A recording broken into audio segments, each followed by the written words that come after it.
My stepfather thought he'd won, after the judge, his best friend, sent me back. But one whispered sentence to my foster mom took them both to jail. I ran away when I was 12 years old and never once looked back. The punishment room, as my stepfather called it, was nothing more than our cold basement storage area. The floor was cracked concrete, the air had a permanent chill, and the space always smelled of damp cardboard boxes and forgotten things. It was his preferred method of discipline, silent, isolating, and terrifyingly effective. That particular night, I'd committed the crime of studying past 9 p.m. I'd hidden my small desk lamp under layers of clothing, letting just enough glow escape so I could prepare for an important biology test. My stepfather had a strict lights-out rule, more for control than any real concern about my sleep schedule. The moment I felt his hand clamp down on my shoulder, my blood ran cold. "What part of lights out at 9 o'clock don't you understand?" he said softly. He never shouted, he didn't need to. His quiet voice was worse than yelling. "I have a biology test tomorrow," I whispered, my voice trembling, knowing my excuse wouldn't matter. He tightened his grip until pain flared through my shoulder. 3 days without food, he replied evenly. "Maybe then you'll learn how to manage your time better." Without another word, he marched me to the basement door, forced me to watch as he slowly tore each page from my biology textbook, scattering the torn paper onto the floor. "You'll clean this mess tomorrow," he said, shoving me down the stairs before locking the door behind him. This wasn't new, but tonight was different. I had been planning for weeks, slowly loosening the screws of the small basement window that led to the backyard. I had started this after witnessing him throw my mother down those same stairs. Even after that, she had lied to the neighbor, claiming she'd simply tripped. That day I realized nobody was coming to save us. It was up to me. I waited for hours in silence, listening until his breathing machine hummed steadily upstairs, and my mother's anxiety meds had sent her into a deep sleep. Finally, around 3 in the morning, I moved carefully toward the window. My heart pounded with each creak of the old wooden stairs, but when I pressed the window frame, it swung outward without a sound. With just enough room to squeeze through, I took only my school backpack stuffed hastily with clothes, my birth certificate stolen from my mother's filing cabinet, and $340 earned from months of quietly tutoring younger kids at the local library. Mrs. Rodriguez had always paid in cash and pretended not to notice the bruises that covered my arms beneath the sleeves. I didn't dare go to a friend's house. It would have been the first place anyone looked. Instead, I headed straight to school, slipping through the broken gate behind the gymnasium. A week earlier, I'd hidden an old sleeping bag inside the equipment shed, just in case. For 2 weeks, that small dusty shed became home. Every morning I slipped into school early, washed quickly in the athletic locker rooms before classes, and then blended seamlessly into the crowd. I maintained perfect grades, tutored other students during lunch breaks, and did everything possible to stay invisible. Teachers assumed I was fine because my homework was always handed in early, my grades impeccable. Nobody bothered to look closer. Then came the Amber Alert. It happened suddenly during English class. Phones buzzed simultaneously, lighting up the faces of students around me. My face appeared everywhere. Missing child, possible abduction. I felt my stomach twist painfully. That evening, local news stations aired tearful pleas from my stepfather. He held my hollow-eyed mother close, his voice trembling convincingly for the cameras. "Please bring our daughter home," he begged, a perfect mask of concern. The same man who had dislocated my shoulder teaching me to swing a softball bat correctly, the same man who'd let our dog freeze to death outside last winter. The next day at school was a nightmare. Students constantly scanned each other's faces, whispering and speculating. I wore my hoodie pulled low, ate lunch in bathroom stalls, and kept moving, terrified of recognition. My luck finally ran out during my free period. I had drifted into a restless sleep behind the tall shelves of the library's biography section when the librarian, Mrs. Amanda, startled me awake. Recognition dawned clearly in her eyes, but instead of saying anything immediately, she simply walked away. My heart raced, adrenaline surging. I grabbed my bag, ready to flee, but before I could, she returned quietly, compassion etched deeply into her gentle face. "Carrara," she said softly. "Come to my office, please." With no choice I followed, mentally calculating escape routes. Inside, Mrs. Amanda gently closed the door and lowered the blinds. Her eyes searched mine carefully.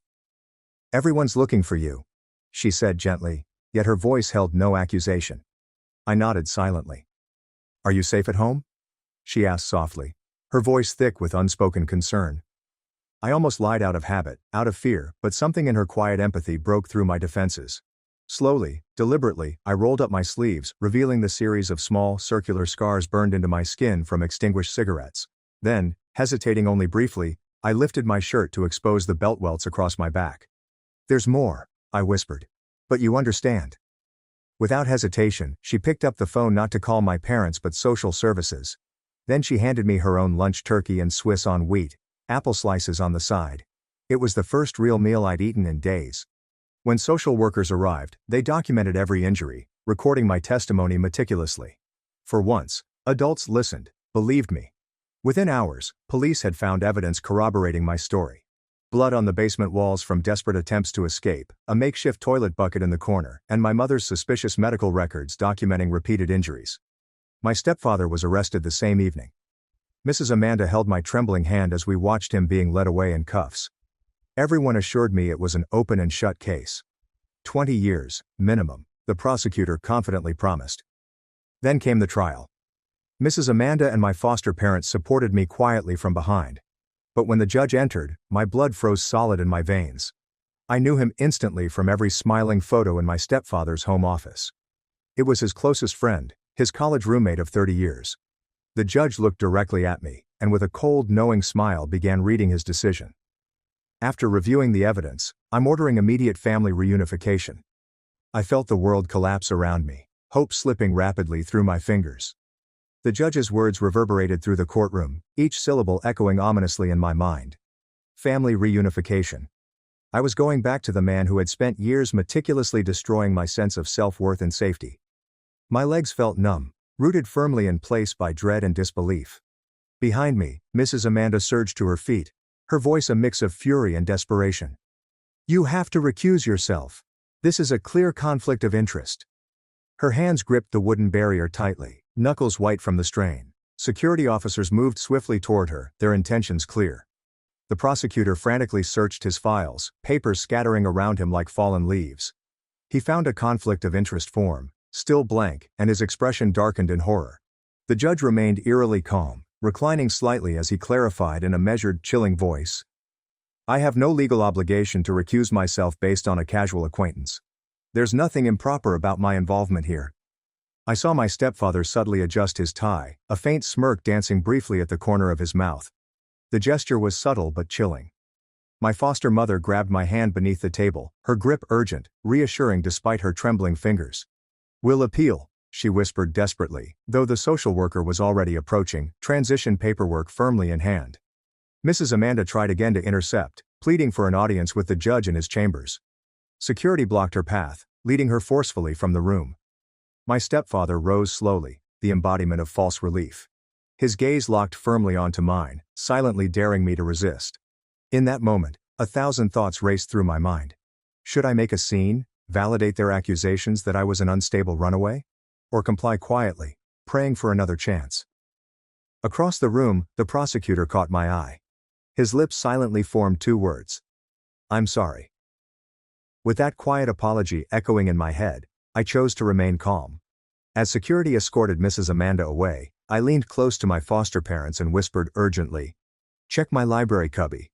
They looked confused, but I could only hope they'd soon understand. The days after returning home were a blur of heightened surveillance. My stepfather instituted random searches, meticulously rifling through my backpack each evening.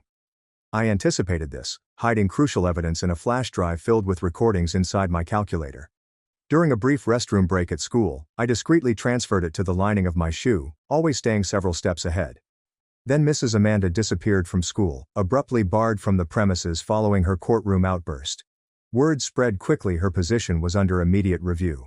The loss felt devastating, yet hope sparked anew when the substitute librarian, Ms. Alicia, subtly communicated through a discreet gesture a signal Mrs. Amanda had taught me, indicating a trusted ally. I cautiously responded, confirming her alliance. Ms. Alicia's eyes brightened momentarily with relief and recognition. Quietly, carefully, she passed a coded message during class, confirming she was part of the teacher protection network Mrs. Amanda had established. At home, I made another painful discovery. My mother's medication had tripled, rendering her compliant and barely responsive. My stepfather had essentially weaponized her prescriptions, neutralizing any risk she might present as a witness. Faced with an impossible choice, I decided to secretly intervene. Over weeks I subtly reduced her medication, hiding surplus pills and adjusting the logs to appear normal. Gradually, her alertness returned, prompting suspicion from my stepfather. He quickly arranged an emergency doctor's appointment, intent on restoring his control. However, something significant had changed. During a computer class, I accessed an anonymous email account, carefully evading the school's monitoring systems. Using a memorized contact with the federal prosecutor, I sent a brief yet urgent message. Evidence available, urgent. The response was swift and concise, instructing me to leave evidence at a grocery store drop site frequented by Mrs. Amanda. Taking advantage of my mother's newfound lucidity, we visited the store under the guise of routine shopping. There I discreetly deposited the hidden flash drive containing recordings that meticulously detailed my stepfather's abuse and manipulation. Days later, federal marshals swarmed the judge's home during his weekly poker game, arresting him in a public spectacle. My stepfather watched helplessly as his closest ally was dragged into the national spotlight, the scandal exploding into a full-fledged investigation. The case rapidly escalated. A new judge renowned for advocating child welfare and impartiality took charge, scheduling an emergency hearing. My stepfather had just 3 days to prepare, which meant 3 days of escalating control, frantic desperation, and potential violence. But the tide had undeniably turned. The upcoming hearing was now a national interest, attracting intense media scrutiny and comprehensive federal oversight. The small family court had transformed into a battleground for justice. Hope, though cautious and fragile, had returned, brighter and stronger than ever. The courtroom was transformed the day of the emergency hearing. Federal prosecutors occupied seats beside local officials, child advocates crowded the gallery, and journalists lined the back rows, notebooks ready and cameras rolling. This was no longer a quiet family matter. It had become a public reckoning. My mother testified first. With her medication properly managed under medical supervision, she described clearly the years of emotional manipulation, physical abuse, and control exerted by my stepfather. Her voice trembled when recounting the night she found me in the basement. Bloodied hands scraping desperately against concrete walls. When the prosecutors played my recorded evidence, silence blanketed the room. My voice filled the courtroom, calmly detailing each horrific event. I described the punishments, the isolation, and my mother's forced sedation. My words hung heavily in the air, undeniable and damning. My stepfather's lawyer desperately attempted to portray me as troubled and unreliable, grasping at straws to discredit the overwhelming evidence. But medical records didn't lie. X-rays revealing healed fractures. Photographs documenting cigarette burns. Scars clearly marking years of trauma. Finally, it was my turn to testify. The prosecutor questioned me gently, but thoroughly. I rolled up my sleeves once more, showing scars both old and new. I spoke clearly, recounting each horrific experience with steady composure. When I described the soundproof basement, a recent chilling modification my stepfather had made, my stepfather leaped from his seat, losing all composure. "Ungrateful liar," he roared, his carefully constructed mask shattered completely. Court officers swiftly restrained him as he continued to shout denials and threats, his true nature finally exposed. The new judge's decision came swiftly and unequivocally: immediate removal from my stepfather's custody, recommended criminal charges, and conditional custody granted to my mother, provided she continued therapy and supervision. Relief flooded through me as court officers led my stepfather away, handcuffed and furious. Mrs. Amanda was waiting outside, her reinstatement complete following the arrest of the corrupt judge. Now serving as my educational advocate, she embraced me fiercely, whispering, "You did it, you're safe now." In the months that followed, our lives gradually stabilized. My mother committed fully to therapy, steadily regaining her independence and strength. My foster parents became a permanent part of our support network, guiding us through recovery. Eventually, my stepfather faced trial and received a 15-year sentence. Meanwhile, my bruises healed, grades recovered, and life settled into a comforting routine. At school, I noticed other kids quiet, withdrawn, with shadows behind their eyes similar to mine. During lunch breaks, I tutored them quietly, teaching them chemistry while discreetly guiding them on documenting abuse, seeking allies like Mrs. Amanda, and never giving up. I carried a calculator with a hidden compartment, not for my own evidence anymore, but containing emergency contacts for those students. It was a small gesture, but I hoped it might give them the strength to find their own paths to safety. Justice, I learned, wasn't guaranteed; it had to be fought for. But it was possible, especially when we refused to be silent. As I packed up my books one afternoon, my phone buzzed a text from my mother telling me dinner was ready. Walking home to a house now filled with warmth and hope, I knew I'd reclaimed my life. The frightened child who had crawled through that basement window felt distant, but her courage remained close, a constant reminder of the strength it took not just to survive, but to thrive, and to help others do the same. Just when I thought my life had finally reached a place of peace, reality crashed through once more, shattering the fragile normalcy I'd built. It started subtly, a feeling of being watched, vague discomfort I couldn't quite pinpoint. At first, I dismissed it as residual paranoia from my past, convincing myself that years of trauma couldn't just vanish overnight. But then, anonymous notes began appearing in my locker at school, cryptic messages reminding me ominously, "It's not over yet." Fear seeped slowly back into my life, tightening its grip with every passing day. I tried to hide my anxiety from my mother and Mrs. Amanda, desperate to protect the newfound stability we'd fought so hard for. But my mask slipped one evening when my mother found me pale and shaking after discovering another note tucked inside my textbook. Together, we went immediately to the authorities, but there was little they could do without tangible evidence. The notes were clean, no fingerprints, no clues to their origin. Security cameras at school showed nothing unusual, leaving me feeling more vulnerable than ever. My anxiety spiraled when I received a chilling message on my phone. "You destroyed my family, now I'll destroy yours." My heart sank. The sender was anonymous, but the threat was unmistakably real. I couldn't shake the feeling that someone connected to my stepfather's past was behind this. The investigation eventually revealed a harrowing truth. My stepfather's younger brother, whom I'd never met and barely knew existed, had silently been watching from the shadows, consumed by vengeance for what he saw as my betrayal. Obsessed and resentful, he blamed me entirely for his brother's imprisonment. He'd been meticulously planning his revenge for months, driven by the twisted belief that destroying my life would somehow vindicate his brother's actions.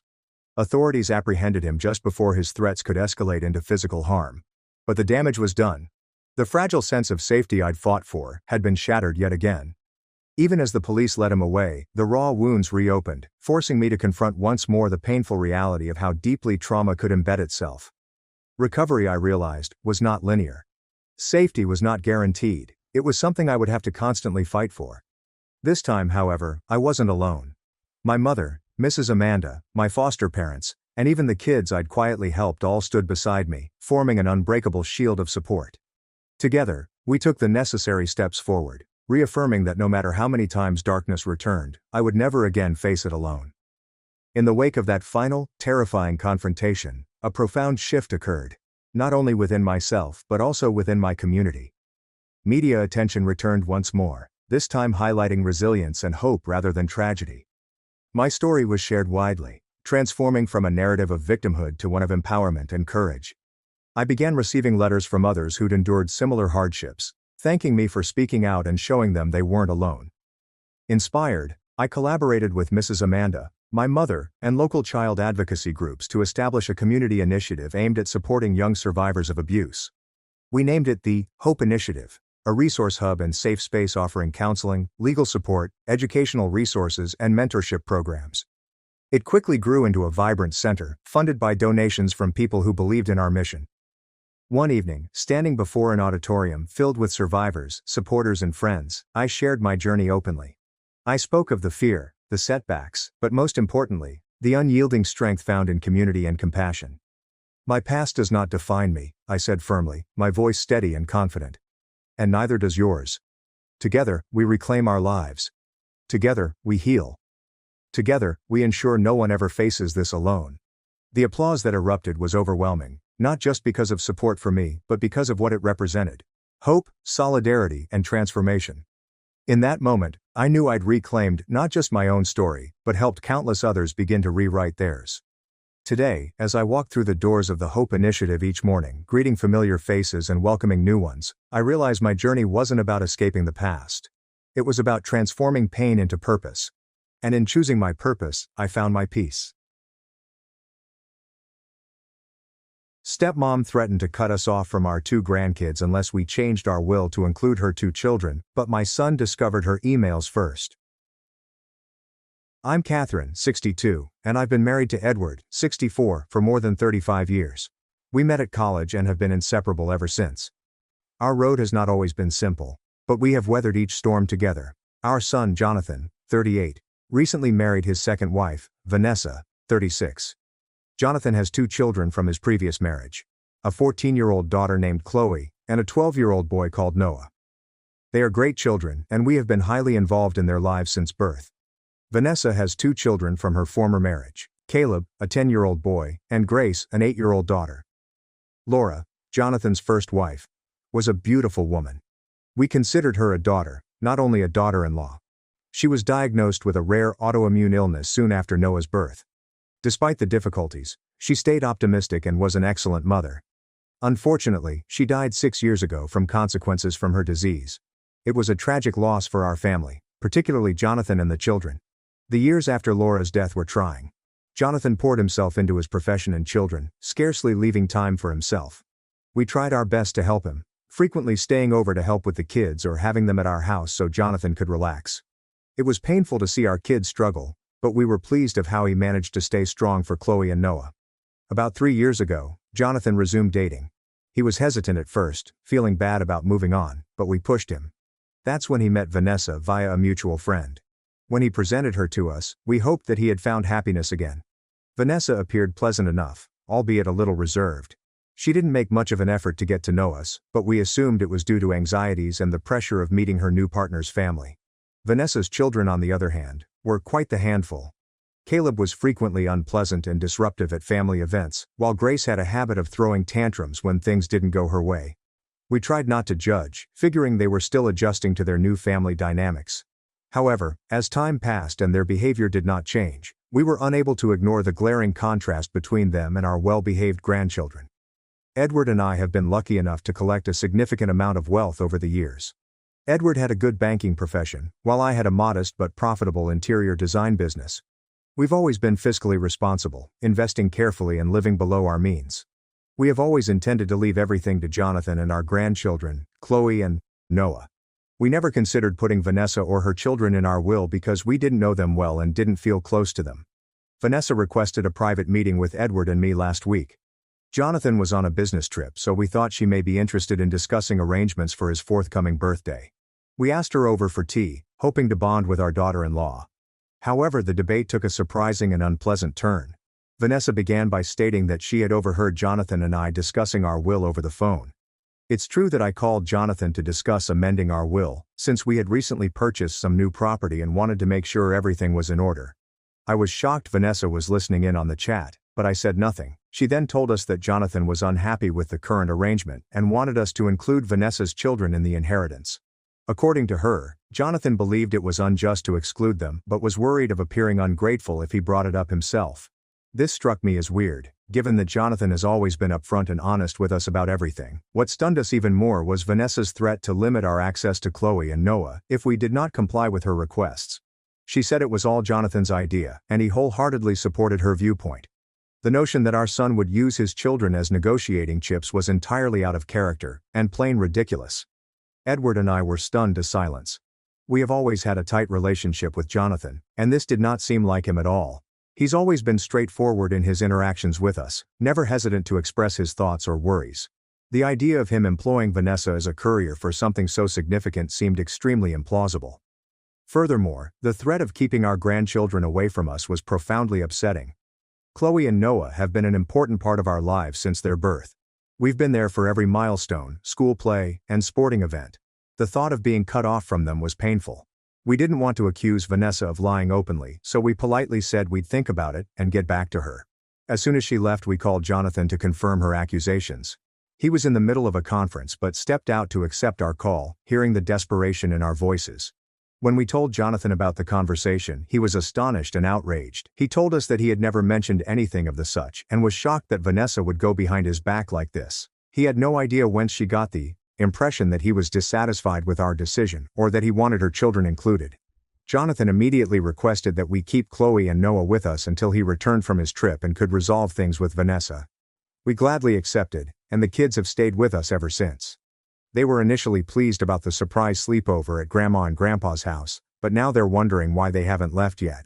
It's been a week, and the problem has only worsened. Jonathan has tried to reason with Vanessa, but she refuses to give in. She's given him an ultimatum. Convince us to change our minds, or choose between her and us. Jonathan is saddened, caught between his feelings for Vanessa and his commitment to us and his children. Edward and I both feel bad about the situation.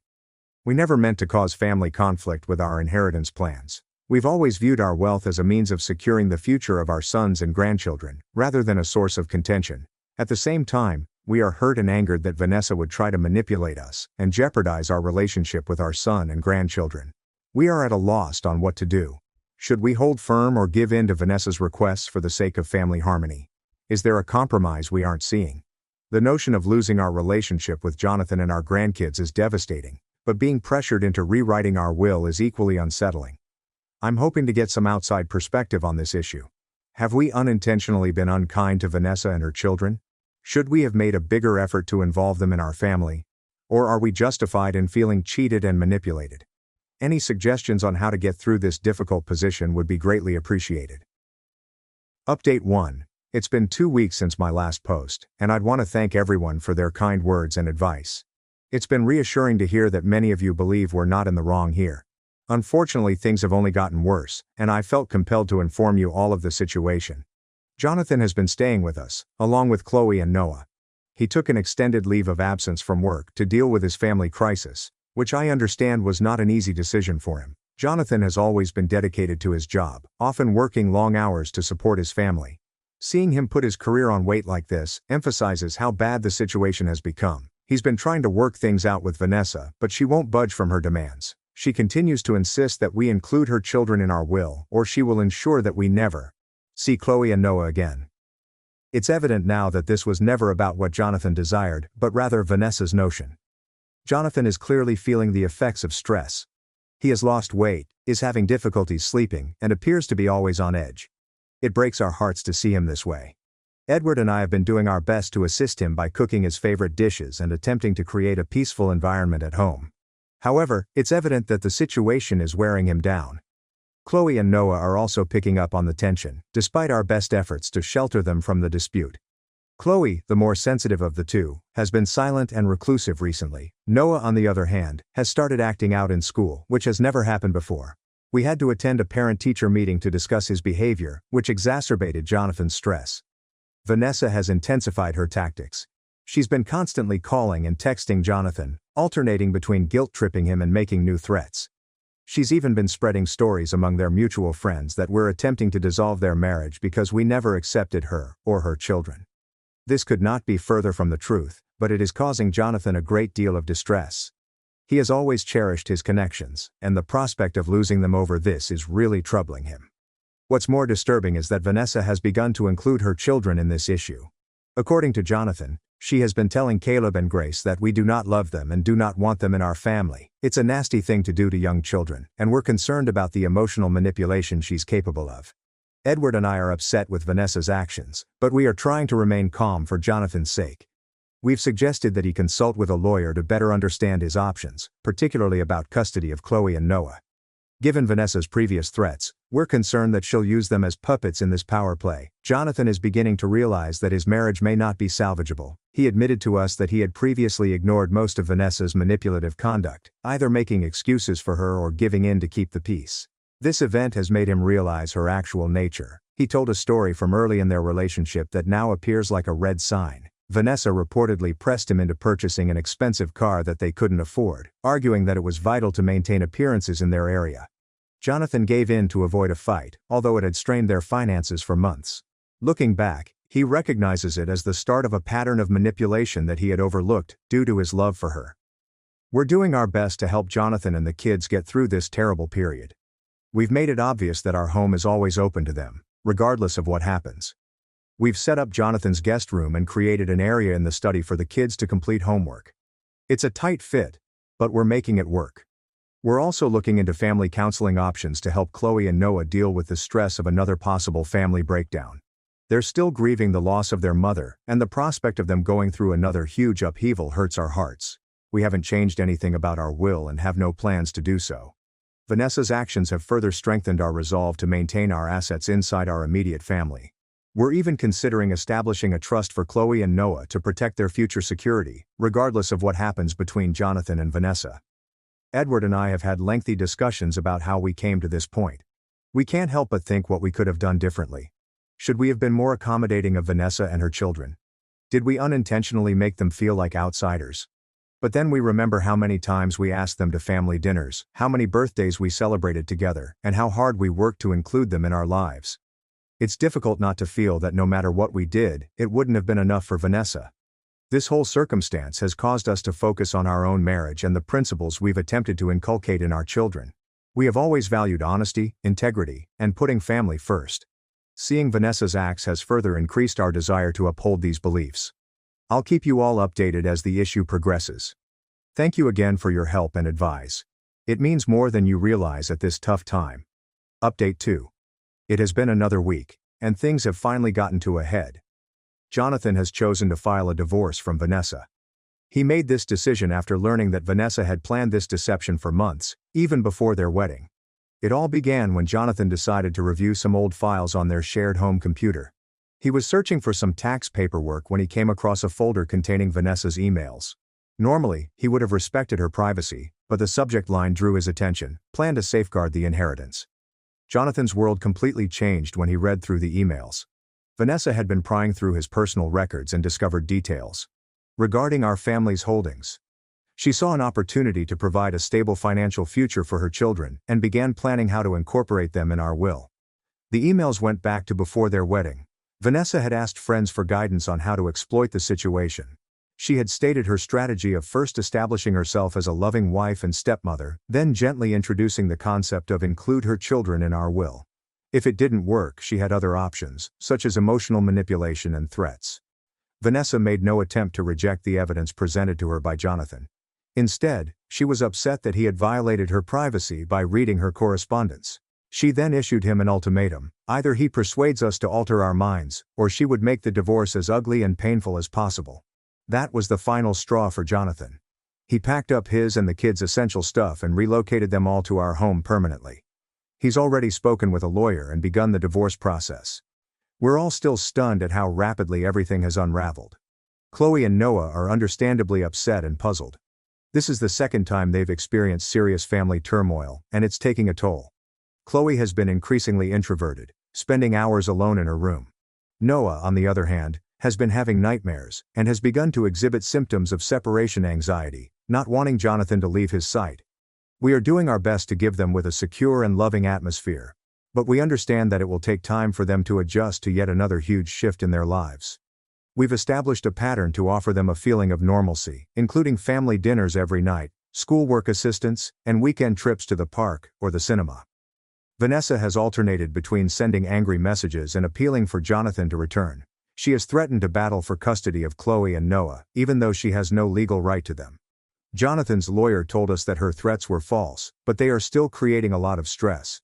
Edward and I are entirely behind Jonathan during this process. We're assisting with the children, offering emotional support, and paying his legal bills. We've made it obvious to him that he and the children can stay with us for as long as they need. Our house is currently full, but we see this as a chance to spend more quality time with our family. The entire process has brought our family closer together. We're all rallying around Jonathan and the kids, determined to face this challenge together. It won't be easy, but we're convinced that we're doing the right thing by standing firm against Vanessa's deceptive techniques. Jonathan has begun to share out more about his connection with Vanessa. He said that there were early indications of her dominating behavior, but he discounted them as her being passionate or particular. He regrets not recognizing these red signs for what they were, but we have convinced him that hindsight is 20/20 and he should not blame himself. We've also had some unpleasant discussions regarding Laura, Jonathan's late first wife. Chloe and Noah have begun asking more questions about their mother, possibly seeking consolation in recollections of happier times. It's heartbreaking, but we've been sharing tales and going through old photo albums together. We want the kids to understand that it is okay to talk about Laura and miss her. I'll provide another update when there are substantial changes in the divorce proceedings. Thank you for your ongoing support and advice. It has been a source of strength for our family throughout this difficult period. Update 3. It's been a month since my last post, so I wanted to discuss the most recent changes in our family situation. The divorce proceedings between Jonathan and Vanessa are well underway, and it has been a difficult time for everyone involved. Vanessa, true to her word, is making the divorce as tough as possible. She is disputing everything, from asset distribution to Chloe and Noah's parenting arrangement. Despite the fact that she has no legal claim to the children, she claims to be a mother figure to them and thus deserves visitation rights. It's a tough situation, but Jonathan remains steadfast in his determination to safeguard his children. Fortunately, Jonathan's attorney is skilled and has handled the case brilliantly. They have gathered extensive proof of Vanessa's deceptive actions, including emails in which she detailed her ambitions to have her children included in our will. This has considerably helped Jonathan's case. Chloe and Noah have struggled with the circumstances, but they have demonstrated tremendous perseverance. We've enrolled them in counseling to assist them deal with their emotions and the changes in their lives. It appears to be helping, as they are gradually opening up more about their emotions. Chloe has started keeping a notebook, which her therapist describes as a beneficial way for her to express herself. Noah joined a juvenile sports team, which has helped him channel his energy and emotions. Jonathan is doing well now that he has taken definite action. The hardship of the divorce proceedings continues to take its toll, but he is no longer divided between his allegiance to us and his misdirected love for Vanessa. He is focused on safeguarding his children and repairing his life. We've caught hints of the old Jonathan returning. He even told a joke the other day, which we hadn't heard in months. Edward and I have done everything we can to help our family through this crisis. We've been caring for the kids while Jonathan attends meetings with his lawyer or court appearances. We've also been assisting Jonathan with looking for a new place to live, as he believes it is critical to establish a new home for himself and his children after the divorce is finalized. One benefit of this scenario is that it has brought our family closer together. Despite the chaos, we're spending more time with Jonathan and our grandchildren, starting new traditions, and making great memories. We began hosting weekly game nights, which have become a favorite among all of us. It's lovely to watch Chloe and Noah laughing and acting like kids again during these times. We've also taken precautions to secure our assets and ensure Chloe and Noah's future safety. Our lawyer has assisted us in establishing a trust for the children, which will protect them even if Vanessa attempts to fight our will in the future. It gives us peace of mind knowing that whatever happens, our grandchildren's futures are secure. Vanessa's children, Caleb and Grace, have been caught in the center of the chaos. We grieve for them because they are innocent in all of this. Jonathan has voiced concern for their well-being, having witnessed firsthand how tough it is for children to go through divorce. He's considering contacting Vanessa's ex-husband to assure the children's well-being during this difficult time. As tough as this experience has been, we remain cautiously optimistic about the future. We know there will be more problems ahead, especially as the divorce proceedings progress, but we will face them together as a family. Jonathan has resumed discussions about his future intentions, including a career shift he has always desired and the potential of dating again someday, albeit this is still a long way off. Chloe and Noah are gradually adjusting to their new normal. They've spent more time with their pals, which has been beneficial for them. Chloe is even talking about joining the school drama club next year, which she was previously too bashful to do. Noah's grades, which had dipped during the first upheaval, are now improving again. For Edward and myself, this event has strengthened our bond. We have been each other's rock during this journey, and I am more grateful than ever for his constant presence and steadfast support. My fiancée hit her ring, played the office's single girl. Now she's jobless, and begging me for help after I vanished with the wedding fund. My fiancée has never worn her engagement ring to work. When I asked why, she answered, "It's not professional, and I don't owe anyone my relationship status." I let it go until one of her coworkers emailed me a group photo with the title, "Office's Favorite Single Girl." I didn't say anything. 3 days later, I made a single move that blew everything up. She has been blowing up my phone ever since, pleading with me to help her. I did not notice it at first. You'd think a man would notice when his fiancée isn't wearing the $18,500 engagement ring he saved for 2 years to purchase her. But Martha was astute about it. She'd take it off just before leaving for work and put it in her purse. Then she'd put it back on the moment she walked through our door in the evening. It wasn't until I surprised her at lunch one day with her favorite sandwich from the deli across town that I spotted her bare finger. "Where's your ring?" I inquired, placing down her meal. The question appeared to startle her. Her gaze flickered to her hand and then back to me. "I don't wear it to work." "Since when?" "Since always, James." She unwrapped her sandwich and avoided my gaze. "I've never worn it to work." I sat there astonished, trying to grasp everything. We had been engaged for 7 months. She had never mentioned this habit. "Is there a reason why? Does it get in the way of typing or something?" I inquired, attempting to maintain a casual tone as my imagination raced through darker possibilities. "It's not professional," she replied dismissively, waving her nude left hand. "And honestly, I don't owe anyone my relationship status. It's easier to keep things strictly business." I dropped it. I didn't want to appear like an insecure, domineering fiancé causing a scene in her office. But it nagged me all afternoon. That evening I brought it up again while she was preparing supper. I didn't realize your workplace was so traditional about jewelry. Seems odd in 2023. Martha sighed heavily and set down her knife. James, you're overthinking this. Lots of professional women don't wear engagement rings to work. It changes how male colleagues treat you. It's my choice. Sure. I respect that. Just wish you'd mentioned it. She rolled her eyes. Do I need to report every piece of jewelry I decide not to wear? That's how the talk concluded. I feel a little silly for even bringing it up, slightly irritated, but successful in preventing more conversation. Except for what happened 2 weeks later, I could have easily forgotten the entire event. I was going through Instagram when I saw a post from Keith, one of Martha's co-workers whom I had met at their holiday party. It was a group photograph from an office happy hour. Martha was in the center of the group, holding a cocktail and giggling. The message was as follows. Thursday drinks with the team. Office's favorite single girl showing us how it's done. Work family. Thirsty. Thursday. Single girl. I focused on those 2 words until my vision clouded.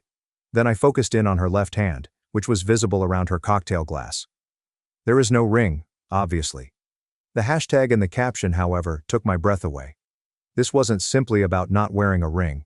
She actively presented herself as single. Martha returned home that night to find the ring on her finger, as it always is. She greeted me with a friendly kiss. I didn't confront her or disclose the photo. Instead, I watched and waited. The next morning, just before leaving, she removed the ring and stashed it away in her purse. Have a great day, babe, she said, as the door closed behind her. I sat at our kitchen counter for quite some time after she departed. Before I proposed, we had been together for 3 years, and lived together for 2. I thought I recognized her. Now I was wondering what else I'd missed. That afternoon, I called my pal Eric, who works in the same industry as Martha, business consulting. I summarized the situation without mentioning specifics. Man, that's not normal, Eric stated plainly. I know plenty of married women in the field. No one's hiding rings for professionalism anymore. This isn't 1962. That's what I thought, I answered. Look, I don't want to put ideas in your head, but you might want to dig a little deeper. I didn't need any encouragement there. That evening, while Martha was showering, I did something I'm not proud of. I checked her phone. Never done it before. I always respected her privacy. But the ring had shaken a key part of my trust. What I discovered was worse than I had imagined. I was unaware that there was a different Instagram account. A Tinder profile that was active as recently as last week. And text interactions with men, including Keith from the office, revealed that she wasn't just appearing as single. She was acting single. I took screenshots of everything, emailed them to myself, and returned her phone just how I had found it. When she got out of the shower, I managed to act normally. For the following 2 days, I was filled with cold, planned fury. I didn't yell or confront her.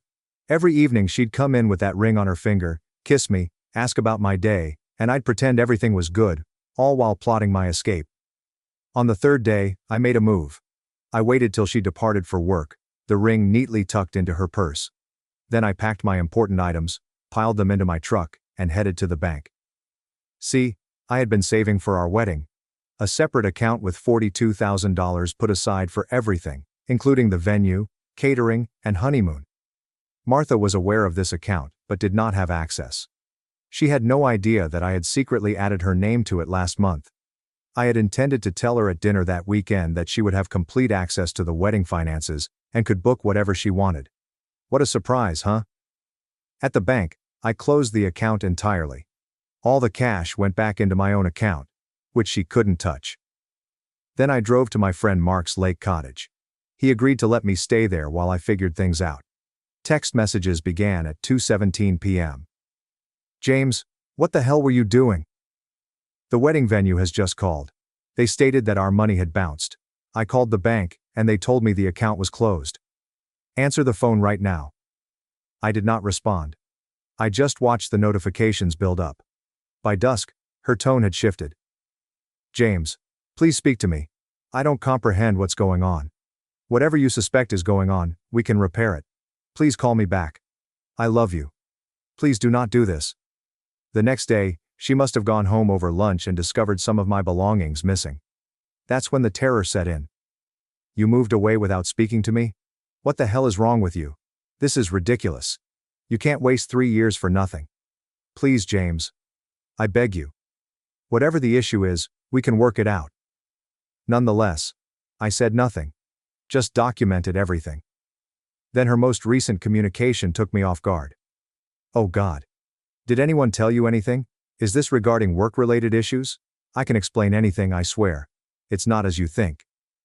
That evening I finally ended my silence. I sent her just 4 items. A screenshot of Keith's Instagram post. A screenshot from her Tinder profile. A screenshot of her text to Keith claiming how I was unaware of them. A photograph of my empty ring box. No comment. There's no furious message, just the evidence. Her response was quick. Phone calls, messages, and emails. She arrived at our apartment, which was now solely hers after I paid the following 3 months' rent, but removed myself from the contract. When she couldn't find me, she tried contacting my friends, family, and even my boss. She was hysterical, crying, and imploring others to tell her where I was. Nobody did, because no one knew. Except Mark, who has been my best buddy since 5th grade, and would rather cut off his own arm than betray me. After 3 days of quiet from me, her texts became increasingly urgent. My credit card is maxed up so I can't even buy food. I was banking on the joint account to cover the rent next week. I'm terrified. Please help me. Keith just told me that they're letting me go from work. Someone forwarded the screenshots to HR. Was it you? How could you do this to me? My parents won't even speak to me. What have you told them? For the record, I did not send anything to HR or her parents. Did not have to. Keith panicked when he discovered I had their texts and confessed everything to their supervisor in an attempt to get ahead of the situation. What about Martha's parents? They figured it out when she called in hysterics about my emptying our wedding account. Her father called me instantly and I answered. When he heard my side, including viewing the evidence, he simply sighed heavily and remarked, "She's always been her own worst enemy." I am sorry, son. It has been 2 weeks now. I've relocated to a new flat. I filed for a clean break. Fortunately, we weren't married yet, so it's only a matter of dividing our few shared belongings. I kept the furniture I brought into the relationship and let her keep the items we purchased together. Fair is fair. What about the ring? Still in my truck's glove compartment. Part of me wants to sell it and recoup my losses. Other half wants to remember that even people who gaze at you with tears of delight after accepting a proposal may be living a parallel life. Last night, I finally responded to one of her calls. Not out of weakness or forgiveness, but to put an end to it. What do you want, Martha? She cried. I need help, James. They are threatening eviction. My cards are all maxed out. I have no one else to turn to. You had me, I replied gently. A man who loved you enough to buy you a ring you never wore and set aside money for a wedding you never intended to have. And you threw it away. These are your choices, not mine. I've made a terrible mistake, she sobbed. I was bewildered and dumb. We can fix this. There is no us anymore, Martha. Figure it out for yourself. I hung up and blocked her phone. Then I poured myself 2 fingers of whiskey and felt a sense of peace settle in.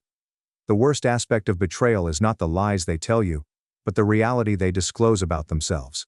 Martha's actions, rather than her words, revealed who she truly was. And I believed her. Walking away and locking the door behind you might sometimes be the most effective gesture you can make, instead of confronting someone. Update. A week later, I did not anticipate this post to receive so much attention. Thank you for all of your messages of support and prizes. Several folks requested updates, so here's where things stand a week later. First, to respond to the most typical questions. Yes, I kept track of all the money I placed into the condo and wedding fund. No, she cannot sue me for the wedding account, because I consulted with my lawyer before shutting it. Yes, the ring is legally mine, because the engagement ended owing to her adultery. In my state, engagement rings are treated as conditional presents. Martha's attempts to reach me changed to social media following my last post, as I had banned her phone number. She's been providing a very different version of the story, saying that I financially mistreated her by taking our wedding fund and leaving her without resources. A few common acquaintances initially believed her, until I personally showed them the facts. The most unexpected event came from Keith's wife. Yes, it appears that he has one. Or had one. She contacted me on Facebook thanking me for unwittingly revealing their affair. Keith had been telling both her and Martha the same story about being dissatisfied in his primary relationship. When everything went wrong at their business, she found out about Martha and numerous other women. She has filed for divorce and brought their children to live with her parents. Martha's financial position is unknown, although I have heard from common friends that she has returned to live with her parents. Her father, whom I had always admired, called me again to apologize for the incident. He said that he and his wife had enabled Martha's actions throughout the years and never held her accountable. Maybe this is the wake-up call she needs, he told her. In the midst of a difficult situation, I appreciated his decency. I sold the ring yesterday. I took a 30% loss on what I paid, but it was worth it to close that chapter. I used some of the money to schedule a solo trip to Montana next month. I've always wanted to try fly fishing. My new apartment is coming together. Simple, clean, mine. I've reunited with acquaintances whom I had neglected during my engagement with Martha. In retrospect, it appears that she gradually isolated me from a number of people who weren't good for us. A friend persuaded me to join him at his boxing gym. Hitting the heavy bag 3 times a week has been the best therapy I could have asked for. I am sleeping better, thinking more clearly. Those who said I revealed Martha out of vindictiveness are missing the point. I did not send screenshots to her job or harass her on social media. I just left a fake relationship and let the truth speak for itself. The domino effect that followed was a natural result of her own activities. The most difficult element has been regaining trust in my own judgment. I keep wondering how I missed the signs for so long. My therapist, yes, I began seeing one, says, it's normal. We see what we want to see in our loved ones. Until we can no longer ignore reality. To the guy who said I should have confronted her like a man instead of sneaking around, confrontations, buddy, are for individuals who deserve an explanation. You do not owe a play-by-play to someone who has been fooling you for months. I'm not angry anymore. Simply reflective. At 39, I expected to be married with children by now. Instead, I am starting over. But for the first time in a long time, I'm making decisions based completely on what I want, rather than compromising on someone else's falsehoods. That is freedom worth keeping. Update, 3 months later. Many of you have continued to check in, so here's a last update on how things have turned out. Martha's parents eventually imposed restrictions on her stay with them, including rehabilitation and finding a new career. Martha's younger sister, who contacted me last month, said she has been diagnosed with narcissistic personality traits and is finally receiving professional help. Not my circus, not my monkeys, but I hope she can find peace. Keith's divorce is becoming increasingly messy. His wife's attorney asked me for a statement about what I knew about their affair. I simply gave real information, dates of texts I saw, content that expressly stated his marital status. No editorializing, just facts. His soon-to-be ex wrote me a thank you card last week. It turns out he broke a crucial non-disclosure condition in their prenuptial agreement by discussing their marriage with Martha. Actions, consequences. My life has settled into a new normal. That Montana fly fishing trip was just what I needed. A week of mountains, rivers, and no cell service. I came back feeling like myself again. The boxing gym has been a regular component of my day. I lost 15 pounds of relationship stress and got a definition that I hadn't seen since my early 30s. Work is going well. I was promoted last month. It could have occurred anyhow, but having my whole attention back on my business rather than handling Martha's incessant crises has surely helped. Dating? Not yet. I've had possibilities, but I'm taking my time and focusing on becoming comfortable by myself first. My therapist says it's fine, and for once, I'm listening to professional advice rather than attempting to push through on my own. The money from the ring paid for not only the Montana vacation but also a photography course I'd always wanted to take. I discovered I have a decent eye for landscapes.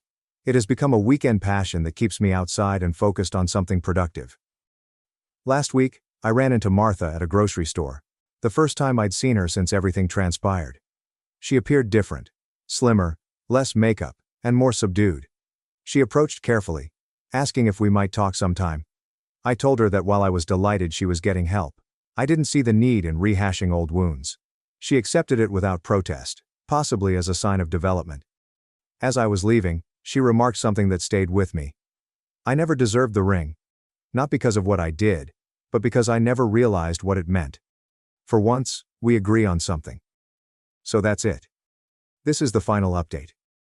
I wanted to express my gratitude to this community for its support at one of the most difficult times in my life.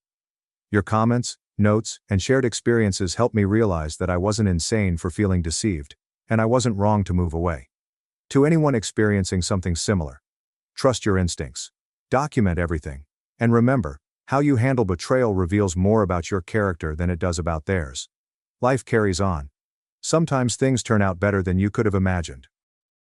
Edit. Financial clarification. Several individuals have inquired about the financial elements of the breakup, including if Martha had a legal claim to the wedding cash. To clarify, the account was completely in my name until 1 month before it blew up. I added her as a beneficiary, but not as a joint account holder. She had never contributed to it. All monies came from my private savings. I spoke with a lawyer before closing it, and he affirmed that I was completely within my legal rights. The question of whether it was a kind move is subjective, but that was perfectly lawful. Edit 2. The one move that blows everything up. To the person who inquired what the one move was, it was to close the wedding account. Martha had previously placed multiple non-refundable deposits with merchants, assuming she had access to the monies. When the account was canceled, payments bounced, vendors contacted her, and her house of cards crumbled. I did not deliberately reveal her double life. I simply discontinued my financial assistance. The truth was revealed. Edit 3. On financial support, following betrayal. Reading some of these responses was eye-opening. Are you seriously proposing that I should have continued to financially support her during the transition period? Would you continue to support the lifestyle of someone who was intentionally deceiving you? Respect is a two-way street. When she opted to depict herself as single while enjoying the financial stability of our engagement, she gave up any right to my assistance. You reap what you sow. Thanks for watching and diving into this wild family drama with me. If you love Reddit family drama, don't forget to subscribe and turn on notifications so you never miss the next one. My sister used my credit, my savings, my life. Then smiled and said, "You're just being dramatic." So I called a lawyer and shut her down. I am a 35-year-old male from a typical noisy Italian family in New Jersey. You know the type. Sunday dinners are required. Everyone knows everyone else's business, and your nana will force-feed you even if you're about to burst. Growing up, my older sister Bianca, a 38-year-old female, and our parents, both 65, shared a tiny 3-bedroom house that always smelled of garlic and Ma's sauce. Bianca was always the special one. Ma and Pa treated her as if she were God's gift to Italian Americans or something. She was an attractive, intelligent, and upwardly mobile individual. Me? I was just a youngster with good hands who ended up working in construction. Don't get me wrong, I make a nice living running crews now. Enough to live comfortably and perhaps take one vacation every year if I'm lucky. But to Bianca, that disappointed me. She never missed an opportunity to tell me how I settled for a blue-collar job while she pursued her grandiose goals. The problem is that most of those huge goals entailed marrying wealthy people and enjoying a lavish lifestyle. She did that too for a while. She met Luca, a 42-year-old millionaire, at a posh wine tasting event. She would crash those, appearing to be more important than she was. The guy was wealthy and came from a respectable Italian family. Ma and Pop were overjoyed that their little princess had finally gotten the life she deserved. They arranged this massive wedding that Pop literally depleted his funds for, because God forbid Bianca didn't receive everything she desired. I remember standing there in my rented tux watching her marry this poor fool and thinking, well, at least she'll be someone else's problem now. Boy, was I mistaken. Fast forward 5 years and everything went wrong. Luca filed for divorce out of nowhere. I had my suspicions, so it wasn't exactly out of nowhere. See, she kept mentioning the personal trainer at her gym. Always messaging. Always finding excuses to spend more time there. I never said anything, since you know how Italian families are about such things. But I'm quite sure Luca saw her doing more than simply Pilates, if you get what I mean. The divorce was ugly, just like tossing plates in restaurants is terrible. Yes, she actually did it. I created the local paper and everything. Luca had a good lawyer and a solid prenup. He's a smart guy. Bianca received little more than monthly support for their 9-year-old daughter, Gianna. That's when the real fun began. Bianca was a disaster. She lacked real-world skills since she had spent years playing trophy wife. She and Gianna needed a place to stay and money to get by. In a normal family, the parents would step in to help their daughter get back on her feet. Nope. Ma and Pop suddenly decided now was the time to celebrate their golden years. They had recently retired and were planning all these excursions to Italy to reconnect with their roots or something. They basically informed Bianca that they couldn't help because they had to find themselves. Or something like that. Remember how you spent all of your wedding savings? Yeah, it appears that was their only contribution to her adult life. So guess who volunteered? Yes, your boy Rocca. That's me. Not my true name, but close enough. Because I am the one with a steady job and no responsibilities. Their words. Apparently, being single means that I have nothing better to do than support my sister. Initially, it was just supposed to be temporary. Just until I find a job, Rocca. Just help with groceries for a few months, Rocca. Gianna needs new school supplies, Rocca. You're acquainted with the process. Before I knew it, I was paying her rent. $1,600 per month for a decent place because, God forbid, Bianca lived in a standard apartment. Utilities, grocery costs, and extras for Gianna. Did the kid require a laptop for school? Uncle Rocca has got it. Dance classes? Uncle Rocca will cover it. Birthday parties? You guessed it. I kept reminding myself it was for Gianna. The kid is amazing, smart, sweet, and nothing like her mother. It's hardly her fault that her mother is a train wreck, right? Furthermore, in Italian families you are expected to help the family no matter what. Ma instilled in us as children the value of family first and foremost. It's odd how that only seemed to apply to assisting Bianca, not myself. This carried on for 5 years. I've spent the last 5 years watching my savings evaporate. I skipped my personal vacations for 5 years because Bianca required help with Gianna's summer camp. Bianca has spent 5 years staring down her nose at me while living off my money. What is the worst part? Bianca pretended she was doing me a favor by allowing me to assist, as if she was giving me a purpose in life or something. She'd make these small remarks at family dinners about how nice it was that I was so invested in them. She always spoke in this tone, as if she were talking about a kid's lemonade sale. But hey, I was raised to believe that family supports family. So I clenched my teeth and continued writing the checks. I kept telling myself it was only temporary.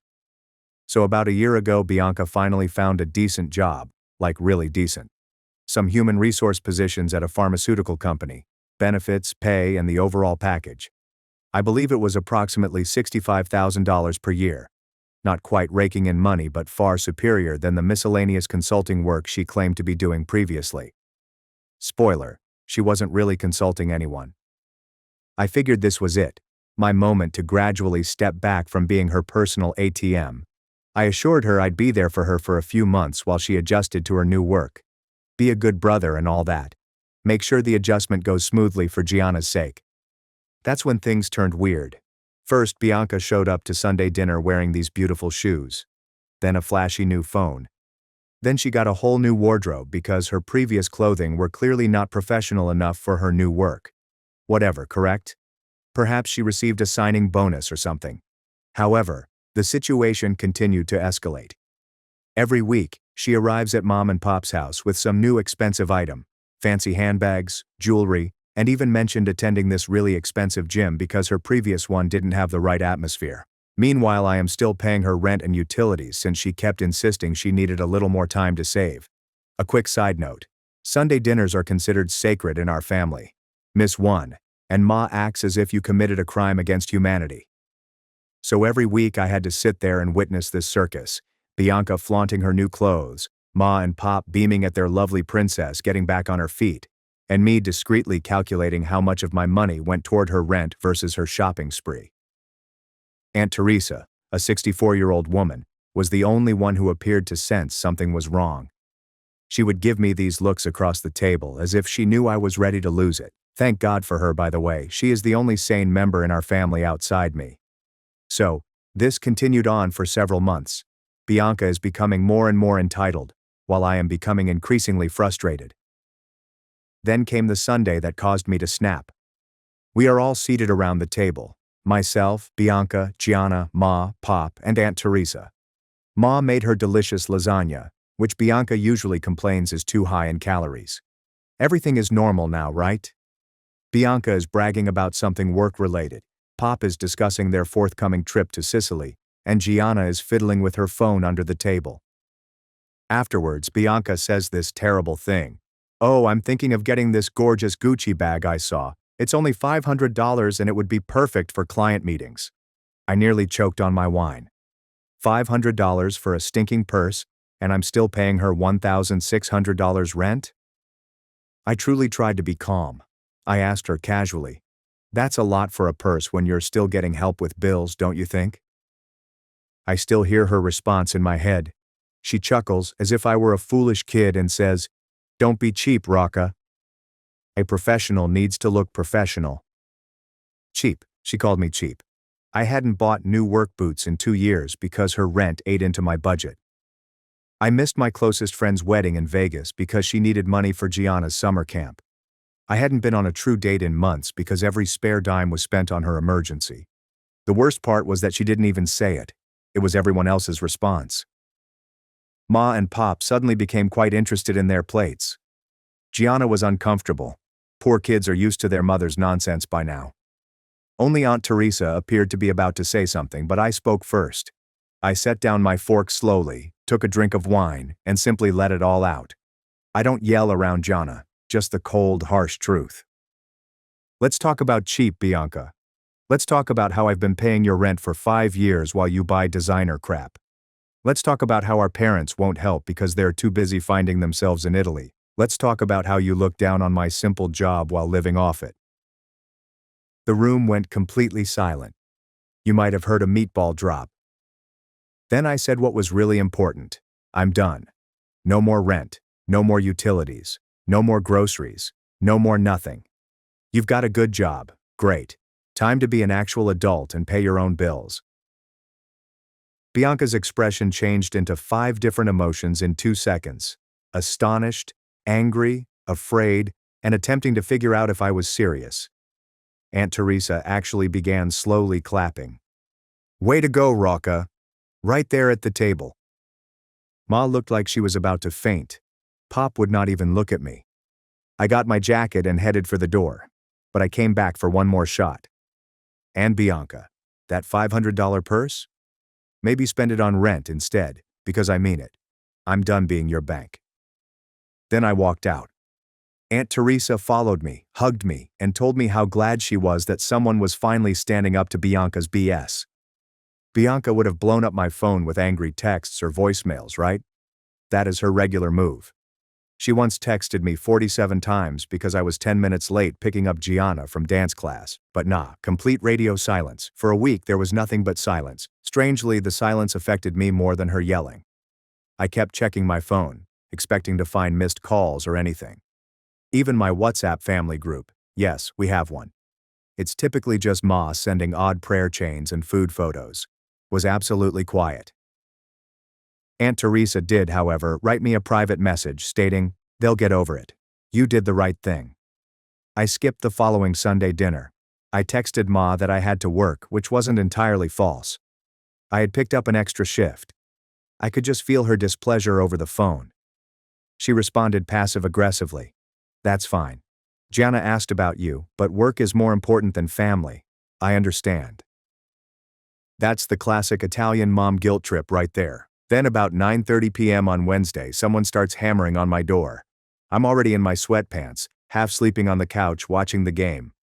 When I opened up, Ma and Pop were standing there, as if I had personally canceled Christmas. Ma barges in without even saying hello. Typical.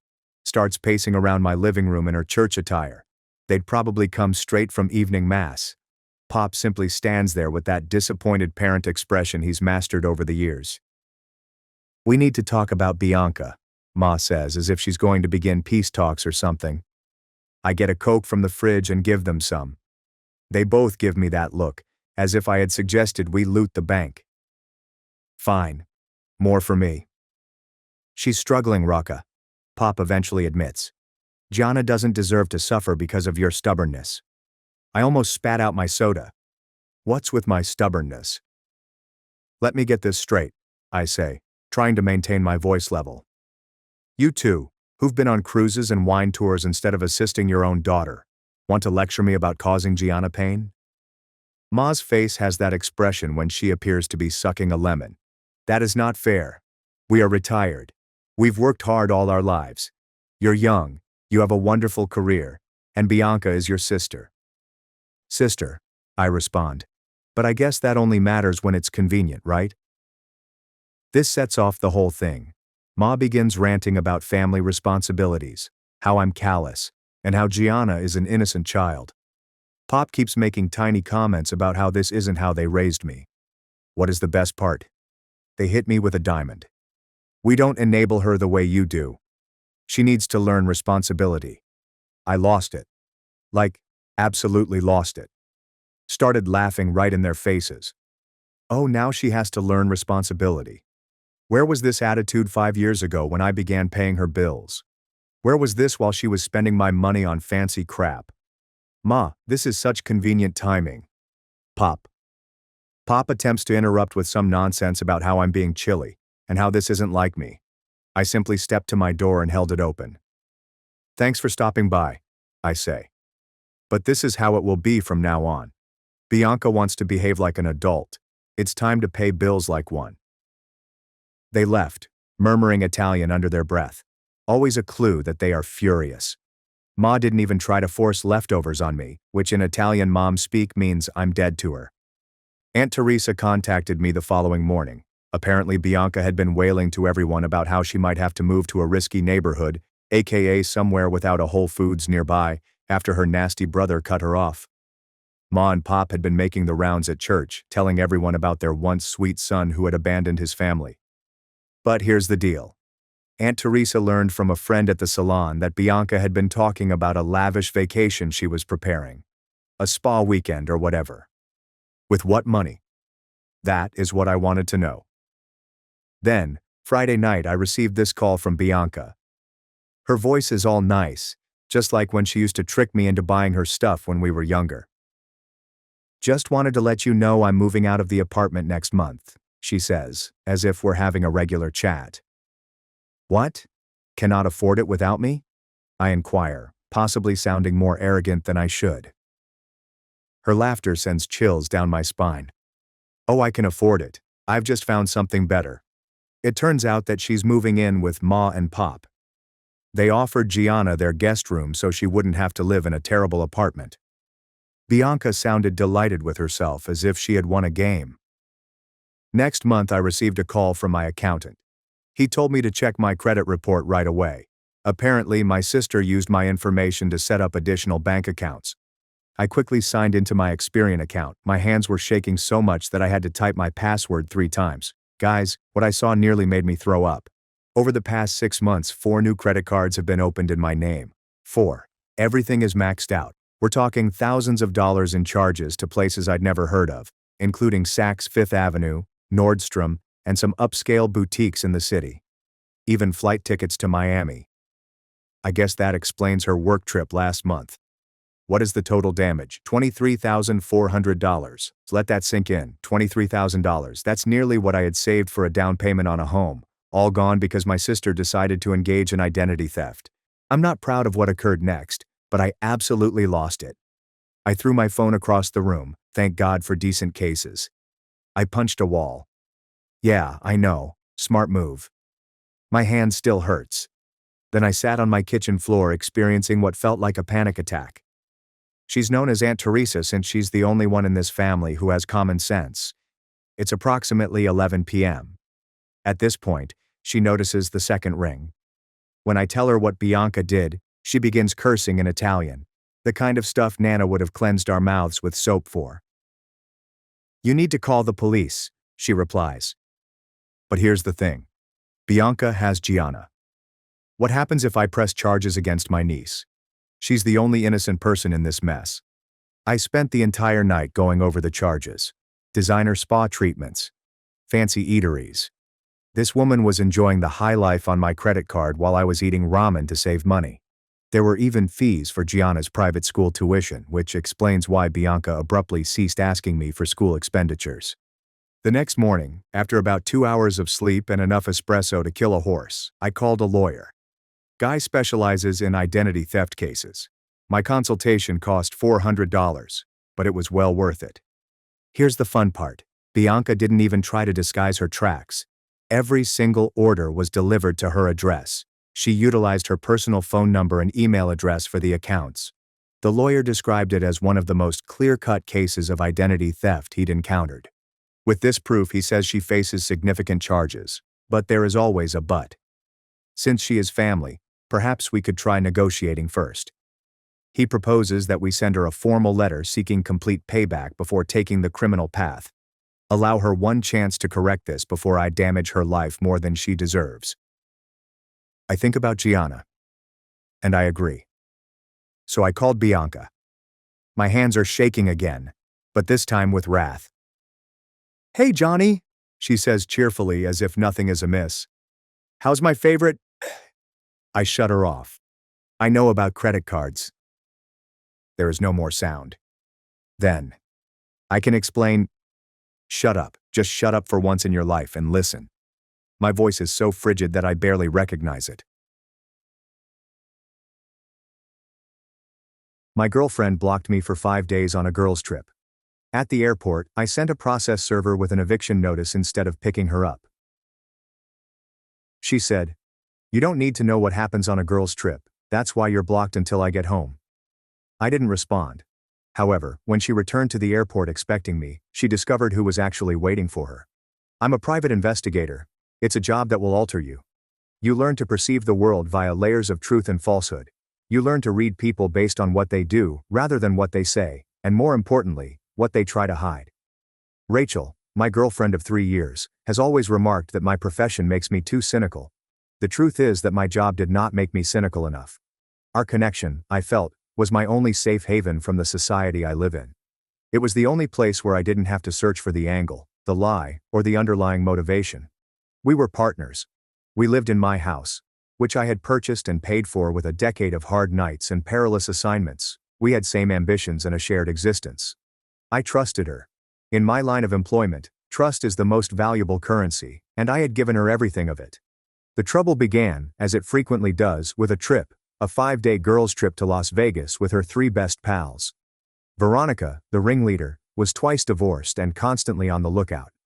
Sophie, the follower, mirrored Veronica's characteristics. Natalie was silent, but always appeared to be watching and calculating. I didn't like them. They were loud, shallow, and treated Rachel as if she were their cherished property, always reminding her of her wild days before meeting a boring, stable person like myself.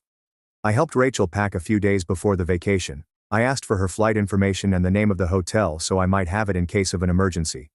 She turned to me with a peculiar, steely look in her eyes. "You do not need to know that," she said.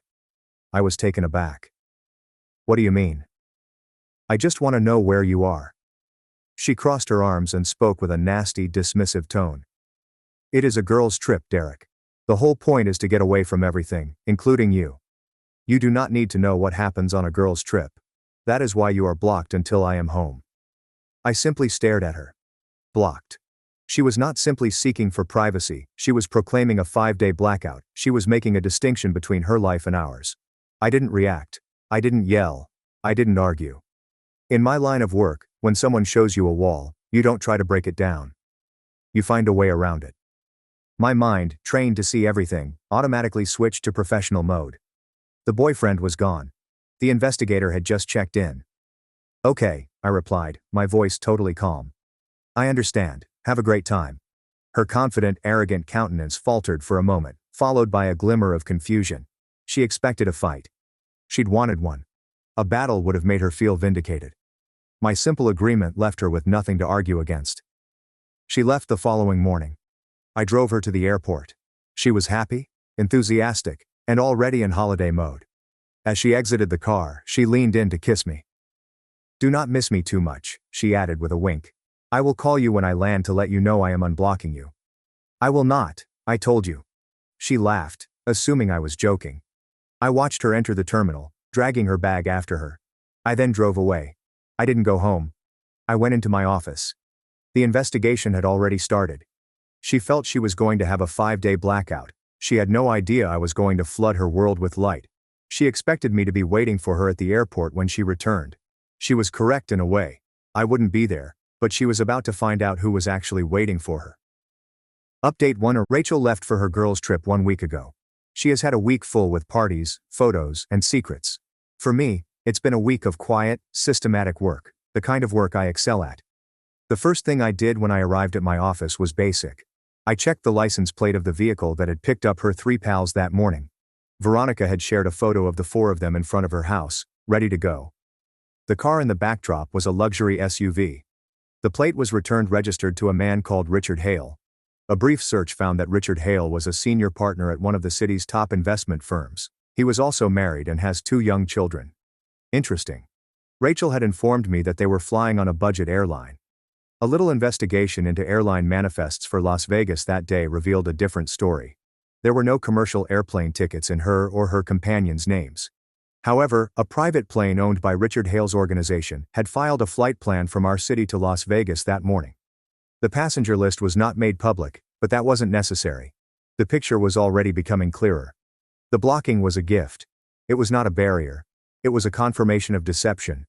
She assumed it would keep me in the dark. Instead, it allowed me to function without having to maintain the facade of the trusted boyfriend. Her pals, however, were not as cautious. They were haughty. Sophie, the follower, maintained a visible social media profile. She was a wealth of information. She kept posting photographs and videos all week. They were all tastefully staged to resemble a girls' trip.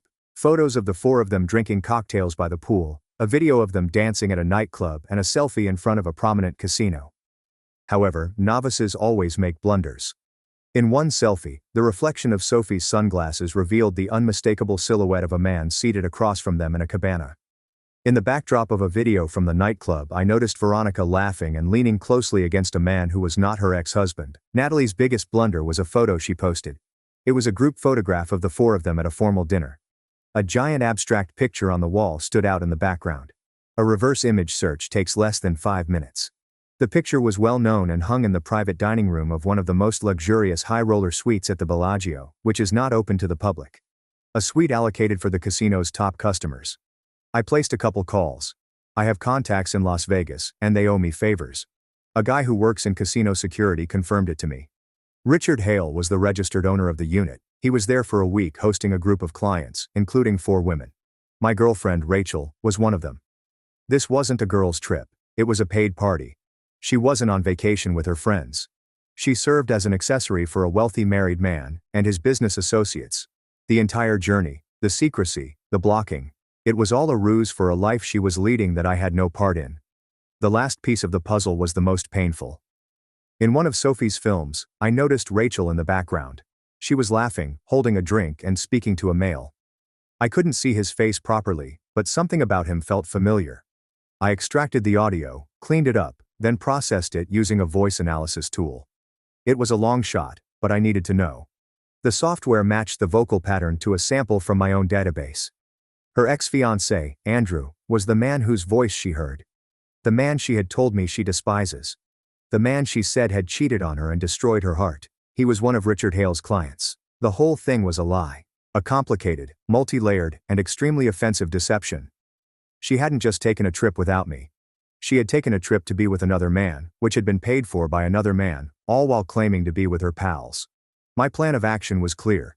This was not a circumstance that required a discussion. It necessitated a consequence, a public, unmistakable, and life-altering one. I began with Eleanor, Richard Hale's wife. I checked her background. She was a respected pediatrician, a mother, and a woman who appeared to have no idea what her husband was doing on business travels. I didn't contact her personally. That wasn't my place. But I produced a file, a nice digital bundle comprising the private jet's trip itinerary, hotel suite registration, and social media images, including those of her husband with Veronica. I forwarded the file to a reputable divorce attorney in her city, along with an anonymous note. You might want to show this to your client, Eleanor Hale. It appears that her husband's business excursions are more eventful than she realizes. Then I dealt with Andrew, the ex-fiancé. He was a real estate developer. According to public documents, he was also involved in a contentious commercial dispute with his former partners. I have a pal who is an investigative journalist. I provided him an anonymous report about a real estate developer who pays for his luxury lifestyle and travels to Las Vegas with other people's money. I supplied Andrew's name and some information about his business dealings, which were easy to locate if you knew where to search. Finally, I prepared for Rachel's homecoming. She was scheduled to land on Sunday afternoon. She had texted me from a friend's phone a few days prior. A quick, happy message. "I'm having so much fun. Cannot wait to see you. Pick me up at 3 p.m. on Sunday. I will unlock you once I am on the plane." I responded with a simple, "Okay." She expected me. She anticipated a hug, a kiss, and a peaceful drive home during which she would tell me a succession of well-selected anecdotes about her trip. She had no idea what was waiting for her. I found the one person who had a better reason to be at that airport than I had. It took 2 days of hard investigation, but I discovered her, Andrew's live-in girlfriend and ex-fiancée. Her name is Serena. She is a schoolteacher who had no idea her boyfriend was in Las Vegas. He had informed her that he was at a wellness retreat in Arizona without mobile service. I called her. I've never had to make a more difficult decision. I informed her who I was and what I'd discovered. I emailed her the evidence, including the audio file, photos, and hotel information. She remained silent for a long time. Then she started crying. But after the tears came the wrath, a cold, hard anger that mirrored mine. I informed her of Rachel's flight. I told her what time she was landing and made her a proposition. "She expects me to be there," I said, "but I believe she should see you first." Serena agreed without hesitation. So, the stage is set. The actors are in position. Rachel's flight is set to land in 24 hours. She anticipates a welcome home party. She had no notion that she is about to stroll into a funeral, her own. Update 2. The events of the last few days have been more chaotic and fulfilling than I could have anticipated. The airport was more than just a conflict. It was a detonation. And I was the one with the trigger, miles away.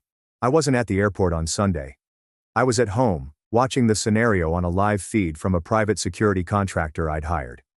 He was posing as a limo driver, holding a sign with a different name, and his phone camera was streaming directly to my laptop. Rachel's flight arrived on time. I watched as she and her 3 pals exited the gate and entered the baggage claim area. They were tanned, laughing, and filled with shopping bags. Rachel was on the phone, with a large smile on her face. She was probably messaging me to let me know she was there and that I should be waiting at the curb. Serena entered through the main doors into the arrivals hall, and I noticed her. She stood there, calm and cool, holding a large, nicely produced poster board. On the board was a crystal-clear, high-resolution photo that I had obtained from my casino contact. It was a photo of Rachel and Andrew sitting at a blackjack table in the high roller lounge, his arm wrapped around her. Rachel noticed Serena first. Her smile froze, her face turned pallid. She froze in her tracks. Her pals, still chatting, ran into her. They followed her eyes, first to Serena and then to the poster she was carrying. The laughs stopped. Serena didn't yell. She didn't yell. She just stood there and let the photo speak for itself. The arrivals area of a big airport is a bustling location, but a small bubble of silence and high drama formed around them. People stopped, stared, and took out their phones. Rachel attempted to recuperate. She started walking away, pretending she didn't recognize Serena. But Serena was prepared. She took a step forward, her voice clear and steady, audible to everyone around them. "Andrew sends his apologies," Serena stated. "He could not be here to welcome you home himself. He is a little busy explaining this picture to me." Rachel's pals looked at her with a mixture of shock and dread. They had taken part in the deception and were now stuck in the bomb radius. At that same moment, a man in a clean suit walked forward. He was the process server I'd hired. He walked straight up to Rachel. "Rachel Miller?" he inquired, his tone professional and loud. She simply nodded, absolutely stunned. "You have been served," he explained, handing her a large legal envelope. That envelope included a legal eviction notice. She had 30 days to remove her items from my property. A restraining order was also included, prohibiting her from contacting me or approaching my home or business within 500 feet. The combination of public humiliation and court documentation proved too much. Rachel just crumpled. She dropped her luggage, covered her face with her hands, and began sobbing. Her pals didn't rush to console her. They grabbed their own luggage and dispersed through the crowd like rats escaping a dying ship. They wanted nothing to do with the mess they had contributed to create. My security contractor's camera caught the entire affair. The gorgeous, confident woman who had barred me from her life only 5 days before was now sitting on the floor of an airport, surrounded by her expensive shopping bags, completely alone. Since then, the fallout has been rapid and broad. Eleanor, Richard Hale's wife, wasted no time. The day after I sent the papers to her lawyer, she filed for divorce. She also liquidated a major chunk of their joint assets and placed the funds in a trust for her children, as her prenuptial agreement enabled her to do in the event of infidelity. Richard is going through a messy, expensive, and public divorce. His employer is also apparently reviewing his position, as the scandal does not reflect well on their family-oriented image. Veronica, the trip's leader, has been named in the divorce proceedings. Andrew, the ex-fiancé, is also in deep danger. The journalist I tipped off published an article regarding his unscrupulous business dealings. His partners are suing him, and his reputation is ruined. Serena has left him and, with my assistance, is planning her own legal action against him for financial damages. And Rachel's life is a smoldering crater. She has no partner or home, and her friends have abandoned her. She had to phone her parents to come pick her up from the airport. I can only image the discourse. She now resides in their spare bedroom, a 30-year-old lady whose entire life has been reset to zero. She has attempted to contact me, of course. She's used disposable phones, new email accounts, and everything. I've not reacted. My lawyer has issued her a cease and desist letter, reminding her of the restraining order. Her pals have also attempted to reach out, each with their own feeble attempt at damage control. They've all said they had no idea what was going on, and Rachel had lied to them. I have not replied to them either. They are irrelevant. I spent the week following her return gradually removing her from my life. A professional moving company packaged her possessions and delivered them to her parents' address. I changed my telephone number. I have cleaned up my social media. To her and the world she lives in, I've become a ghost. She assumed she was playing a game. She believed she could have it all, the stability I offered and the thrill of a secret existence. She didn't comprehend that there are no games in my universe. There are just facts, proof, and consequences. She issued me a 5-day blackout. I've given her a lifetime of it. Final update. It's been 6 months since the airport greeting. The dust has not just settled, it has been cleaned away, leaving a clean slate. I'm writing this final post not to brag, but to wrap up this chapter of my life and chronicle the quiet consequences of a series of extremely loud mistakes. My life has progressed in unexpected ways. After the initial satisfaction of the payback had worn off, I was left with a feeling of emptiness. I'd won, but it felt hollow. I had spent so much of my life searching for falsehood in others that I had forgotten how to look for the positive. Serena, Andrew's ex-girlfriend, was the one who helped me make that shift. We kept in touch following the airport event. We were two people who had been betrayed by the same deception, and we found weird consolation in our common trauma. We started with coffee and then dinner. We discussed everything but what had transpired. We discussed about work, families, and dreams. I discovered a woman who was nice, witty, and quite strong. We are now dating. It's slow, it is cautious, and it is based on complete honesty. It is the most authentic thing in my life. However, the lives of those who cause such havoc have reached their own appropriate conclusions. Richard Hale's divorce was finalized. It was horrible. Eleanor, armed with the proof I presented, demanded all of her legal rights. He lost his home, a large chunk of his fortune, and his job at the investment firm. His reputation has been shattered. Veronica, who was mentioned in the divorce, is now a social outcast. The wealthy men she used to hang around with now regard her as a liability. Andrew's legal difficulties have only worsened. The article concerning his business methods prompted an official probe. He is facing many lawsuits and even criminal accusations. He's lost everything. And Rachel's narrative is the quietest, and in some ways the saddest. After months of living with her parents, she found a new job and moved into a tiny apartment. She is starting afresh, but she is doing so alone. Her buddies never returned. Her reputation has never returned. I had one last communication from her roughly 2 months ago. My lawyer forwarded a letter to me. It was a long, handwritten apology. She didn't make excuses. She did not ask for another chance. She just owned it. She described the public humiliation at the airport as the worst day of her life, but it was also the day she recognized herself for who she was, someone who valued the attention of others over the love of one. She stated that she was in therapy and aspired to one day be someone she could be proud of. She closed the letter by stating that she did not expect forgiveness, but was deeply sorry for the grief she had caused me. I read the letter and for the first time, I felt neither rage nor satisfaction. I simply felt a sense of closure. I feel her apologies were genuine. However, I feel that once something is broken, it cannot be repaired. My retaliation was more than just exposing a lie. It was about pushing a group of people who had lived in an illusionary environment to confront an indisputable truth. The airport was a stage, and everyone was ordered to remove their masks. What was left was not attractive. I don't think about them anymore. My life is complete. I have a partner I trust, a business I am proud of, and a sense of calm that I have not felt in years. I still see the world in layers, but I'm better at recognizing the beautiful with the negative. Rachel believed she could block me out for 5 days. She had no idea that by doing so, she was providing me the opportunity to construct a new firewall that would safeguard my life from her kind of mayhem indefinitely. Behind that wall, everything is calm. Everything is safe. My brother hid $94,000 debt, a strip club secret, and suicidal plans behind all good texts. Now I'm forcing him to fight, or I'm taking the kids. Original post. Last week my older brother called me in the middle of the night.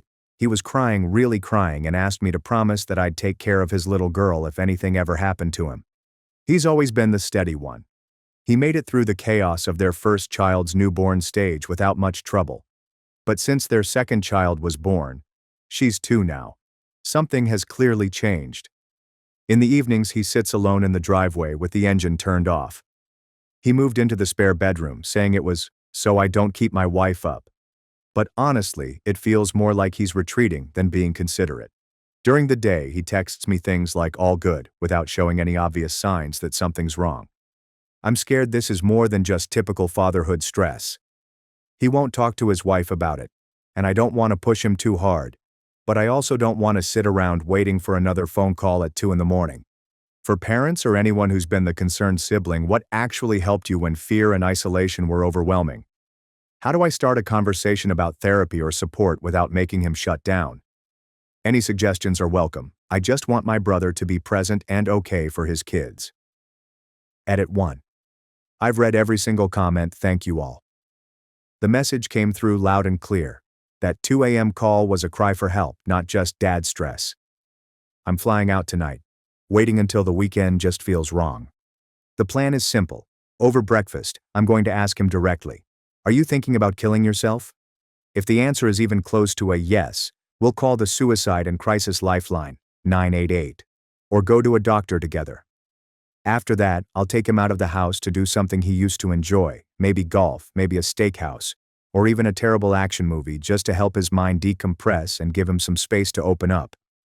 Eventually, I'll bring his wife into the loop gently so she's not left in the dark. Tickets are booked. He thinks I'm coming to town for work. I'll keep you all updated. Thanks for pushing me to take action. Update 1. When I arrived at his place, he smiled when he opened the door. I almost cried but held it together. We're keeping it low-key tonight and having a serious talk tomorrow. More updates to come. I booked a flight and I'm confronting him tomorrow. Update 2. I flew out and I'm staying on my brother's couch. We had a big, emotional talk on the porch at midnight. He opened up about debt, depression, all of it. If you want the full story, and I've got a few questions I could use help with, it's all there. Thanks again, your advice is what got me on that plane. Relevant comments. Commenter 1. Postpartum depression is something that can affect fathers too. Original poster. Postpartum depression was my first thought as well. The problem is, in his town, there's this attitude that dads don't get depressed, so reaching out for help is seen as weakness. Resources are basically non-existent. It's incredibly frustrating. If anyone knows of genuinely father-friendly support options, please share them. Commenter 2. If my brother called me at 2 in the morning like that, I'd ask my wife to watch our daughter for a few days and immediately book a flight to go see him. I'd probably take him out for a drink and push him to open up about what he's feeling. If I was fairly confident that he wasn't in immediate danger, I might wait a couple days to travel. If needed, I'd pretend I had a work trip, but I wouldn't skip the visit. If he's breaking down like that at 2 a.m., he definitely needs someone to talk to. Could be financial stress, or just good old-fashioned clinical depression. Original poster. Thanks for the reality check, you're absolutely right. I can't just dismiss that call as regular stress. He's always been the solid one in our family, so seeing him break down like that was a shock. I'm getting out there as soon as I can, not with a big plan, just showing up and being there so he can talk. I appreciate the push, Reddit brother. Original poster on whether her brother might be drinking to cope with depression. It hadn't even occurred to me that he might be drinking secretly. I'm his sister, so getting a male perspective on how guys sometimes hide things like this is really helpful. I'm flying out this weekend, so he's not alone with these thoughts. I really appreciate the insight. Question: do you think he'll be honest with me if I ask about drinking? Commenter 3: is the second child even his? I'd wonder if he found out something that led him to pull away from his wife after the baby was born. Original poster. I hadn't thought of that. He did ask me to look after his little one, the second child. So I'd say that seems unlikely, but you're right. There's clearly something going on between them. Commenter 4. Lurking mom here, speaking as someone who has battled very severe depression, including suicidal thoughts and even putting plans in place. This situation is a 5-alarm fire. Your brother needs your help right now. I can't express how bad things had to get for me to ask for help. I've always appeared steady on the outside and have been excellent at hiding my depression. You need to do what someone else already suggested to force the explanation out of him. Do not let yourself be brushed off, and don't allow him to downplay what's happening or make you feel like you're overreacting. Original poster. Massive respect for your courage in speaking up. Your honesty was exactly the wake-up call I needed. Thank you. Original poster on looking into therapy. He's really hesitant about therapy, so I'm exploring gentler starting points, maybe a regular coffee walk with another dad, or possibly a mental health app like Not Okay that lets him check in casually, anything that feels more like hanging out than sitting stiffly in a therapist's office. If you have any other low-key suggestions, I'm wide open. Original poster on trusting her instincts after the 2 a.m. call. My gut told me this wasn't just normal stress. Thank you for confirming that. I'm booking the flight now. Update 1. My brother called me at 2 in the morning and said, "If I don't make it, promise you'll raise my kids." So I got on a flight, and now I'm here, sitting on his couch. Here's what I've just learned. Last night we ended up sitting on his back porch around midnight, the baby monitor quietly humming between us. We were silent for a long time before he finally started talking, and once he did, everything just poured out. Before long, we were both wiping away tears. He's embarrassed that I flew across the country to babysit him, but he's even more terrified of what might happen to his children if he ever reaches the breaking point. His business is drowning in debt and several clients still haven't paid him, so every bill feels like a punch to the stomach. Things at home are strained too. On a work trip, he took some clients to a strip club, told his wife about it right away to be transparent, and later tried to get close to her again, but she pulled back. He said that it felt like the deepest humiliation of his life, and now he freezes anytime there's a chance things might turn intimate. Back in February, he went to his primary care doctor because he couldn't sleep. The doctor did a quick screening, diagnosed him with severe depression, and prescribed medication. But he didn't tell anyone, thinking, talking to a stranger won't fix it, and figuring he could tough it out on his own. Meanwhile, he feels responsible for his wife, his children, our parents, even for me. At one point he said, "I can't breathe." The only thing that drags him out of the dark some mornings is seeing his toddler's face. I pulled out my phone and showed him this Reddit thread of thousands of strangers rallying behind his 2 a.m. call. He shook his head and laughed. "I felt bad stressing you out, and now the whole internet's stressed about me." That laugh let go a little of the weight. I reminded him how many times I'd drafted him as my personal bodyguard growing up, chasing off boys I didn't like, and listening to me cry when the ones I did like didn't like me back. We laughed at how he's basically been my relationship therapist for years while always claiming he's bad at feelings. That laugh meant a lot, but one good talk on a porch isn't the same as healing. So here's what I'm asking now. For parents who were hesitant about therapy, what helped you finally take the step? For those who've survived depression, what was the very first thing that gave you a little air? For anyone who's had a 2 a.m. panic moment, when you felt like you couldn't call anyone, what kept you from tipping over? Short replies or long stories are welcome. This community already got me on a plane. Maybe you can help guide him into the light. Relevant comments. Commenter 1.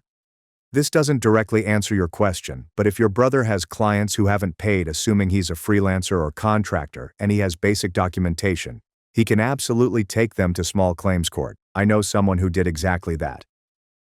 He was being ghosted by 2 clients. One was a small business, the other was a mid-sized local company. He sent them notices that they were overdue and warned he'd file in small claims court within a week. One paid up right away after the threat, the other didn't, so he filed the case, represented himself, and won. Done and dusted. Of course, it's one more thing to deal with, and it would take a bit of effort, but it might lift some of the financial pressure. Small claims court is underrated. You can even sue large corporations there in some cases. Original poster.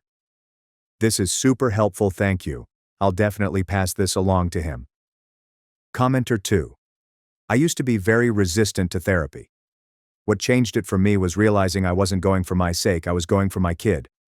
I wanted to improve, to better understand my own issues, so I could model something healthy for them.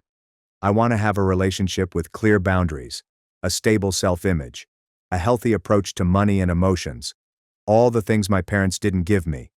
I can see their dysfunction in myself and I want it to stop with me.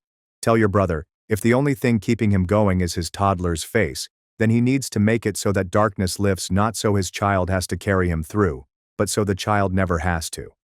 It's not his toddler's job to save him. That's his job. He also really needs to talk more openly with his wife, especially about how he feels regarding the strip club situation and her reaction. Bottling that up is only feeding the spiral. Original poster. It's not his kid's job to get him through, it's his job. I think that will really resonate with him. Thank you. Commenter 3. I'm a dad, a physician, and an advocate for therapy. I get that it might feel like talking to a stranger, because in the beginning, that's exactly what it is. But here's something to keep in mind. You need to find the right person for you. I discovered that I preferred speaking to a male therapist after trying 2 women. Then I realized I related better to a younger male than an older one. Eventually, I found that a therapist of color resonated with me more than a white male. Eventually, it clicked. Suddenly I felt, wow, this person actually gets me. That therapist got to know me and helped me view things from different angles, asked questions I hadn't considered, and most importantly, gave me tools to process my thoughts and start healing. You're making amazing progress. I commend your dedication and love for your brother. I genuinely wish more of my patients had that kind of support system. Keep doing what you're doing. Keep showing up. Keep encouraging him to find the therapist who's the right fit. Mental health recovery takes effort. It's not a quick fix and it takes time. Original poster. Thank you for the reminder that finding a therapist is kind of like dating. You have to keep looking until something fits. I appreciate the encouragement and how clearly you explained what a good therapist can actually offer. Editor's note. The body of Update 2 was preserved before the original post was removed. Update 2. Hey, it's the sister from the 2 a.m. call back again because something unexpected happened. Quick recap for those just joining. A few nights ago, my phone rang at 2 in the morning. My brother asked if I would take care of his children if anything ever happened to him. The words sounded practical. The timing felt like a silent goodbye. I came here and shared everything. Hundreds of you replied. Last night we sat together and read all 700+ comments. Every reply felt like someone farther down the trail flashing a light back toward us. He put the phone down, shook his head and said, he asked me to share what stuck with him, his words, with my narration wrapped around them. 1. How did we all miss the sirens? Thread after thread shared the same gut punch pattern. Brothers joking at dinner, FaceTiming goodnights then gone. Some dropped subtle clues, goodbye texts, sudden gifts. Others wore perfect masks, skipping medication, canceling plans, smiling with hollow eyes. His takeaway: stop banking on maybe tomorrow. Ask the direct question. Knock on the door anyway. Send the midnight text. Mine: hope can wait to show up first. Drag them to the doctor today, not when it's convenient. One knock at the right time can stop the door from closing for good. 2. Therapy. Jack, not tow truck. He avoided therapy for years. Real men change their own tires. Then one analogy finally hit home. His takeaway. If I won't pick up a tool for myself, I'll do it so my kids don't grow up believing silence equals strength. Mine. Therapy isn't a rescue team. It's the jack that lifts the frame so you can start doing the work. If the first jack fails, try another and don't quit. 3. Depression never really moves out. We finally said it aloud. Depression doesn't just leave. It doesn't pack up and vanish. Most of us just learn to walk with a limp while pretending everything's fine.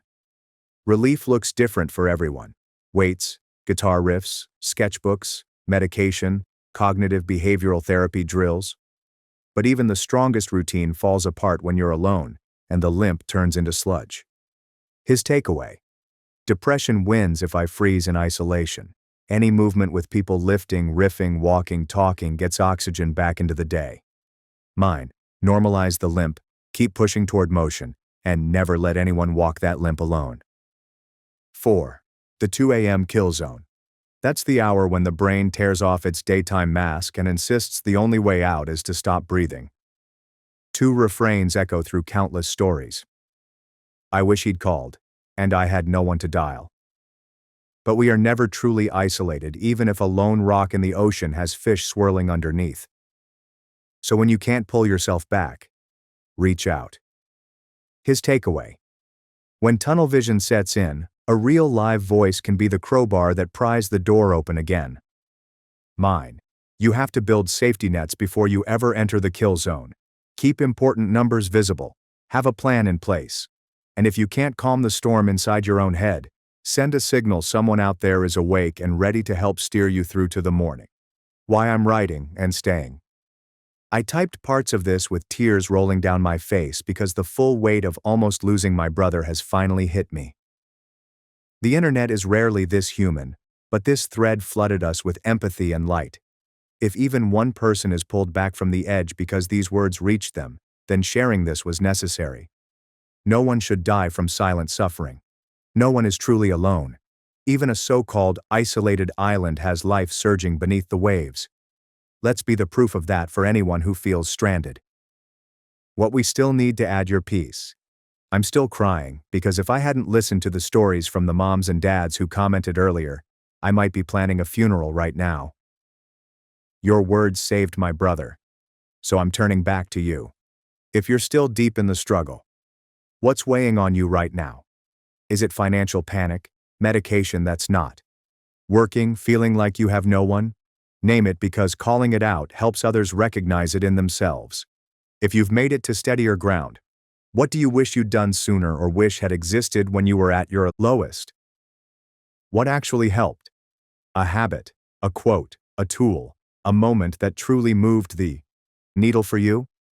Everything you share here will become part of a living guide. One thread late at night kept my brother here with us. Maybe together we can keep the next family from falling apart. Relevant comments. Commenter 1. This is why we're here. You both just made my day. Original poster. I'm so thankful I stumbled into this space and found all the incredible moms and dads here. Commenter 2. Thank you for taking the time to write this. I missed the original post, but I'm really glad I clicked on this one. There's one massive reason I keep coming back to this subreddit. To remind myself that I am not alone when I'm struggling. Not ever. Original poster. I'm so glad you found this one too. And thank you for saying that. That exact feeling, I'm not alone, was what helped me keep it together while I read and wrote through tears. Commenter 3. This is an amazing step forward. I'm proud of both of you. He has to fix the business though. For small business owners, mental health and business performance are so tightly connected it's hard to separate them. He can't do it solo. Just like with therapy, he needs someone who can shine a light where it's needed. That's not a weakness. It's just smart to lean on someone else's expertise. You and he can absolutely do this. Original poster. Absolutely. The business part still needs to be addressed, but he won't get there unless he's stable mentally, so we're taking it one step at a time. Thank you for the encouragement. Note: please do not comment in linked posts or message the original poster. Reddit's Best of Redditor updates. Rule 7. This is a repost. I am not the original poster. My parents tried to give my inheritance to their golden daughter, but my grandparents had a surprising twist in store. The male 28-year-old hails from a family with a complicated and long history of favoritism. My younger sister Amy, 25, has always been chosen by my parents, particularly my father, over me. This predilection began in childhood and only worsened as we grew older. Amy was the golden child in my early memories. When I was 5 and she was 2 years old, our parents threw her an elaborate birthday party complete with professional face painters, a bouncy castle, and a petting zoo. That year, I celebrated my birthday with a store-bought cake and a little family lunch. This helped set the tone for years to come. As we grew older, the disparities became clearer. Amy always got the coolest toys, the best clothes, and the most attention. I remember saving months of allowance for a new bike when I was 10 years old. Amy wanted one as well, so when she saw it, she threw a fit. Rather than teaching her about waiting and saving, my parents went out and bought her an even nicer bike than mine. Another area where bias was visible was in education. Amy's parents attended all of her school festivities, whereas they usually missed mine. In 4th grade, I played the lead role in the school play. I practiced for weeks with considerable enthusiasm. My parents arrived an hour late on the night of the performance, so they missed my key scene. They consoled Amy after she complained of a stomach ache. She was fine later on. They had simply lost track of the time they spent playing with her. In terms of academics, nothing I did seemed to enough. I joined the math club, got straight A's in middle school, and even won first place in a regional science fair. Though my parents were unconcerned about Amy's accomplishments, they offered her a celebratory supper and a new phone as encouragement to keep improving when she received a B+ on one of her weakest subjects. Specifically, high school was difficult. With an eye on their approval, I immersed myself in any activity I could. Along with maintaining a 4.0 GPA, I was the editor of the school newspaper and the debate team captain. Amy breezed through school, barely maintaining a C average and spending much of her time hanging out with friends. I was chosen from our university as one of 2 junior-year applicants to participate in a well-known summer program at Harvard. It was an honor, and I felt wonderful. When I informed my father the news over supper, he grumbled and shifted the conversation to Amy's upcoming dance performance. At least my mother said, "That's nice." But she moved on quickly. My parents were unable to transport me to the airport on the night Amy's concert occurred on the same day I was leaving Harvard because they wanted to see Amy perform. I asked my friends' parents for a ride. Another painful experience was the college admission process. I spent months refining my writings, participating in extracurricular activities, and preparing for the SAT. Several prestigious institutions accepted me, and I was awarded a substantial scholarship to my preferred choice. When I told my parents about this at supper, their reaction was barely acceptable. "That's good, but don't let it run to your head. College isn't everything," my father warned me. "Just remember about us when you're off becoming a big shot," my mother remarked. My parents, on the other hand, were very understanding when Amy barely graduated from high school and decided not to attend college. They appreciated her for knowing herself and challenging conventional norms. They did something they never did for me. They paid for her car as a graduation gift. This repeated favoritism caused me significant emotional distress. Throughout my teens and early 20s, I battled anxiety and sadness. I began therapy in college and realized that my parents' behaviors were not my responsibility. Years of effort were required to improve my self-esteem and learn to validate myself without relying on my parents' approval. Despite the fact that my immediate family did not support me, I was able to live a respectable life. By the time I graduated from college with honors, I had a respectable job in finance and had even acquired my own home by the age of 27. Although my parents aren't, I'm proud of what I've accomplished. Here is where the present drama begins. On my father's side, my grandfather died not long ago. He left a big estate and was a successful entrepreneur who began from scratch. In his will, he divided his property evenly to his grandchildren, including myself, Amy, and our cousins, as well as his children, father, and siblings. My half of the inheritance was substantial, about $500,000. It would have allowed me to invest in my future, pay off my student loans, and possibly even start my own business someday. This unexpected windfall and the opportunities it could provide made me thrilled. When the will was read, my parents visibly became irritated. Later, they got me aside and told me that they thought it was unfair that I received an equal share. Amy, who lives in our parents' basement and works part-time at a coffee shop, said she needed the money more because she was struggling. Even though I was surprised, I tried to remain calm. I stressed that Grandpa made this decision. They had no say in how he did it. They insisted that I act morally and give Amy my due share. They were upset when I declined and started guilt-tripping me, calling me unappreciative and selfish. Every occasion that my father could recall in which they had assisted me was discussed. Though I worked part-time to help with funds, Dad prioritized paying for my medically necessary braces, purchasing the absolute minimum of school supplies, and allowing me to live at home while attending college. He conveniently forgot about the car they purchased Amy, the numerous shopping trips, and the fact that they still support her at the age of 25. The situation became increasingly more serious. My father, as executor of the will, decided to handle everything himself. Along with her own inheritance, he claimed that he would interpret Grandpa's intentions and give Amy my entire share. He said Grandpa would have hoped he knew about our unusual predicament. I was broken. This was not only clearly illegal, but it was also a painful reminder of how little my parents thought of me. I tried to argue with them, pointing out that Grandpa had always treated all of his grandchildren equally and was aware of our situation. My mother then accused me of speaking badly of the deceased by saying that Grandpa would have wanted anything other than what my father advocated. I recalled memories of Grandpa encouraging my academic and career objectives, but my parents dismissed them as misinterpretation. They stated that Grandpa wanted to make sure Amy was taken care of and had quietly expressed concerns about her future. When I inquired why he hadn't simply penned the will that way, they didn't respond. Amy, for her part, felt embarrassed in the situation but did not criticize our parents. When I tried to talk to her alone, she simply shrugged and said, "Mom and Dad know best." She was clearly not going to be much help. I sought advice from Grandpa's widow, my paternal grandmother, as I felt misled and wounded. She grew outraged when she found out what was going on. She informed me that my parents had no right to change the will, and that this was not what Grandpa had intended. Grandma sent some material that clarifies the situation. Several years ago, my parents allegedly urged Grandpa to leave everything to Amy in his will. Grandpa had fiercely resisted, stating that all of his grandchildren should be treated equally. He had even inserted a provision in his will stating that anyone who challenged the equitable distribution would lose their peace. Armed with this knowledge, I questioned my parents. Grandma's revelation of their previous attempt to influence the will astonished them. Saying they were simply concerned with Amy's future helped my father explain it, but I could see the guilt on their faces. Grandmother acted immediately away. She contacted the other executors and lawyers listed in her will. She also contacted my father's siblings, who were similarly outraged by what he was proposing. Together, they put an end to my father's scheme and ensured that the will was carried out as intended. Despite their displeasure with me, my parents had to back down. They stated that I should have addressed this internally rather than involving others and accused me of turning the family against me. My mother wailed over how I had divided the family and deceived them. When my father threatened to cut me completely out of their will, I told him I never expected anything from them. Now, if I accept the request, they threatened to cut off all communication.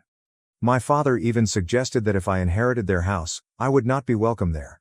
In a particularly low blow, my mother stated that my acceptance of the money shows that I never genuinely loved them and was only looking to profit from their death. The issue divides the extended family. A handful of my cousins are supportive since they are aware of the long-standing favoritism and appreciate my efforts to advocate for myself. Others feel I should have yielded in order to maintain peace, as family harmony takes precedence over financial concerns. Although my father's siblings are clearly on my side, this has affected their relationship as well as my parents. Amy is caught up in all of this. She revealed in me privately that, while she feels horrible and did not ask for it, she is not ready to confront our parents. She's been educated her entire life to rely on them and seek their approval, so I don't blame her completely. Still, a part of me wishes she could help me just once. This situation has brought back a lot of prior pain and hatred. I find myself recalling all the times I was passed over or disregarded in favor of Amy, the birthday parties I missed, the school functions my parents missed, the accomplishments that went unnoticed. This one incident seemed to be bringing to a close a lifetime of injustice. Despite the fact that the entire event has created a schism in the family, I am standing firm and want to claim my inheritance as Grandpa intended. My parents rarely talk to me, and family gatherings have become awkward.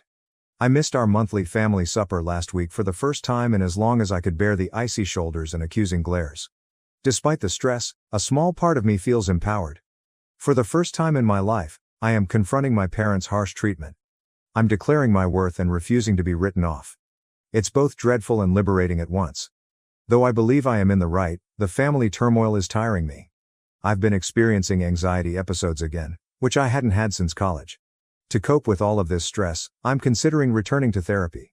Am I the one who should have refused to meet my parents' expectations and accepted my inheritance? Should I have simply given Amy the money to keep the peace? Although I am tired of being the family scapegoat, I am equally afraid of losing my family completely. Any advice or comment would be greatly appreciated. Update. A lot has transpired since my initial post, which was 6 months ago. I'd want to thank everyone for their encouragement and advice. It helped me stay strong throughout tough times. Let me start with the legal side of things. Many of you cautioned me, and I did consult my own attorney. He confirmed that I had every right to inherit, and that what my father attempted was illegal. He assisted me in recording everything and preparing to take legal action if necessary. Fortunately, things did not turn out as expected. My grandmother, together with my father's brothers, and her lawyers resolved issues outside of court.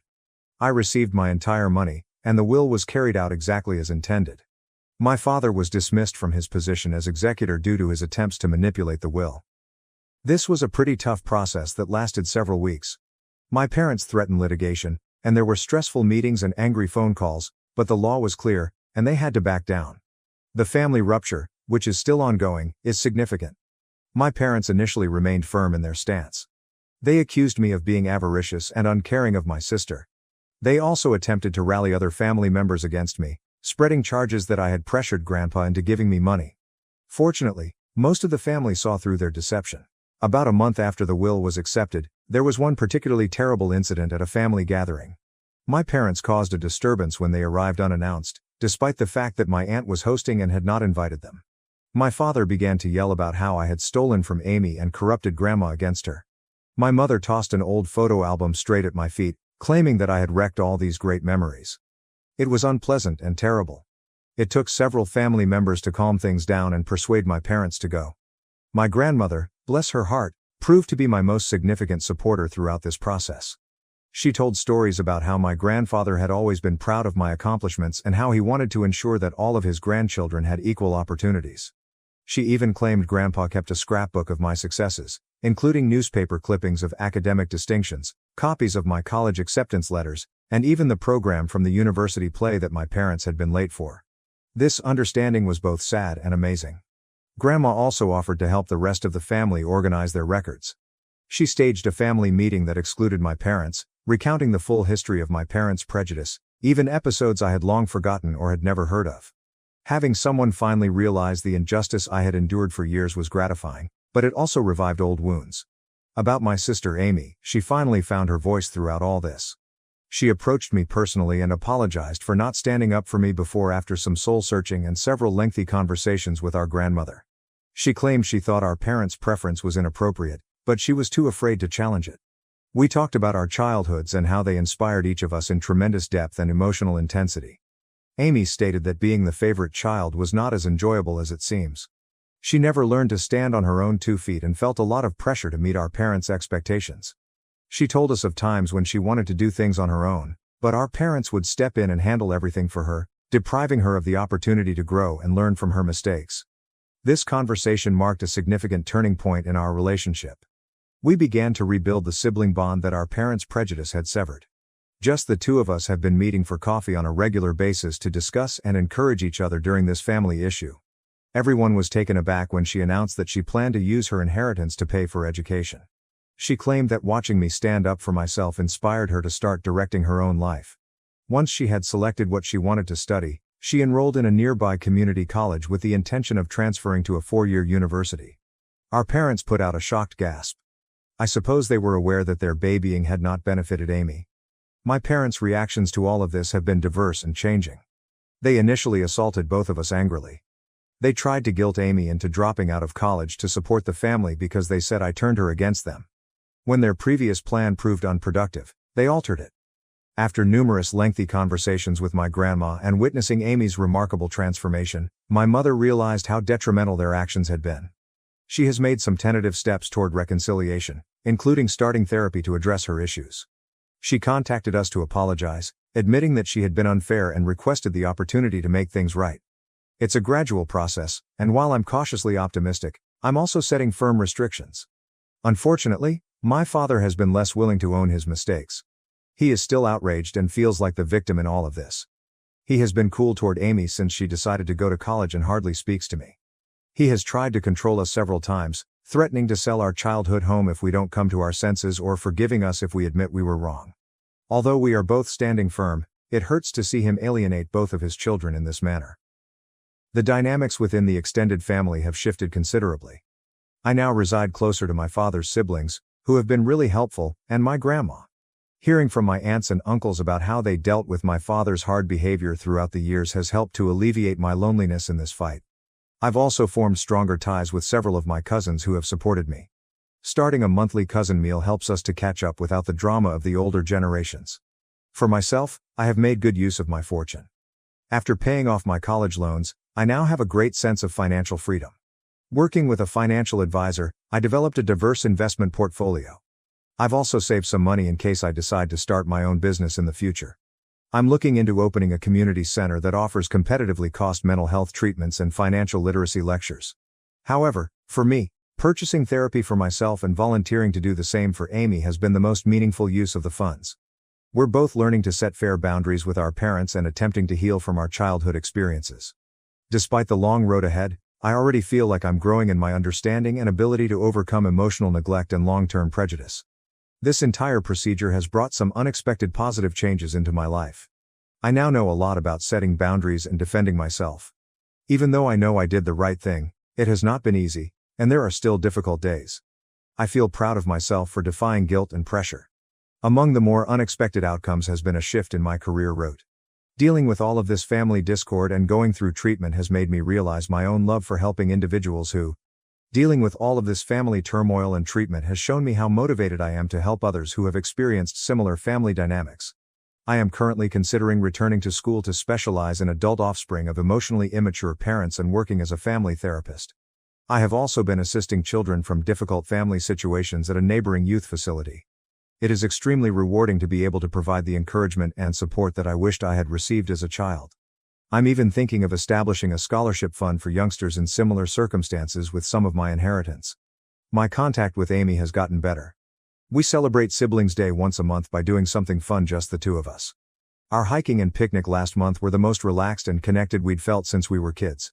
Without our parents' influence, we are gradually rebuilding our relationship on our own terms. Things with my parents continue to be hard.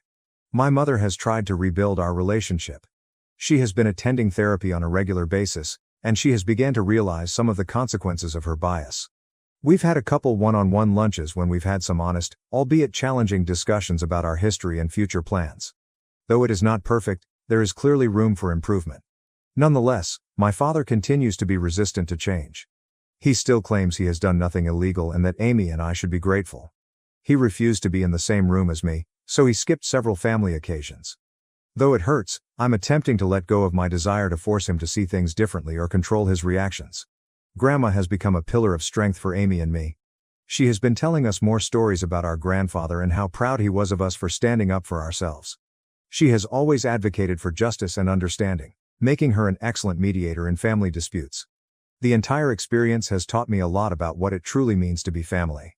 I've come to realize that sometimes the family you choose is more encouraging than the one you were reared in.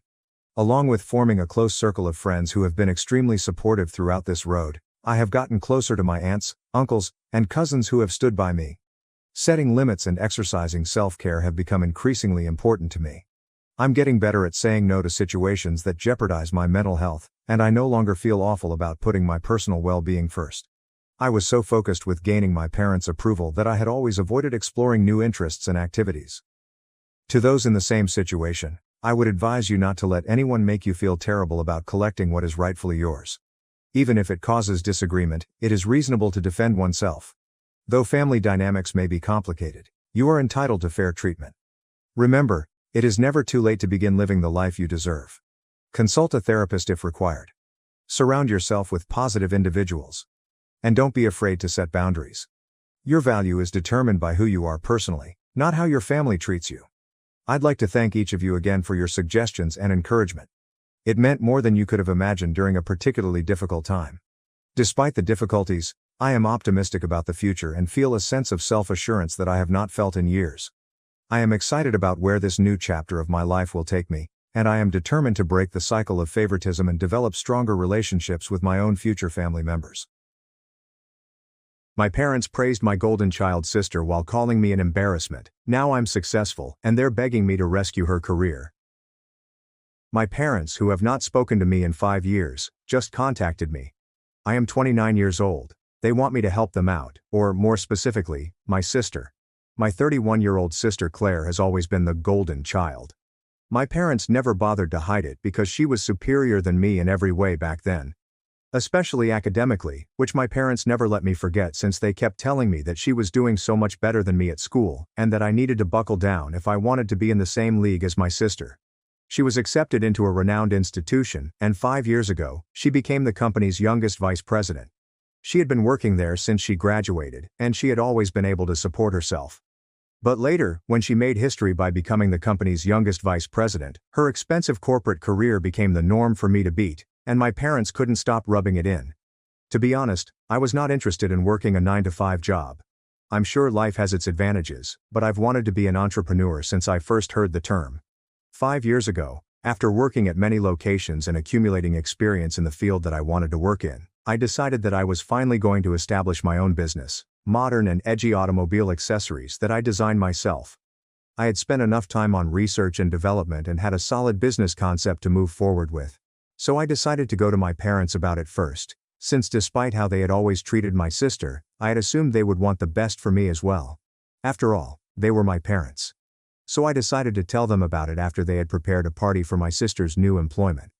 2 days after the party, I approached them in person and explained my idea. I expected some type of response, but instead they just laughed and thought I was attempting to fool them.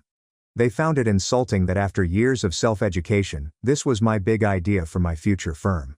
I told them I was serious, but they said I shouldn't quit my work because they'd be embarrassed to introduce their son as a failure.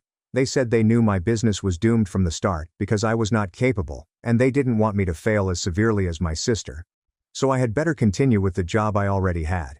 I was quite offended, so I decided to quarrel with them. I told them that I would go ahead with the business whether or not they supported it. They told me I could do whatever I pleased, but I wasn't free from the repercussions. They warned me that if I pursued my business idea, they would have to take me out of their lives because I would be an embarrassment to them. Something they were already aware of. They also expressed their displeasure with having to introduce their children, one of whom is a vice president at a famous company and the other, at the age of 25, is still trying to sort out his own life. They said they had been thinking about having this conversation with me for a long time, and they finally told me that I could either continue working my way up at my current job and not embarrass them, or I could do whatever I wanted and make a fool of myself. But then I'd lose them. I think it's evident what I did. I decided to cut them out of my life and never spoke to them again after that.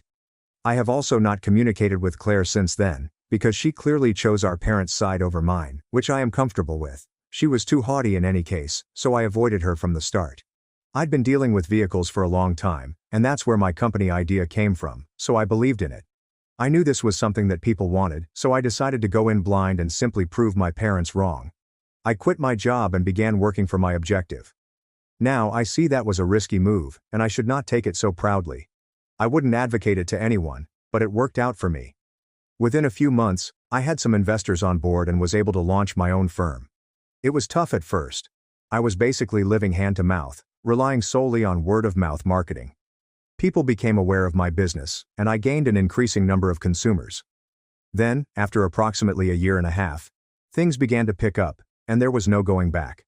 I'm pretty comfy right now. I have my own place, which is very wonderful. I live in a fantastic area, drive a nice car, and have everything I ever wanted. I wouldn't say I'm a millionaire, but I'm doing well for myself, and I don't consider myself a failure, as my parents had expected. So, I'd say I proved them incorrect, and I'm really thrilled about that. I'm so thrilled about it that I don't even feel the need to include their face, because it's not worth it. Anyway, I have not contacted them in the last 5 years. I even married my girlfriend of 8 years, and we've been married for 2 years. Last month, we discovered that she was also pregnant. I've reached so many milestones, yet I've never sought to contact my parents. They know where to locate me. They can practically contact any relative and ask where I live, so they can pay me a visit. I know they know everything about my life since I've maintained in touch with the rest of our family, and they tell me that my parents ask about me all the time yet never try to contact me. I suppose it is their method of coping with things. Anyway, they eventually contacted me last week and asked if I'd be willing to meet them. I discussed it with my wife, and she said she wanted me to go ahead and see what this was all about. They had not said anything in the communication they had sent me, so I had no idea what to anticipate. But I went ahead and visited them at their home. When I arrived, they greeted me kindly, but I could tell there was something going on. Even when I lived with them, they were never as polite to me. So, even while they made small conversation with me, I sensed they were preparing for something. They finally addressed the elephant in the room. They told me they had heard about my business and wanted to congratulate me. They made no apologies and simply stated that they were delighted I had been able to prove them incorrect and that their initial mistrust had vanished. That was wonderful, and I didn't know what to say, so I simply smiled. But then they told me Claire had been unfortunate in the last few months. Apparently her company was not doing well, and there had been many layoffs. Even high management had been fired, including her. So for the past 4 months, she had been sitting at home, doing nothing. My parents told me that she had been trying to find another employment, but after working for the same firm for so long, she didn't know what to do, and was quite depressed about how things turned out for her. I found it perplexing that they were talking about her because there wasn't much I could do, so I simply let them continue because I wanted to see where they were going with this talk. After a while they got to the point and asked whether I would be willing to hire my sister. She was currently too depressed to apply for employment on her own, and all of the offers she received were below her pay grade. She did need something, and my parents wanted to know whether I would be willing to offer her a position in my company, one that paid well and allowed her to bring her own expertise to the table. When they asked the question, I had no idea what to answer, so I told them I needed some time to think about it, and will let them know my decision later. I didn't say yes on purpose since I wasn't sure how to reply. I should have realized they weren't approaching me for no reason, given that they had previously had the opportunity but had never taken it. They were rather happy with themselves. I believe they expected me to say yes, but after returning home, I thought about it for a long, and, after consulting with my wife, decided to decline. She works in a bank and has little to do with my company, but she assured me that this was a professional environment. In here, everything I say goes. So she didn't want to interfere. If I thought I wouldn't be able to work well with my sister, that was what I should do. In any case, she didn't believe my parents' attempts to reconnect with me were sincere, so I had no need to comply. Anyway, I had never pledged to help. Therefore, I had no obligation to provide her with a job. I didn't want to tell them about it since I knew if I said no, they'd take advantage of the situation and make me appear bad. I attempted to avoid any confrontation, but then they began texting me every day to see what my response was. I even ignored it, but they called me back 2 days later and told me I needed to respond. So I informed them that I had thought about it and, after much discussion, had decided that I could not work well with Claire and did not want her to work with me. We'd never had a nice relationship, so I didn't feel obligated to hire her or them. When I mentioned that, they completely flipped out. They began yelling at me about everything they had done for me, including raising me and paying for everything I desired as a child. And now, when they wanted me to repay the favor, I was turning my back on them and pretending that I owed them nothing. I thought it was an extremely harsh thing to say, considering they did everything for me back then because I was completely reliant on them. To be honest, I believe it would be unlawful to simply refuse to do that for me. Besides, that wasn't the point. So I tried to explain to them that I wouldn't be able to work effectively with Claire, which was the only reason I didn't want her in my company. I didn't think they needed to yell at me and behave like that just because of this. Also, we haven't spoken in 5 years because they told me they didn't believe in me and wouldn't invest in my business. So they had no right to think I'd let them bully me around. But they continued to shout at me, claiming that they had only contacted me because they believed that after 5 years, I would have finally let it go, now that I was doing well. Instead, I was being selfish, clinging onto old grudges, and unwilling to aid my own family. They reminded me that Claire was my sister, and because she was in difficulty, I needed to be there for her. They even claimed she would have done the same for me if I had been in her situation. They informed me that if my business had failed, they would have supported me, and I owed it to them to support her as well. It became quite unclear, and the dispute heated up. After a while, I informed them I didn't want to talk to them anymore, so I hung up and blocked their numbers. Since then, I've been quite confused about my thoughts because of what my parents said, about how they would have supported me if I had in Claire's situation. I spoke with my wife about it, and she claims that they only said these things because I was not in her position, and they were attempting to manipulate me. So I don't have to fall for any of that because they haven't even apologized to me yet, and yet expect me to help her out. My sister was never kind to me as a child, and everyone continually picked on me. I know my wife is correct, yet I have a nagging feeling of guilt. I'm not sure. I simply feel uneasy about everything. Am I the idiot for not hiring my sister after she lost her corporate job? Update 1. Thank you very much for responding to my post. It's been a while since I spoke with my folks, and I know what I did wasn't such a huge thing. To be honest, it's unlikely that my sister will never find work again, it's just that I don't want to work with her. I mentioned that I had discussed it with my wife, and the two of us had chosen to remain with our decision. But that doesn't set well with my parents.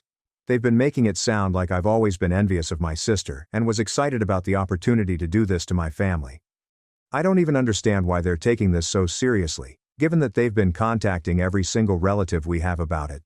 It's not like these relatives are just talking to them and bringing it up in conversation. They go out of their way to text them and tell them all about me. It's ludicrous how they're acting, and I believe it's a call for attention, but I won't give it to them. They have been blocked, and no matter what they do, I will not unblock them or engage with them about it. Some relatives who tried to contact me even sent me screenshots. I answered to them by explaining the full incident. It's not like they didn't already know. For the past 5 years, my parents and I have run into each other at family gatherings but never spoken, so most people were aware of our strained relationship. But this is going too far, directly involving relatives and making me seem awful. Anyway, after I cleared things with several of my relatives, the majority of them urged me not to worry about my parents. They were not going to turn against me because they knew what had happened in the past. They understand that my parents are overreacting right now. That's what I'm happy about right now. Honestly, my wife is pregnant, so I don't think I have time to worry about these things right now. I had planned to make the announcement in a couple of weeks, but I guess I'll do it sooner, just so my folks will get the message and quit bothering me. I think it's a nice concept, but we're not sure if it will work because my parents are quite callous. They might even try to disturb us despite knowing my wife is pregnant. I would not put it past them. Update 2. Hello. So my wife and I announced the pregnancy on social media a few days ago. It's been roughly 10 days since I last spoke with my parents. Most of my relatives congratulated me, but then I received an email from an unknown sender claiming that my child will suffer as a result of my actions toward my family. I immediately recognized my parents. It had to be. Because no one else would even think of uttering something so heinous. My baby hasn't even been born yet, and they're already wishing us ill because I refused to help my sister. It's not like Claire had sought me directly for assistance, in which case I may have considered things. My parents, however, wanted me to offer her a job. Anyway, that's not the point. Even if I had done something truly awful, I do not believe they would have the right to say such things. I didn't inform my wife about the email since I didn't want to upset her. Even though she is still in the early stages of her pregnancy, reading stuff like these is really disappointing. I decided to deal with this on my own. I went over to my parents' place to speak with them in person. I didn't want to unblock them, so visiting them was the only option to communicate. But they refused to even open the door to let me in. Most likely because they knew what they had done was wrong. So I just spoke to them from outside their house, and I completely lost my patience. I raged at them, telling them that they had no right to say such things, especially given how they had treated me during my childhood and for the previous 5 years. As if I wasn't even a member of the family. They wanted a piece of my achievement and wanted to share it with my sister. Even if they had never compelled Claire to do such things when I was struggling. To be honest, they had not even supported me when I was struggling, so they did not deserve to communicate with me at this point. I informed them that whatever they were doing was ineffective since it was further isolating me from them. I also stated that I never wanted to speak with them again, and even if they apologized, I would not forgive them in the future. So they could say goodbye to any assistance from me when they retired, and they would never get to meet their grandchild either. After saying that, I left and returned home. And I'm really relieved right now. I'd been holding these things back for a long time, ever since they began bothering me. But it was about time that I responded appropriately. I have not yet informed my wife about this interaction because I do not want to disturb her. I don't think I will, at least until the pregnancy is over. Update 3. Hi. After I spoke with my parents in person last week, they decided to rest for a time and do nothing. I also had a pregnancy announcement party at my place for certain family and close friends. I anticipated my folks to do something that day, but they didn't bother. So I assumed they had finally moved on from this entire experience, and I was attempting to do the same. But then, this morning, Claire called me when I was at work.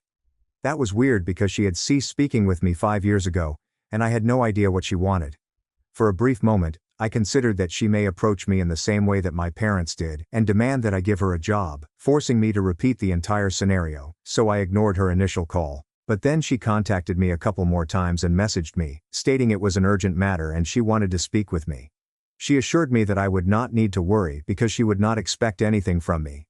She explained that she simply wanted to share something that had been bothering her for some time. So I opted to answer the phone, and we talked today. She explained that she had been despondent for several weeks and had not spoken to anyone, disregarding all texts and emails she had received, including those from relatives. It wasn't until a few days ago that she read those messages and understood that everyone was talking about how unfair it was for our parents to expect me to provide her a job, especially when they had never treated me properly.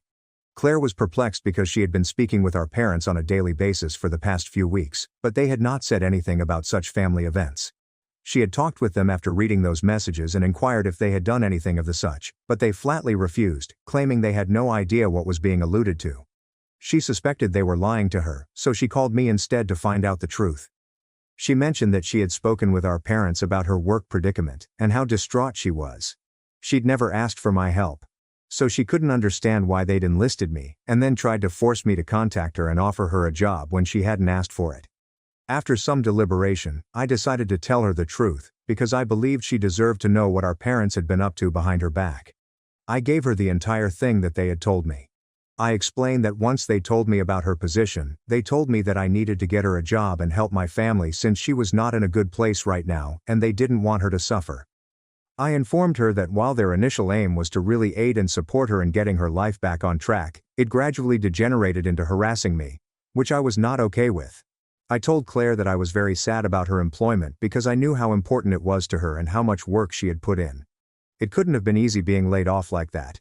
But truthfully, she knew we never got along and wouldn't function well together, which is why I denied our parents' request. Claire seems to comprehend. She informed me that she was not interested in working with me.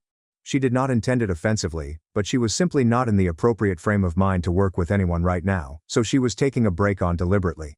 Our parents had given the impression that she had no proposals worth considering, but she did. She was only holding out because she wanted to rest. It was her personal choice. She wasn't upset, but she made the decision to not work for a while on her own. She was frustrated, so she vented to me for a while, and I let her. Even though we weren't on the greatest of terms anymore, I believed she needed it. After we had a complete chat about it, she told me that she was really upset about what our parents had done to her because it made her appear desperate and gave people the wrong impression, as if she was attempting to persuade our parents to compel me to hire her. She told me she was going to talk to them about it, and she apologized for everything I had been through. I thought it was quite mature of her, and I honestly felt like she had matured a lot over the last 5 years, especially after being laid off. I suppose she understood that nothing is permanent, and that she shouldn't be so haughty. Perhaps that was a lesson in disguise. Anyway, we weren't able to make things right, but we did have a decent conversation, which I think is enough for me. Update 4: Claire and I chatted by phone a few days earlier. After our chat, she stated that she would speak with our parents and confront them about what they had done. She did this, and it did not go well.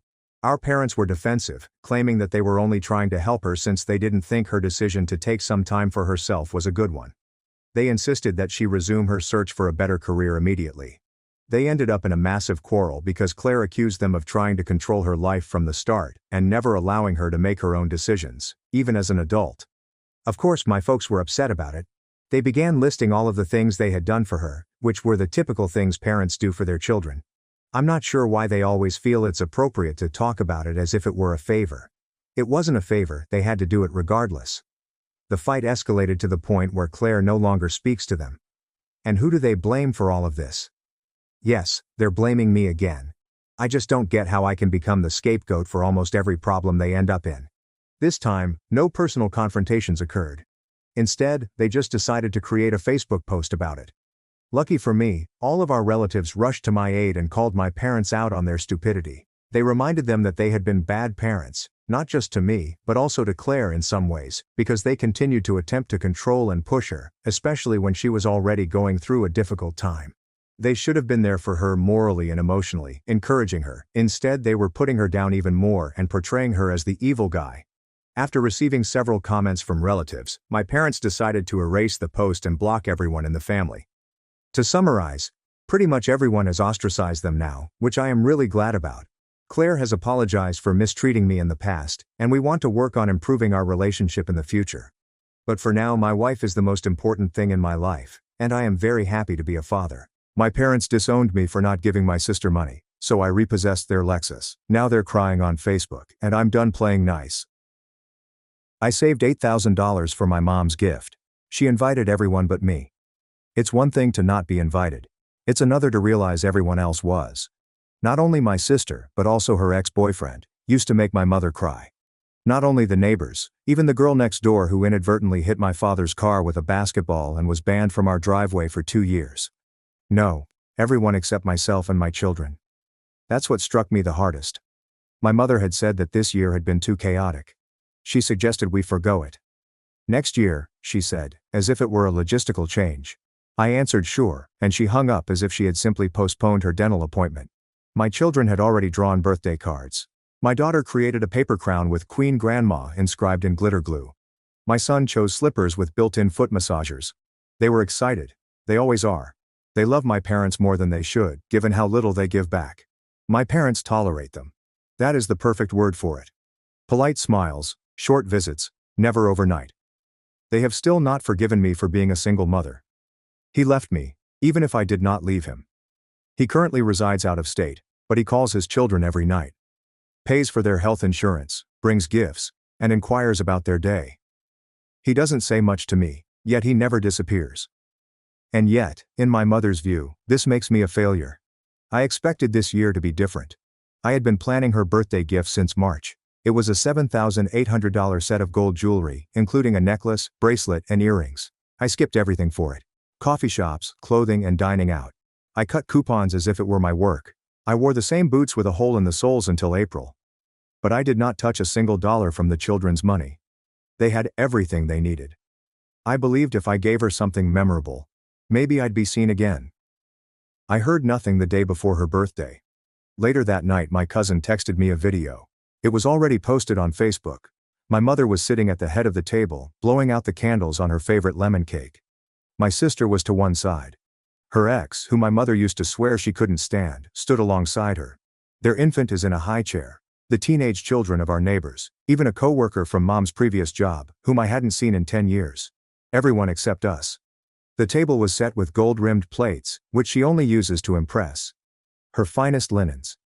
The floral arrangement I had sent her that morning was placed at the far end of the table.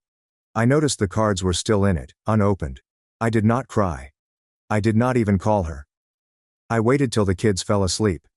And then I got out every item we had wrapped for her, my father and my sister's baby. I unwrapped them. I lay them all out. I took a snapshot, posted it to the family group chat, and texted, "Returning these today." 40 minutes later, my father was beating on my door. "Are you out of your mind?" he asked. I opened the door. He stormed in without waiting. I looked at the unopened gifts, as if I had broken something holy. He didn't inquire about the children, didn't ask how I found out, did not apologize. Just replied, "You don't embarrass the family like this." I said, "You invited the whole neighborhood and left us out." His demeanor didn't alter. He shrugged and added, "We needed things to be quiet this year with your sister visiting." Then he walked out. There's no explanation, no justification, and nothing for the grandchildren staring from the stairs. The next morning, I drove to the jeweler and returned the gold set. I did not even ask for a full return. I told them to replenish it. Something in me turned off that night, and it isn't coming back. After I returned the jewelry, I assumed that would be the end of it. Maybe they just iced me out as usual. Pretend I overreacted. Move on as if nothing occurred.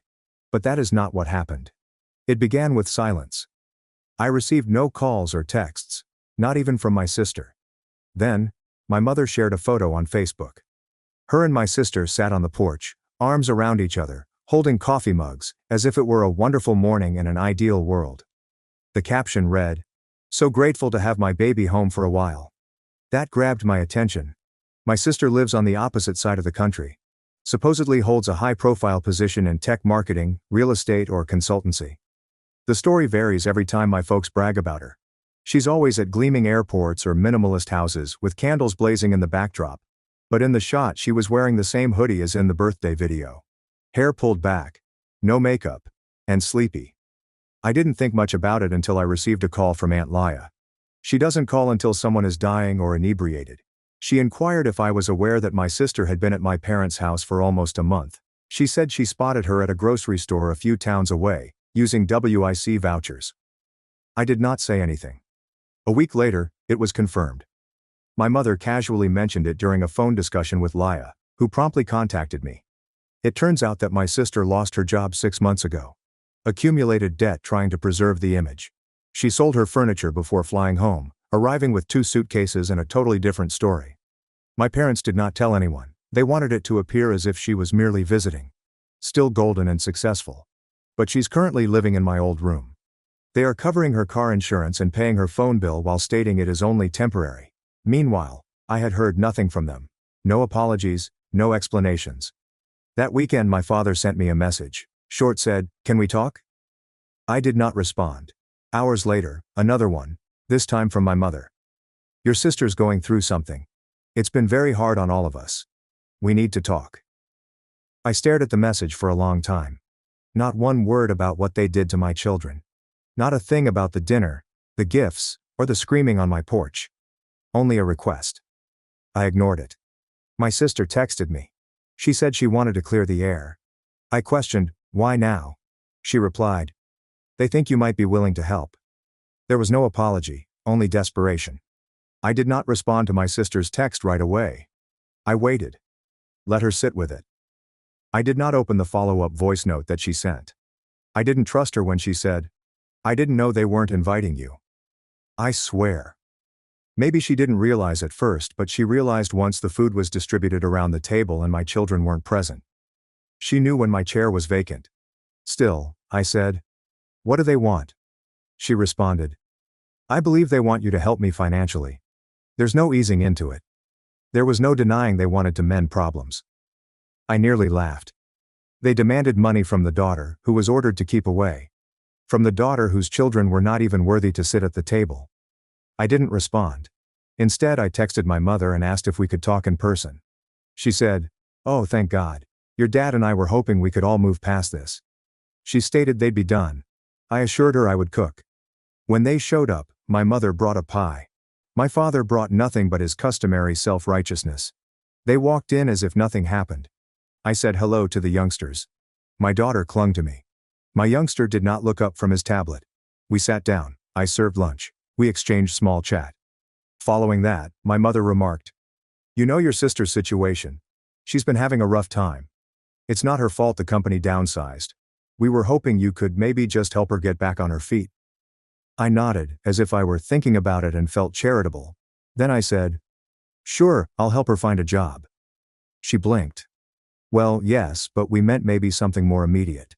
Like rent, groceries, or maybe something to help her get her car back in shape." I thought about it.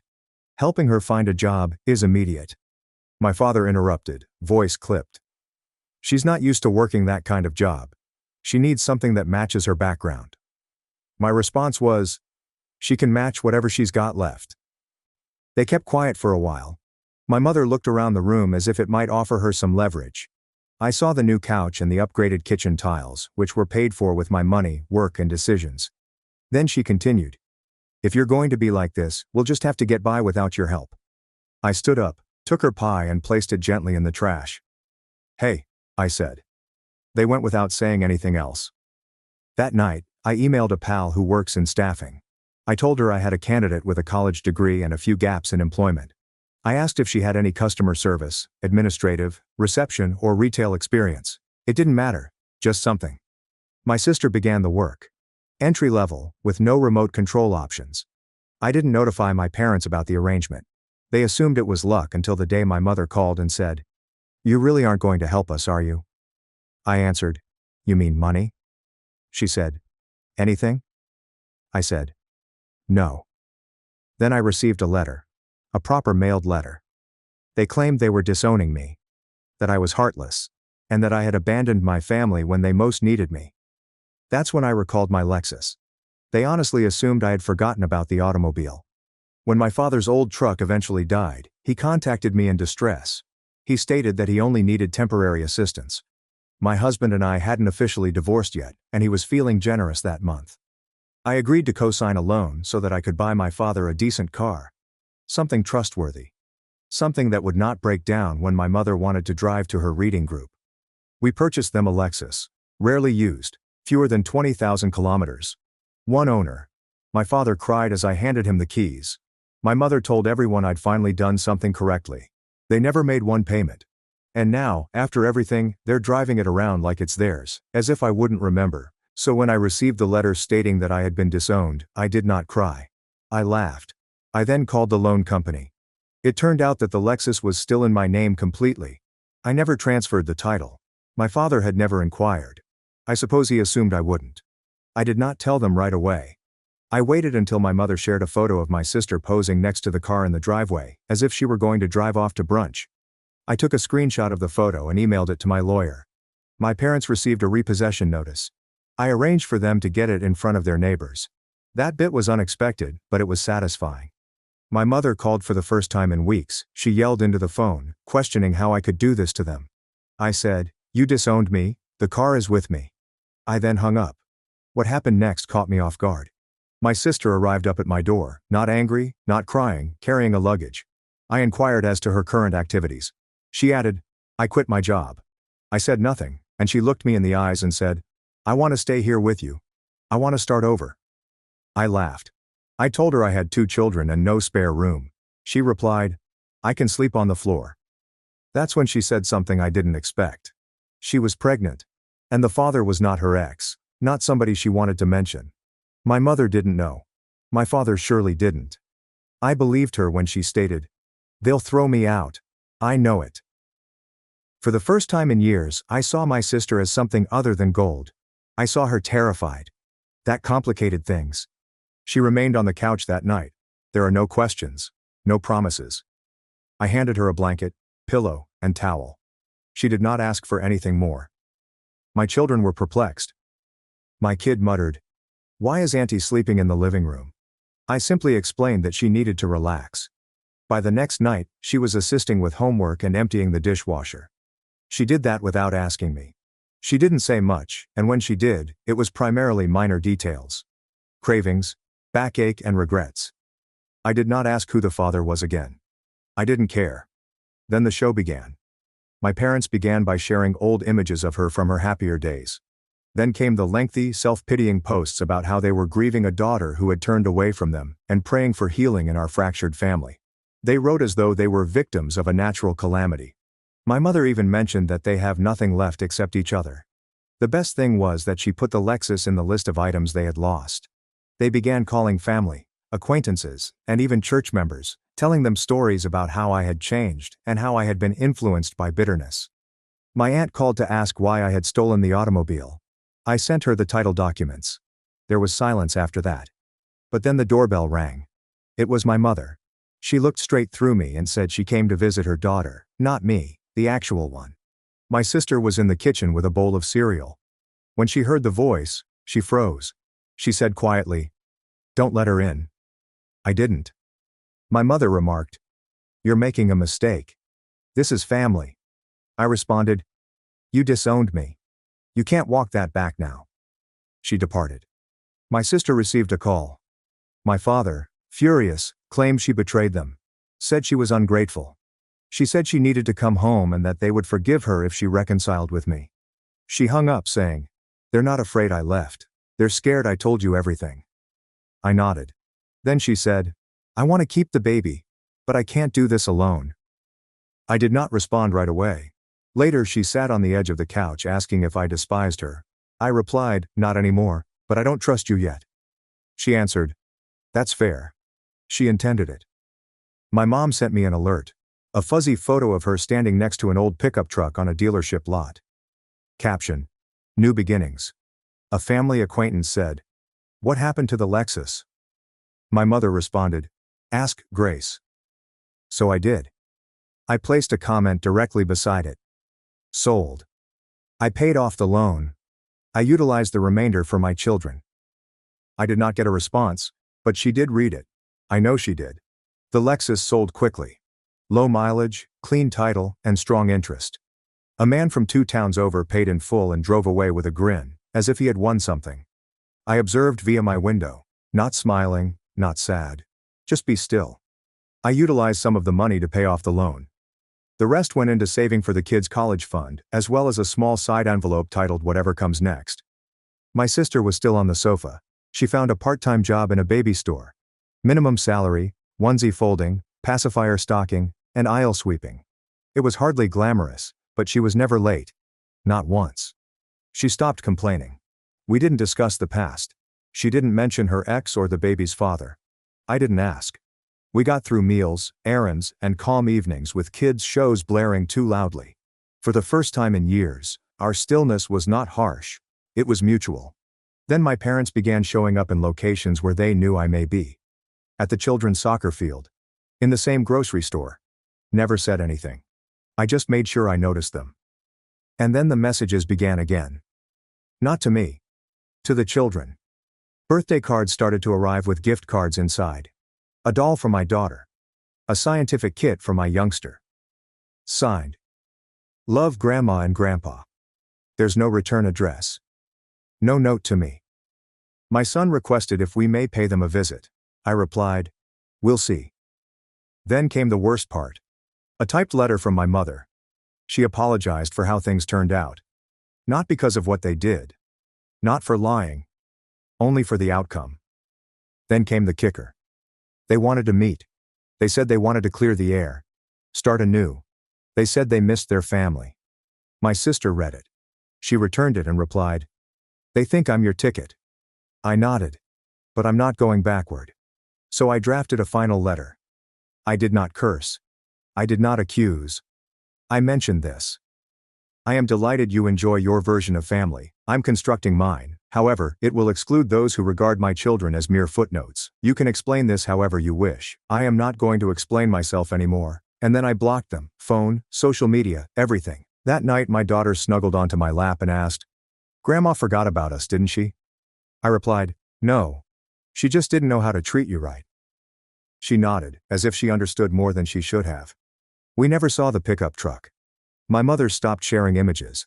My father supposedly told individuals I ruined their lives. But something happened. People stopped believing them.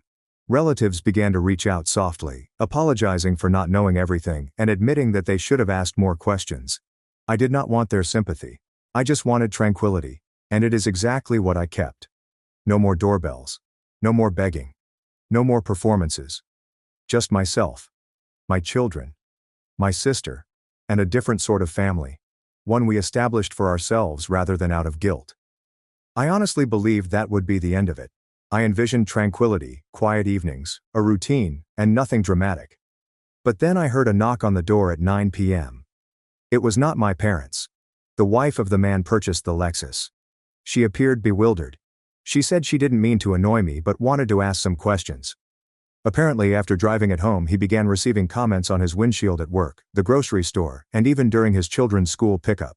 Things like, you do not deserve that automobile. That isn't yours. This was a gift that you stole. All are unsigned. She inquired whether anyone in my life could have an issue with the automobile being sold. I replied, yes. But I don't think it'll happen again. He believed me. Then, my sister received a call from an old friend. Someone she had not spoken to in a year. Apparently our mother has been telling others that I lured her away. That she was pregnant with a stranger's child. That I was exploiting her for vengeance. Classic projection. That would have hurt about a month ago, but not now. Because the truth is, my sister is still here. Still working. Still pregnant. Still sleeping on the couch. And this morning, she told me she's saving for a twin mattress so she can relocate to the laundry room and give the kids back their living room. It's little, but real. No one is pretending anymore. No one is performing. I'm not sure whether my parents will ever stop spinning their version. I don't really care. Because the people that matter can see it now. A few of them even apologized, really and quietly, as if they had now realized how long this had been developing. I don't know what comes next. Perhaps they'll try something different. Maybe they'll just depart from our lives entirely. However, the air currently feels cleaner. My children are laughing more. My sister is trying. And I'm not spending time waiting for someone to love us the way we deserve. So thank you. Thank you to everyone who reached out, followed this story, sent messages of support, or simply read in quiet. Thank you. I'm not sure whether there will be any additional updates, but if there are, I'll post them. Until then, we're fine. We actually are. I saved my sister's birthday party. She called me jealous and tried to brand my face. Now I'm her court-ordered caretaker. My older sister used to pinch me till I bled. I once used her hairbrush without her permission, and she pinched my arms so hard that I arrived to basketball tryouts looking like I'd been assaulted by a wild beast. What's her reasoning? I got my filthy guy germs on her things. And when I was 14, I became tired of it. It all began when I mistakenly left the restroom door unlocked. She barged in when I was showering and began pinching my back till I screamed. But I was prepared. I grabbed her wrist and squeezed it back, but my tiny act of vengeance didn't feel as satisfying as I had hoped. In fact, it made me feel worse, so much so that I began crying for being such a bad brother and allowed her to pinch me 10 times harder. And don't get me wrong, I loved my folks. But I know they saw my bruises and nail marks. I know they could hear me crying in my room after her attacks, but they never intervened since, in their opinion, she was the social butterfly who kept our family's reputation clean. Plus, when we were at school, she nailed the protecting older sister role. She would take my hand as we walked through the halls. She would present me as her favorite younger brother to all of her friends. It was horrible. However, one positive outcome was increased pain tolerance. You see, I put all my pain into athletics. So by the age of 16, I was not only the varsity basketball captain, but I could also take hits that would knock other kids out. She was a senior, a grade above me, and I was constantly hearing about the drama in her buddy group. She had ceased pinching me as much by this point, owing to my increased size, and all I wanted was a nice relationship with her. So when her entire buddy group skipped her 18th birthday celebration to attend Brianna's, I realized I had to help. Brianna and my sister had been arguing over a guy named David. My sister spent the entire morning crying because no one would attend her party. I spent all day correcting it. I contacted everyone I knew, including basketball players, students from other schools, and several college freshmen. I told them about free alcohol and fantastic music. By 8 p.m., I had approximately 40 people arrive. The party was great. She grabbed me aside halfway through, happy tears in her eyes, and told me I was the finest brother in the world. We even took shots together. She continued assuring everyone that I had rescued her birthday. For the first time in my life, I felt as if we were real siblings. Or so I thought. Because, as it turned out, David was Brianna's cousin, and he arrived drunk as hell with his new girlfriend at 11 p.m. I started ranting about how my sister was so desperate that she had to have her loser brother beg people to come. How she paid random freshmen to pretend to like her. The party dispersed in 20 minutes. She did not speak to me for 2 days. Then, when our parents were at their anniversary dinner, I heard a tap on my bedroom door. That was her. "Can we talk?" she asked politely. I opened up and she instantly threw me against the wall. "You knew David was Brianna's cousin. You invited him to humiliate me. You've always been jealous that I'm your favorite." She was clutching her hair straightener, which was still hot from fixing her hair. Before I could grasp what was going on, she swung it at my face. "You ruined my life." I ducked instinctively. There was a sizzling sound, followed by the most terrifying scream I'd ever heard. When she missed me, she placed the straightener against her own neck. Red blisters were already developing. She dashed to the restroom, and I could hear her sobbing. I dialed 911 right away, my hands shaking. She ended up needing skin grafts. The burn was 3rd degree.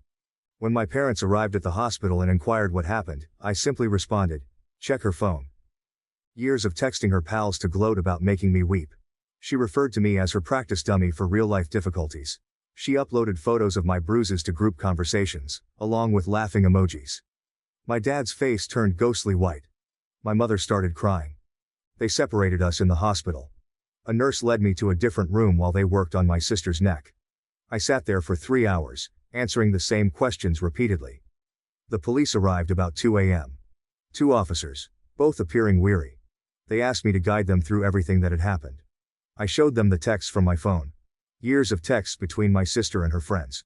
I'd been saving screenshots since I was 12 to explain why I had so many bruises. The female officer's jaw tightened as she read through them. She continued scrolling, her face becoming darker with each message. My parents arrived at the police station at about 4 a.m. Mom's mascara ran down her face. Dad continued raking his hands through his hair, causing it to stick up in unexpected directions. They would not look at me. Evelyn was the name of the investigator assigned to our case. She had kind eyes but posed difficult questions. She wanted to know about every instance I could recall, every pinch, bruise, every time my parents observed what happened but did nothing. I told her about the basketball tryouts, the shower incident, And how my sister used to smile at school assemblies while sinking her nails into my arm beneath the table. Evelyn jotted everything down in a little notepad. The following morning, Child Protective Services became engaged. Jordan, a social worker, came to interview us at home. He was younger than I imagined, possibly in his late 20s, and spoke with a soothing tone that made me want to tell him everything. My sister returned home after 2 days in the hospital. Her neck was wrapped in white gauze. She was unable to turn her head without suffering. The doctors indicated she'd require numerous procedures and her scars would be permanent. She has moved into our guest room. Mom took time off work to assist her with the bandage changes. I could hear them speaking softly through the walls. My sister would occasionally cry real terrible sobbing, as opposed to the artificial tears she used to manipulate people. Jordan came twice a week. He'd talk to each of us individually, then as a family. The court ordered that my parents attend mandatory counseling sessions. They went on Tuesdays and Thursdays, returning home with red eyes and tight lips. School was odd. Word spread about what happened, albeit the specifics were unclear. Some kids assumed I had attacked my sister, while others believed she had injured herself. Brianna approached me in the corridor one day, clearly uncomfortable. "David feels bad about what he said at the party," she whispered.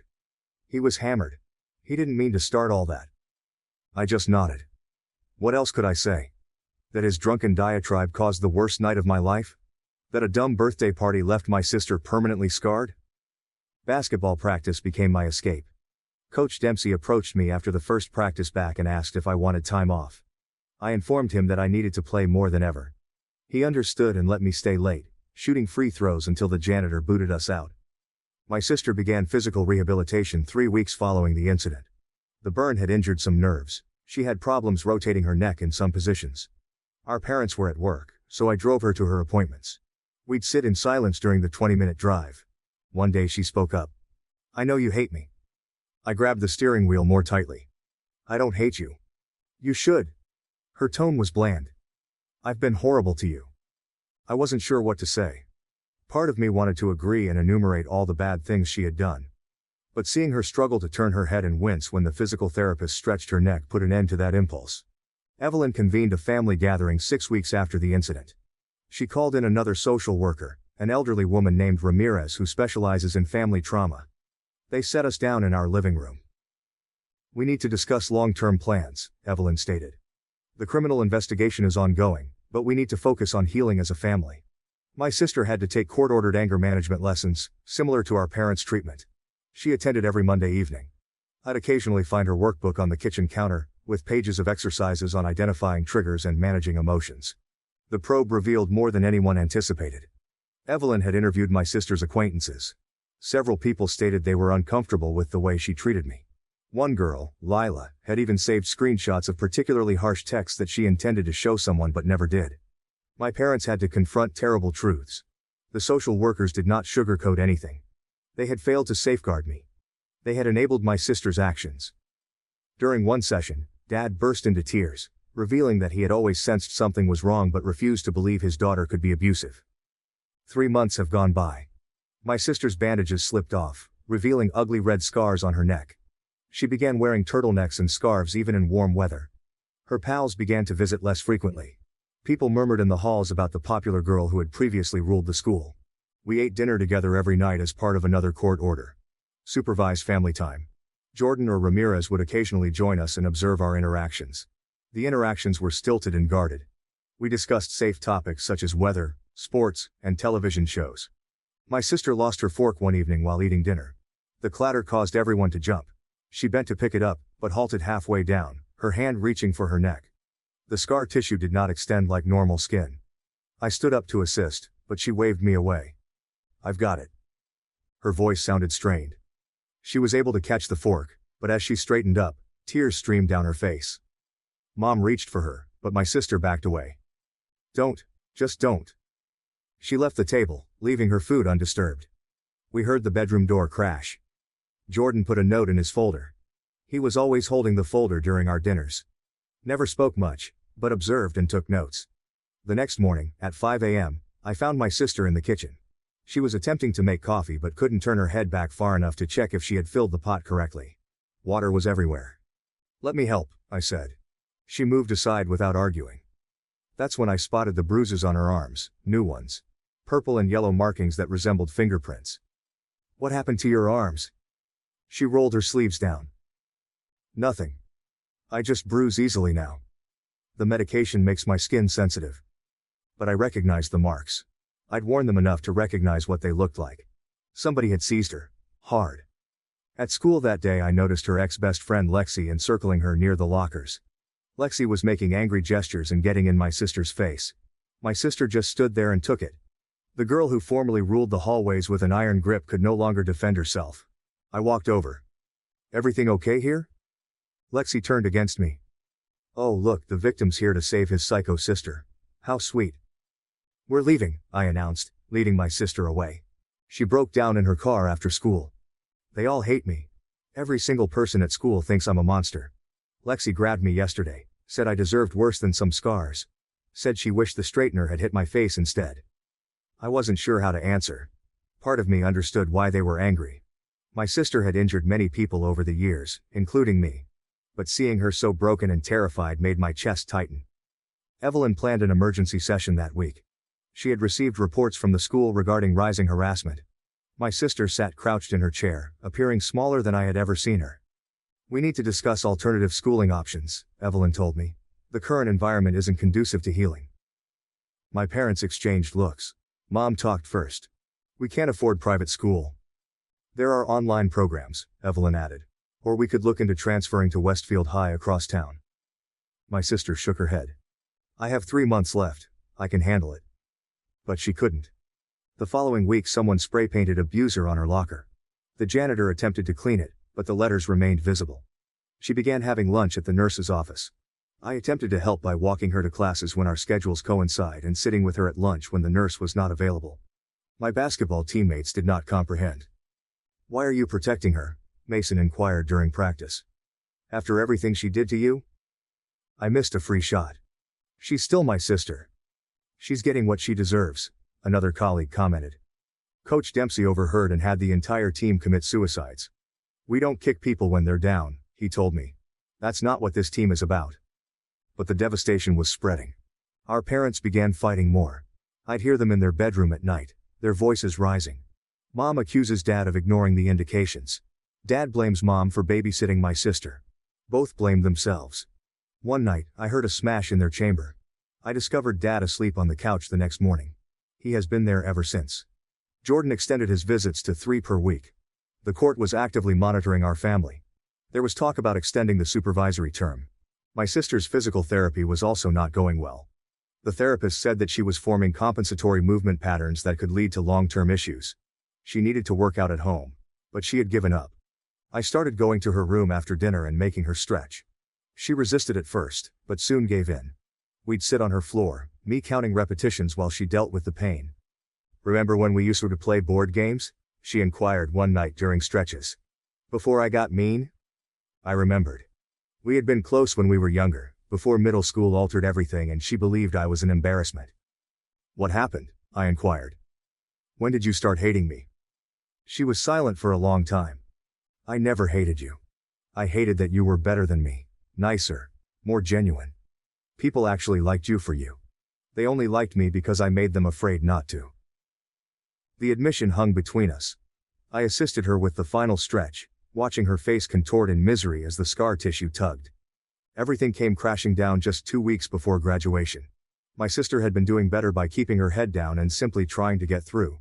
Someone then shared the screenshots online. All of the communications she had sent about me over the years. Photos of my bruises. Everything. The post went viral throughout our school community. Parents began calling for her expulsion. The principal had to convene an emergency meeting about cyberbullying. It did not matter. The damage was done. My sister did not come home that night.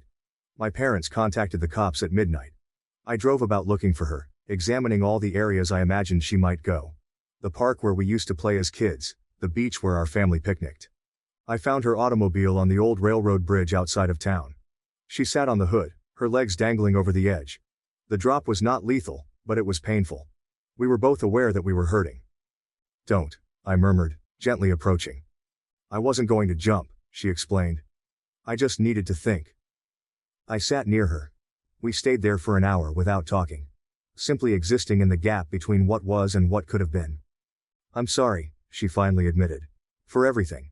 I know it doesn't fix anything, but I need you to know that I'm sorry. I know, I replied. So I did.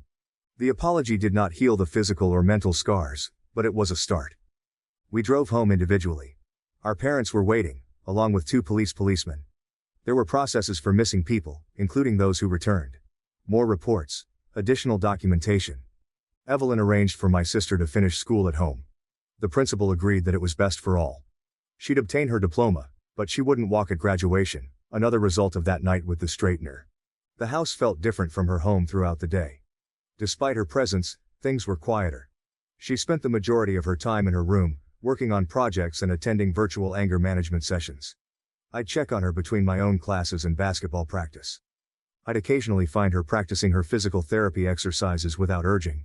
Sometimes she'd stare at her reflection, fingers tracing the scars on her neck. Our parents' marriage was dangling by a thread. They'd begun couples counseling on top of everything else. Dad continued to sleep on the couch on occasion. Mom had quit making lavish dinners, so we relied on takeout and prepackaged food. Jordan drew me aside during one of our visits. How are you handling all this? I'm fine, I said automatically. It's okay if you're not, he said. You've been through significant trauma. Your feelings matter too. But I had no idea how to describe the shame that was sitting in my gut like a stone. If I hadn't dodged that night, none of this would have occurred. My sister would graduate normally. My parents would still be pleased. Our family would not be under continual observation. The rational part of me understood it wasn't my fault. She swung a hot straightener at my face, and I ducked instinctively. But rationality did not alleviate the guilt. We qualified for regionals at the end of the basketball season. I played my worst game. Couldn't concentrate. While everyone else was celebrating, I remained at home alone, thinking about my sister. We lost by 12 points. After the game, Coach Dempsey found me in the locker room. You've got a lot on your shoulders, he told you. But you can't carry everyone else's burden. Sometimes people have to face their own consequences. He was correct. However, it did not make watching my sister suffer any easier. The girl who had plagued me for years was now someone I was constantly worried about. The irony was not lost on me. Graduation day arrived with unusually high May temperatures. I put on my cap and gown, hoping to feel excited about the achievement. My parents arrived separately and sat on opposing ends of the auditorium. My sister stayed home. As I walked across the stage, I thought about her sitting in her room, scrolling through her classmates' Instagram postings about their celebration. Part of me wanted to forgo the after-parties and return home. But Jordan had made it obvious that I needed to keep my own life and accomplishments. So I attended Mason's party. I tried to act normally. However, when someone made a joke about psycho sisters, I fled.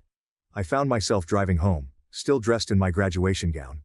My sister was in the backyard, trying to put flowers in Mom's neglected garden.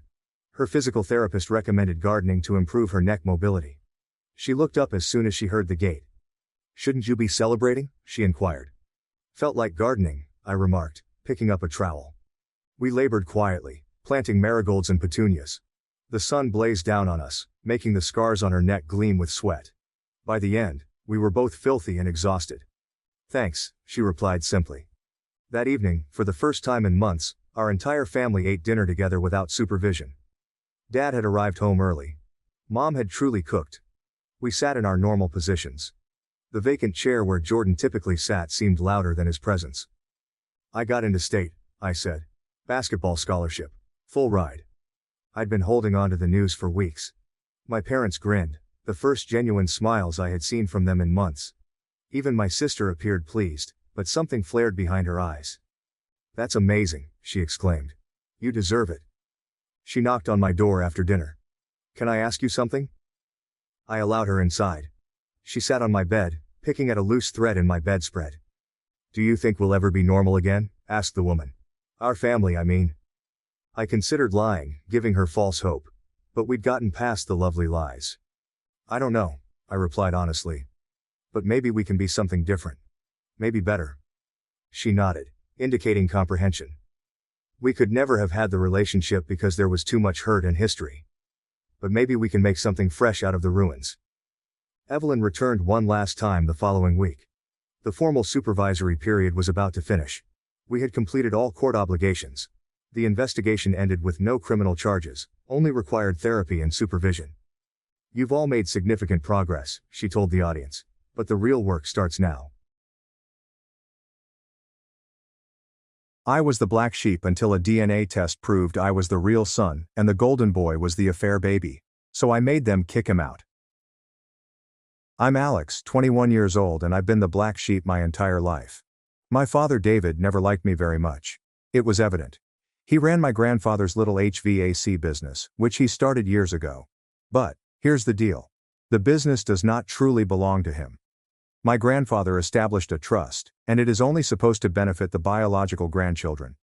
Basically, my father works there but has no actual power, which he has always disliked. I think he isn't good with money or anything. So my grandfather did not trust him with the business's funds. Now things get much messier.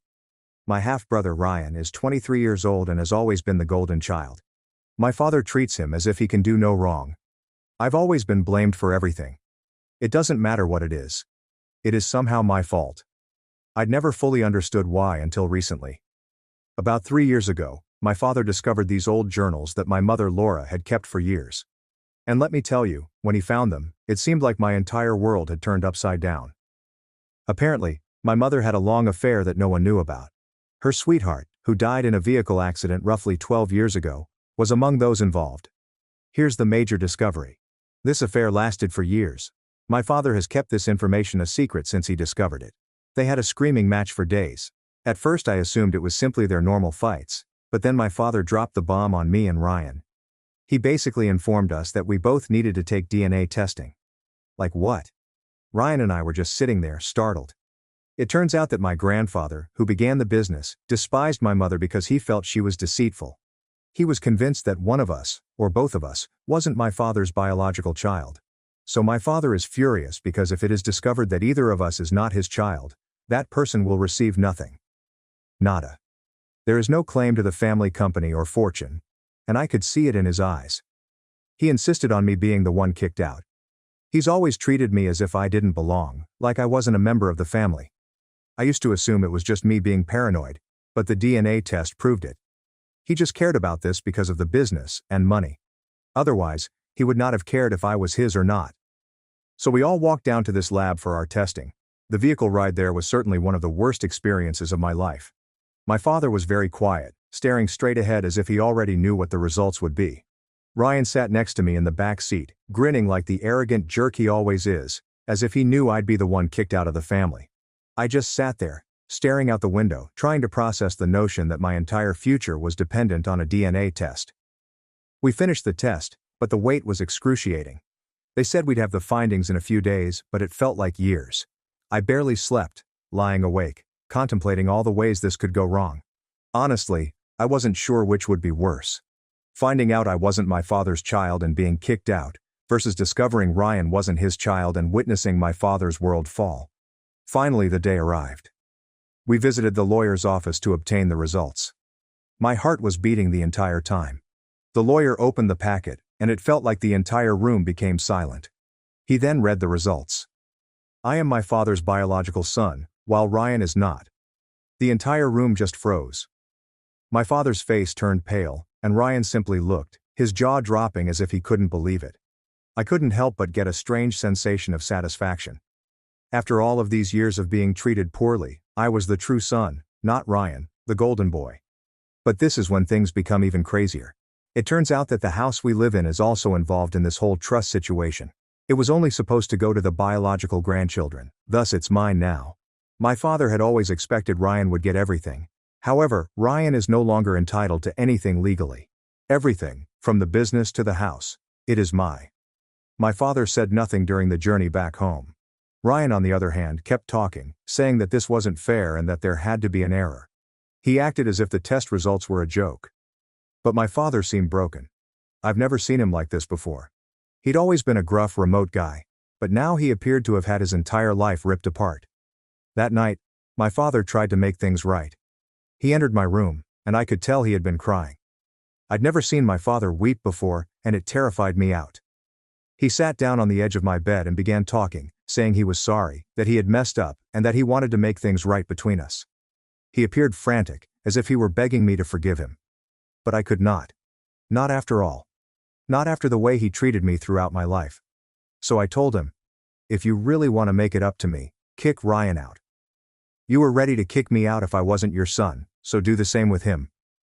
My father just gazed at me, as if he couldn't believe what I was saying. He began to protest, suggesting we could go to family counseling and try to solve things together. But I wouldn't have it. I told him straight up, you were going to throw me out if I wasn't your kid. Now it's Ryan's turn. He cried some more, but eventually agreed. That night Ryan was kicked out of the house, and my father was in tears the entire time. He didn't yell or anything, just simply told Ryan he needed to leave. Ryan was obviously furious, but he didn't have much of an option. He packed up his belongings and left. You'd think that after all of this, things would improve between me and my parents, right? Nope. If anything, things worsened. My father has been walking around like a broken man ever since. And my mother has been completely silent, as if she hasn't mentioned anything about it. She acts as if none of this is occurring, which irritates me even more. I don't know what comes next. But all I can say is that this family is beyond saving. After Ryan was kicked out, you'd think things would calm down, right? Nope. If anything, things became more awkward around the house. My father, David, was strolling around like a ghost, rarely speaking to anyone, while my mother, Laura, remained silent, pretending that none of this had occurred. Despite the fact that I was still living there, the house felt empty. I thought kicking Ryan out would make a difference, but it only made my parents more distant. The first few days after Ryan went, it was as if everyone was waiting for something to happen. I could tell my father was trying to figure out what to do next, but instead of speaking to me like a normal person, he remained silent. I could tell he was hurting, but I wasn't in the mood to comfort him. The guy has spent the majority of my life treating me as if I didn't matter. And now I was meant to feel bad for him. Yeah. Not happening. My father attempted to have a serious conversation with me one night approximately a week after Ryan left. He sat me down in the living room, looking as if he had not slept in days. He continued fidgeting as if he didn't know how to start the discussion, which was unusual given that my father was always the type of guy who blurted whatever came to mind. Finally he began talking, and it was kind of pathetic. He said, Alex, I know I haven't been the best father, and I know things are complicated now, but I really want to fix this. He went on and on about wanting to restore our connection and make things right. He even started crying, which surprised me because, as I previously stated, I had never seen my father weep before this whole DNA disaster. I let him speak for a bit, but the more he said, the angrier I became. I was sitting there listening to him apologize and express how much he cared. But I just snapped. I told him, you don't actually care about me. You never did. You only care about the business and the money. My father looked as if I had smacked him across the face. He sat there astonished, as if he couldn't believe what I was saying. But it was true. I was not going to let him pretend that this was a heartwarming family reunion. It was not. He attempted to argue, of course. He was thinking, no, Alex, it's not like that. I love you. I've always loved you. I just didn't know how to show it. That's true. Following that, things became even more strained in the house. My father stopped trying to talk to me completely, which I was fine with. My mother still did not say anything. She was as still as a statue. I began spending more time at work, attempting to avoid being home as much as possible. The family business wasn't my dream job, but it kept me occupied. That's when Ryan began calling me. Initially I ignored his calls. I mean, why would I want to speak to him? The person had already caused enough harm.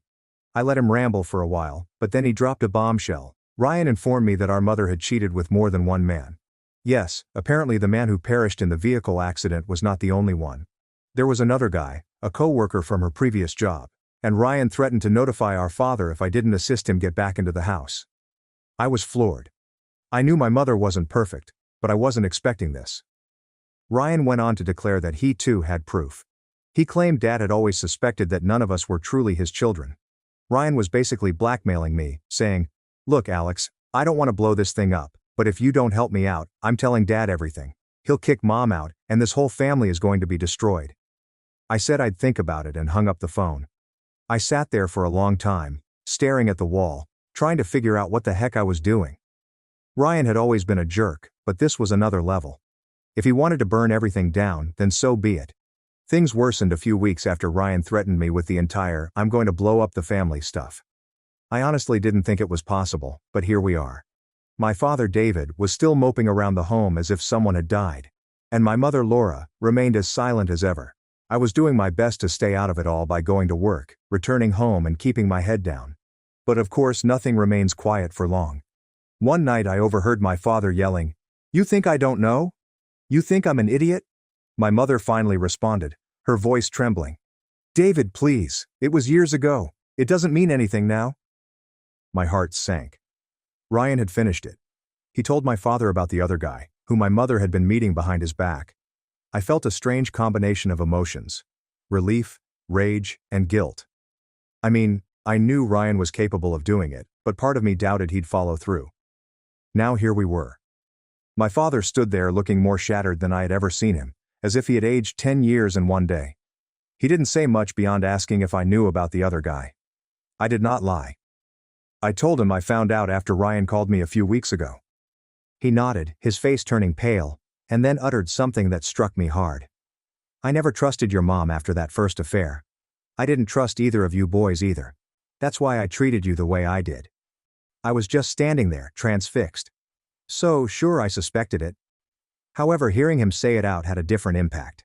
Then he abruptly left. For the following few days, it was like walking on eggshells within the house. My father stopped talking to my mother totally. He'd be in his office or at work, while she was always upstairs, confined in their bedroom. It was strange, yet at the same time I felt like it was long overdue. They should have divorced years ago, in all honesty. Then Ryan showed up. Yeah, after all that, he had the nerve to return to the house. It was Saturday. He waited at the door, a pleased expression in his eyes. "Oh, come on, Alex, don't be like that. Look, I didn't want to have to tell Dad, but you left me no choice. You kicked me out, remember?" I couldn't believe what I heard. "You're really going to stand there and act like you're the victim in all of this?" Ryan groaned, as if he was already bored of the conversation. "Look, it's not about that. I just want things to go back to the way they were. We were a family before all this, man." I couldn't help laughing. "A family? Are you serious?" I told him straight. He was no longer welcome here. He smirked as if he had achieved some sort of victory. "Fine, but don't be surprised when Mom and Dad end up splitting because of all this. You're just as much to blame as I am." He turned and went away, leaving me standing on the porch, angry. After he left, I went back inside, attempting to relax, but his words echoed in my mind. "You are equally too responsible." Was he correct? Had I had a role in breaking this family apart? I didn't want things to return to the way they were before. This family was broken, and no amount of false apologies or half-hearted attempts to repair it would change that. Update 2. Things did not calm down following Ryan's visit. In fact, it seemed like everything was unraveling quicker than ever. My father was barely at home anymore.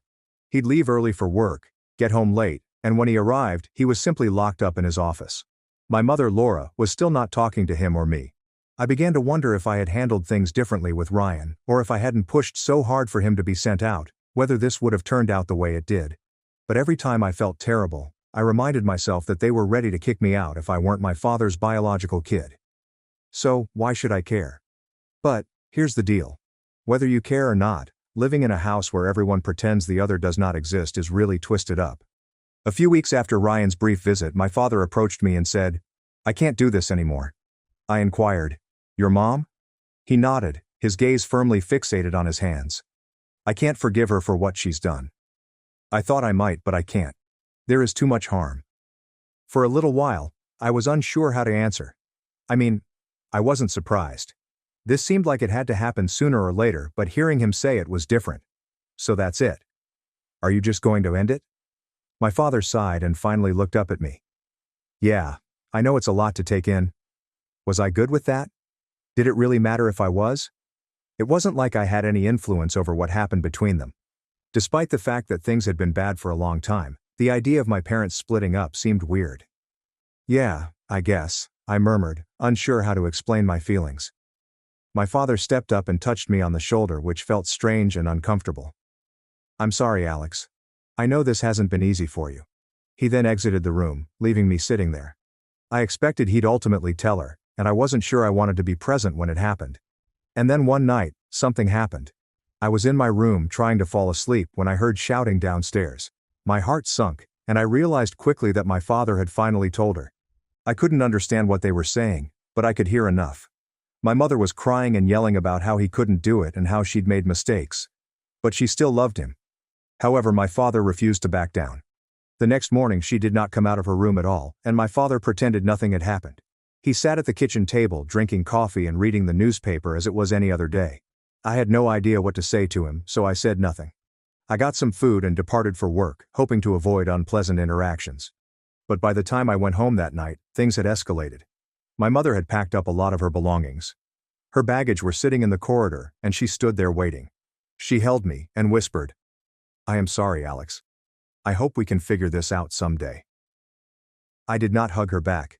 I stood there, paralyzed, waiting for her to let go. When she finished, she collected her luggage and departed without saying anything else. And just like that, she was gone. Update 3. After my mother went, it was only me and my father in the house. It felt much emptier than it should have, as if all the air had been sucked out of the area. We didn't say much after that night. He was still doing his thing, coming to work and pretending everything was normal. Me? I was just trying to watch TV and forget about how my family was coming apart. Then I received a text from Ryan. "We need to talk." I nearly laughed when I saw that. What are we talking about? The dude had destroyed our family, blackmailed me, and now he wanted to talk. I initially dismissed the message, but then my phone began to fill up with more texts. "It's important. I'm serious, Alex. You can't ignore me forever." He was persistent. After about 10 texts, I gave up and called him. I asked him what the hell he wanted. Ryan sighed, as if he were the victim here. "Yeah, but come on, Alex. Don't act like this family was perfect before that. I don't know. I did what I had to do." I could feel my blood boiling. "What did you have to do? You ruined everything, Ryan. You threw us all under the bus because you were mad you got kicked out. Don't act like you're some innocent bystander." He remained silent for a second. And I was hoping he would finally stop talking, but he didn't. He continued going. Talking on how there is still time to correct things. We could stage some kind of intervention or family meeting. Get everyone in the same room and force them to talk it out. He truly thought this would work. Like a silly film in which everyone cuddles at the end and everything is good. I cut him off. "Ryan, stop. Just stop. This isn't a movie, okay? You can't just force people to forgive each other and move on. Dad's done. He's already filed." He went silent for a moment. And I could hear it in his tone when he finally spoke. He seemed to be saddened rather than angry. Like someone who has lost something. We all did. "Look," I remarked with a softer tone, "I get it. This sucks for all of us. But there's nothing we can do. It's too late." Ryan didn't answer immediately away, and for a brief moment I assumed he had finally understood. But then he added, "Well, I'm going to try anyway." And that's when I realized Ryan was a lost cause. He believed that if we all worked hard enough, everything would miraculously be fixed. I wish it was that simple, but life doesn't work that way. I kept trying to immerse myself in work, distracting myself from the disarray at home. But no matter how much I tried to ignore it, it hung over me like a gloomy cloud. One night after another long day at work, I returned home to find my father sitting at the kitchen table. When I stepped in, he glanced up and talked to me for the first time in quite some time. "Alex," he spoke gently. I froze and said, "I'm sorry. I didn't expect that." "For what? For everything?" He replied by staring down at his hands. "I've messed up. It wasn't a significant emotional event, but it was something. Perhaps things weren't completely broken after all. Perhaps there was still a small piece to rescue between me and my father." We did not hug or anything like that. He merely sat there, staring down, as if he couldn't meet my gaze.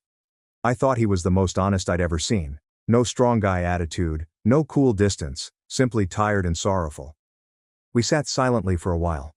It was not pleasant, but it was not aggressive either. Just silent. And somehow that silence felt more like progress than all of our previous shouting and begging. Finally I rose up and informed him I was going to bed. He nodded and said nothing else. I'm not sure what he did after that, but I heard the TV later, so he was probably trying to get back to normal, whatever that meant. Since then, things have remained strange, but at least they are consistent. My mom hasn't returned. She called once and said she was going to stay with her sister for a bit. She didn't ask to speak to me. Ryan hasn't texted back. Thank God. And me? I'm still trying to figure out what to do with all I've inherited, including the business and the property, as well as the damage, the stillness and the strange feeling of being both the winner and the only one left standing. People believe that finding out you are the real son will seem like a win. However, it simply feels like being left behind with the rubble. I did not want the throne. I just wanted a family. And now I've got neither. I drove myself to the hospital in labor, after my in-laws chose lunch with Sil's boyfriend. Weeks later, we threw them out when they brought gifts. I, a 27-year-old woman, had a kid with my 28-year-old husband Oliver last week. We dated for 3 years and married 2 years ago. I've known his family for the last 5 years. And because my parents reside out of state and my father has a number of medical issues, they were meant to drive me to the hospital if my husband was not present. We'd already discussed it. They'd agreed to it. And considering our friendship, I had no reason to believe they wouldn't show up. We had a rather regular relationship, but I'm not sure what occurred. When I went into labor last week, my spouse was not available. It was approximately 3 weeks before my due date. So, to be fair, I don't blame him because we weren't anticipating it. When my water broke, I tried calling him, but it went directly to voicemail. Later, he informed me that he was in a critical customer meeting at a location with really bad reception. But nonetheless, we had planned for it. So when I realized he wouldn't be able to pick up my calls anytime soon, I called my in-laws. When I contacted them, they didn't answer for the first several times, but I kept calling until my mother-in-law did. She sounded irritated, but I explained my position and stated I wanted to get to the hospital right now. Instead of alerting me that they would be here, they informed me that I needed to wait until the contractions were closer together before they arrived. They were busy right now because they were meeting my sister-in-law's boyfriend for the first time, and they couldn't just go. For context, my sister-in-law Sarah, 23F, has only been with this guy for 6 months. And I'm sure they could join him for lunch later. And excuse me if I seem pompous, but I believe that going into labor was a larger event than meeting him. I attempted to explain that I didn't want to wait, but they said it was fine. The baby could wait, and all they needed to do was eat their lunch before coming here. At the time, they had just placed their order, so it was obviously going to take a lot longer for them to acquire their dinner, eat it, and drive to my place. Add in the time it would take them to drive me from my house to the hospital. I did the arithmetic and determined I just couldn't afford to rely on them, so I tried calling my husband a couple more times, but when he did not answer, I decided to drive myself to the hospital instead. The contractions were still manageable, so I was able to make it before they worsened.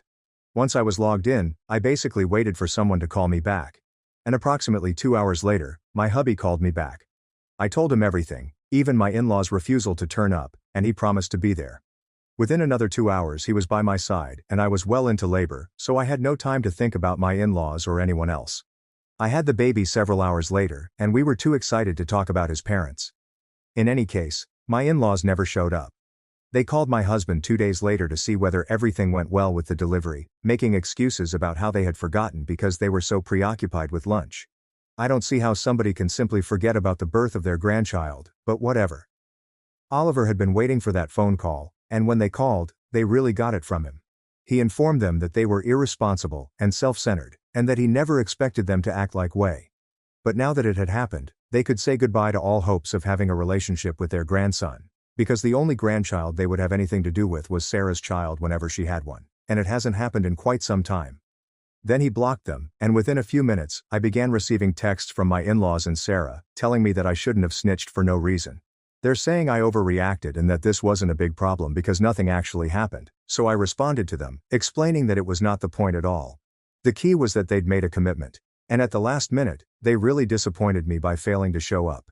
Even after that, they refused to apologize and continued to act as if everything was fine. Besides, this was serious. This concerned the birth of my child, and I was not going to forgive them for it. I informed them that my husband had spoken exactly how I felt, and that they did not deserve to be around their grandchild if they did not respect their grandchild's mother. But they continue to argue that we are overreacting. Even if I disagree, I wanted to ensure that we were on the right track here. So, am I the bad guy for not letting my in-laws to visit their grandchild after they refused to help me? Update 1. Thank you for all your remarks. It means a lot to me. Oliver and I discussed anything we were informed, and we decided to stick to our decision. They do not deserve to be around my baby, period. They refused to aid me when I needed it. They can't really expect me to forget about that so quickly. Especially because they have not even apologized or shown me that they are sorry for what they have done. So how can I forgive those who don't even apologize? I cannot. And frankly, I don't want to. I was already 80% persuaded that we were not in the wrong here, but reading the comments made me realize how wrong they were in doing what they did. Now that I think about it, I don't understand how they could be so callous. It wasn't like we'd ever had a poor relationship, so I have no idea where this came from. Even Oliver is confused. We don't know why this happened, but the fact is that it happened. I blocked them all as well, and they now have no means to contact us. It's a good thing, because we're both quite busy with our child right now. Newborns can be rather difficult to manage. And honestly, we don't have time for this kind of drama. It is meaningless. It's not going to lead somewhere. As a result, we choose not to participate. If they want to keep attempting to contact us and guilt-tripping us, that is perfectly fine, but they are absolutely delusional if they expect us to reply at any time. So far they have not tried again, but it has only been a few days since we blocked them. So, I'm confident that if you give it some time, they'll try harder, because I know they're all extremely interested in keeping the family together. So they won't be able to take it if we cut them off permanently. But that is exactly what is happening. And whether they can accept that or not is really none of our business. I expected Oliver to be much more sad that his parents will not be able to join us right now, but to be honest, I don't think he cares about anything other than the baby right now. So that's a tremendous relief, since I didn't want to be caught up in some bizarre family drama. Anyway, speaking of family, my parents are flying down to meet us in the coming days. And I'm crossing my fingers that whatever my in-laws try, they just wait it out until my parents arrive, since I don't want them to bother my father. He already faces numerous health issues. This is the last thing he needs when he comes over to meet his grandchildren, so I hope they stay away. Update 2. So my folks are finally here. They arrived last evening and will be staying with us for the next few days. And I'm grateful for it since I could use an additional set of hands with my infant. I'm now on maternity leave, but my husband still works from home, so he can't help as much as he would want. So my mother is helping me out. And, happily, any drama my in-laws have planned for the time being will be limited to online channels. So my father is not getting into problems. For those who are wondering, he has numerous heart problems. It's been an issue for a few years, and we don't want to stress him out. And it's really easy to stress him out, especially when it involves me. We haven't even told them about the whole problem with my in-laws, because I know my father will be upset if he finds out how they refused to transport me to the hospital. And, as I previously stated, we don't want him to sweat this. So for the next few days, and as long as he is here, we will not discuss any of it. However, this does not mean that my in-laws have stopped causing trouble. They're still going strong. As I already stated, they are limited themselves to online means. They've set up a bunch of burner profiles on social media and are using them to contact us, tell us how we're making a mistake, and say that they had their reasons for staying at the lunch instead of driving me to the hospital, and that I shouldn't hold that against them because, at the end of the day, they didn't do anything bad to their grandchild. I don't see why people can't see that it's not about them doing something wrong. It is about them failing to follow through on their commitments. They had been incredibly insensitive and selfish, and whatever their motives were, I didn't care since this was important to me, and it should have been to them as well if they cared so much about their granddaughter. They appear to want to care about their grandchild right now, given that he is in this world. But they couldn't care less about how he got into it, or who brought him in. They had promised to be there for me if my husband was unavailable when I went into labor. And they had every opportunity to support me, but they chose not to, which is unacceptable. So Oliver and I don't care what the motives are for any of this. It simply doesn't matter. There is no reason to excuse this, and I will keep them away from my family for as long as necessary. If that makes me the bad guy or someone who overreacts, that's fine. But right now, I realize I don't need them around. Oliver doesn't want them around, and neither do my parents. I'm just glad they haven't asked about it yet. But if they do, I'll just make something up. Anyway, I'm pleased they're not turning up in person because that's the last thing I want. I believe Oliver and I already have enough on our plates without them adding to it. Update 3. Okay, my parents were here for a week, but they had to fly back yesterday because they have their own jobs and lives. But it was great to have them here, even if only for a week.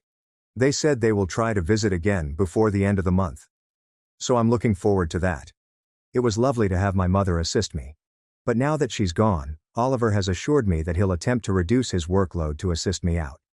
Fortunately, we have been quite cautious with our money over the last couple of years, so we can afford to be a little more relaxed right now. Everything is going nicely for us. His family has not contacted us in a while. They originally attempted to contact us, as I had stated, but over the last few days, I believe they caught the hint and decided to leave us alone.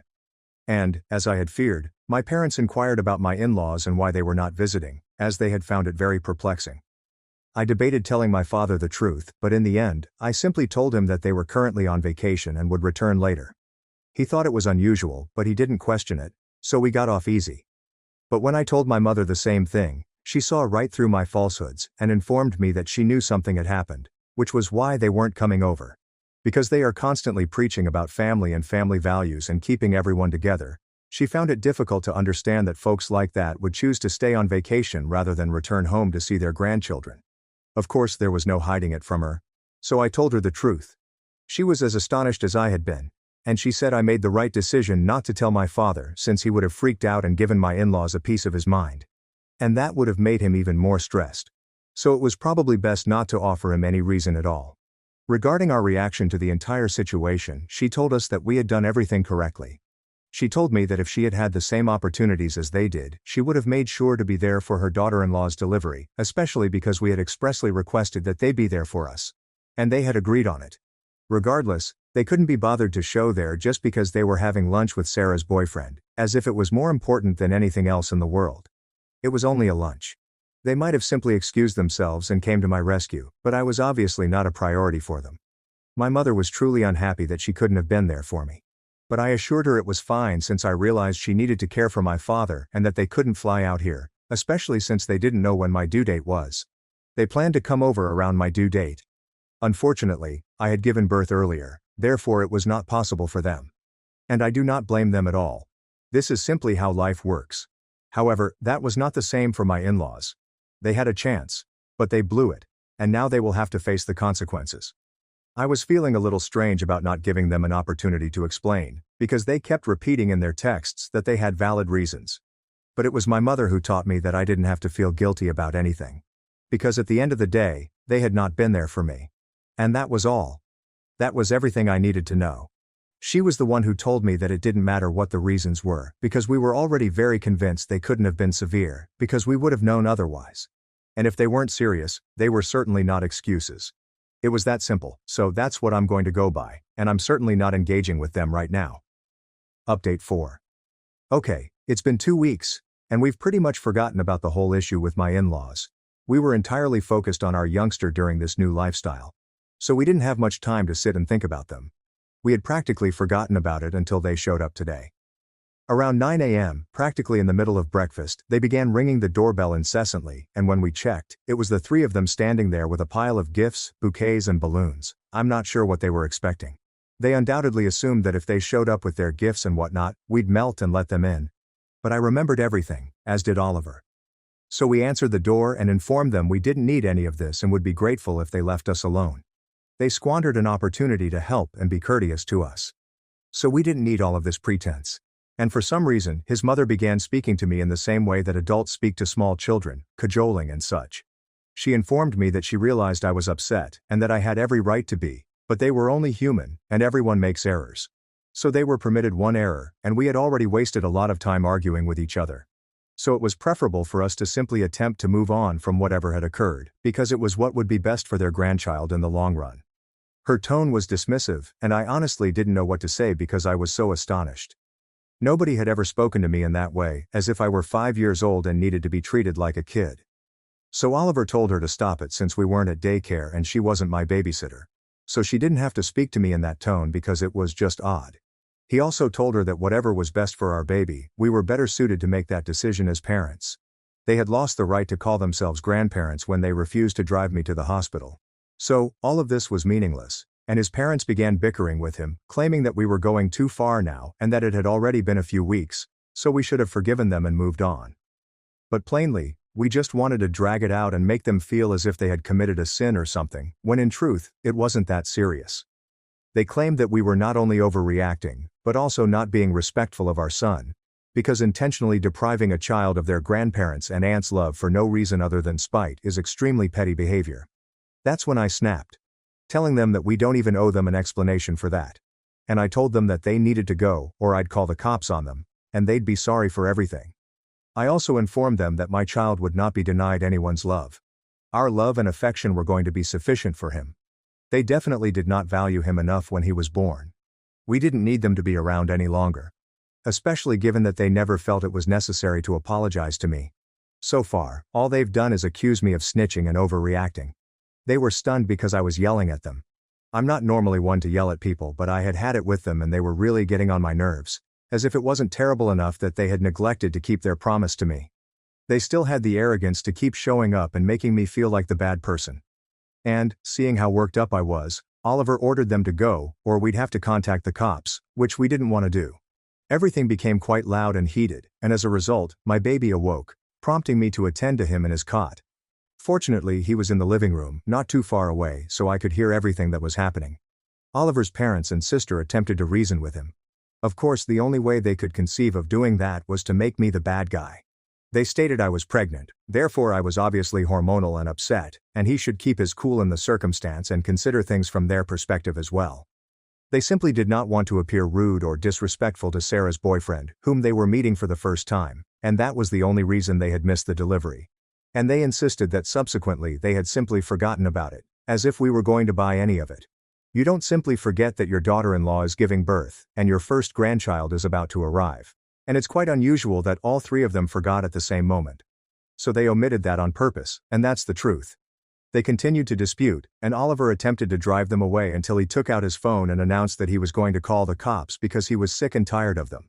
When he did that, they eventually left, scolding him, telling him he was an ungrateful son who would never be forgiven for this. But he didn't care. After they went, he simply made a beeline for me and the baby, and we spent the rest of the afternoon in silence because we had had enough activity for the day. Right now, he's playing with the infant while I type this, and we've discussed what we'll do the next time they show up. We are simply going to contact the cops, since they do not deserve the benefit of the doubt. The only reason we hadn't called the cops immediately away was that we didn't want to cause a disturbance. We reside in a wonderful neighborhood. Cops are not very common here. So we wanted to keep our dignity, but screw it. I'm so over them that I can't bring myself to think about them anymore. I believe I'll be taking a couple of days off from posting here because I truly need a break right now. But I want to thank everyone who has continued to comment and support me. It definitely means a lot to us. Update 5. Hi. So it's been 3 weeks since my last update, and my family and I are doing really well. My mother has returned, along with my father, and will be assisting me for the next week or two. We are also searching for a nanny, as I will be returning to work in a few months. I'm thrilled to have her since she allows me to share everything that has transpired with my in-laws. Oliver is understandably embarrassed by his family's behavior, and does not want to discuss it. They sent us an email a few days ago, possibly last week. Of course they did not apologize, but they did explain why they chose to have lunch instead of coming to me. So supposedly, the guy Sarah is dating is quite wealthy. And I'm talking millionaire rich, as he is the eldest son of a very successful businessman. And they stated this lunch was really important to them because they wanted him to have a positive first impression of them. He and Sarah have been growing serious, and they are considering getting married next year. They've been together for 6 months and aim to marry after 2 years. So of course this was a crucial talk to have, and they couldn't have put it off because if it had been any other guy, they could have simply left in the midst of lunch to come to me. But we were talking about a very wealthy man, so they couldn't help but be quite shallow. I'm not sure why.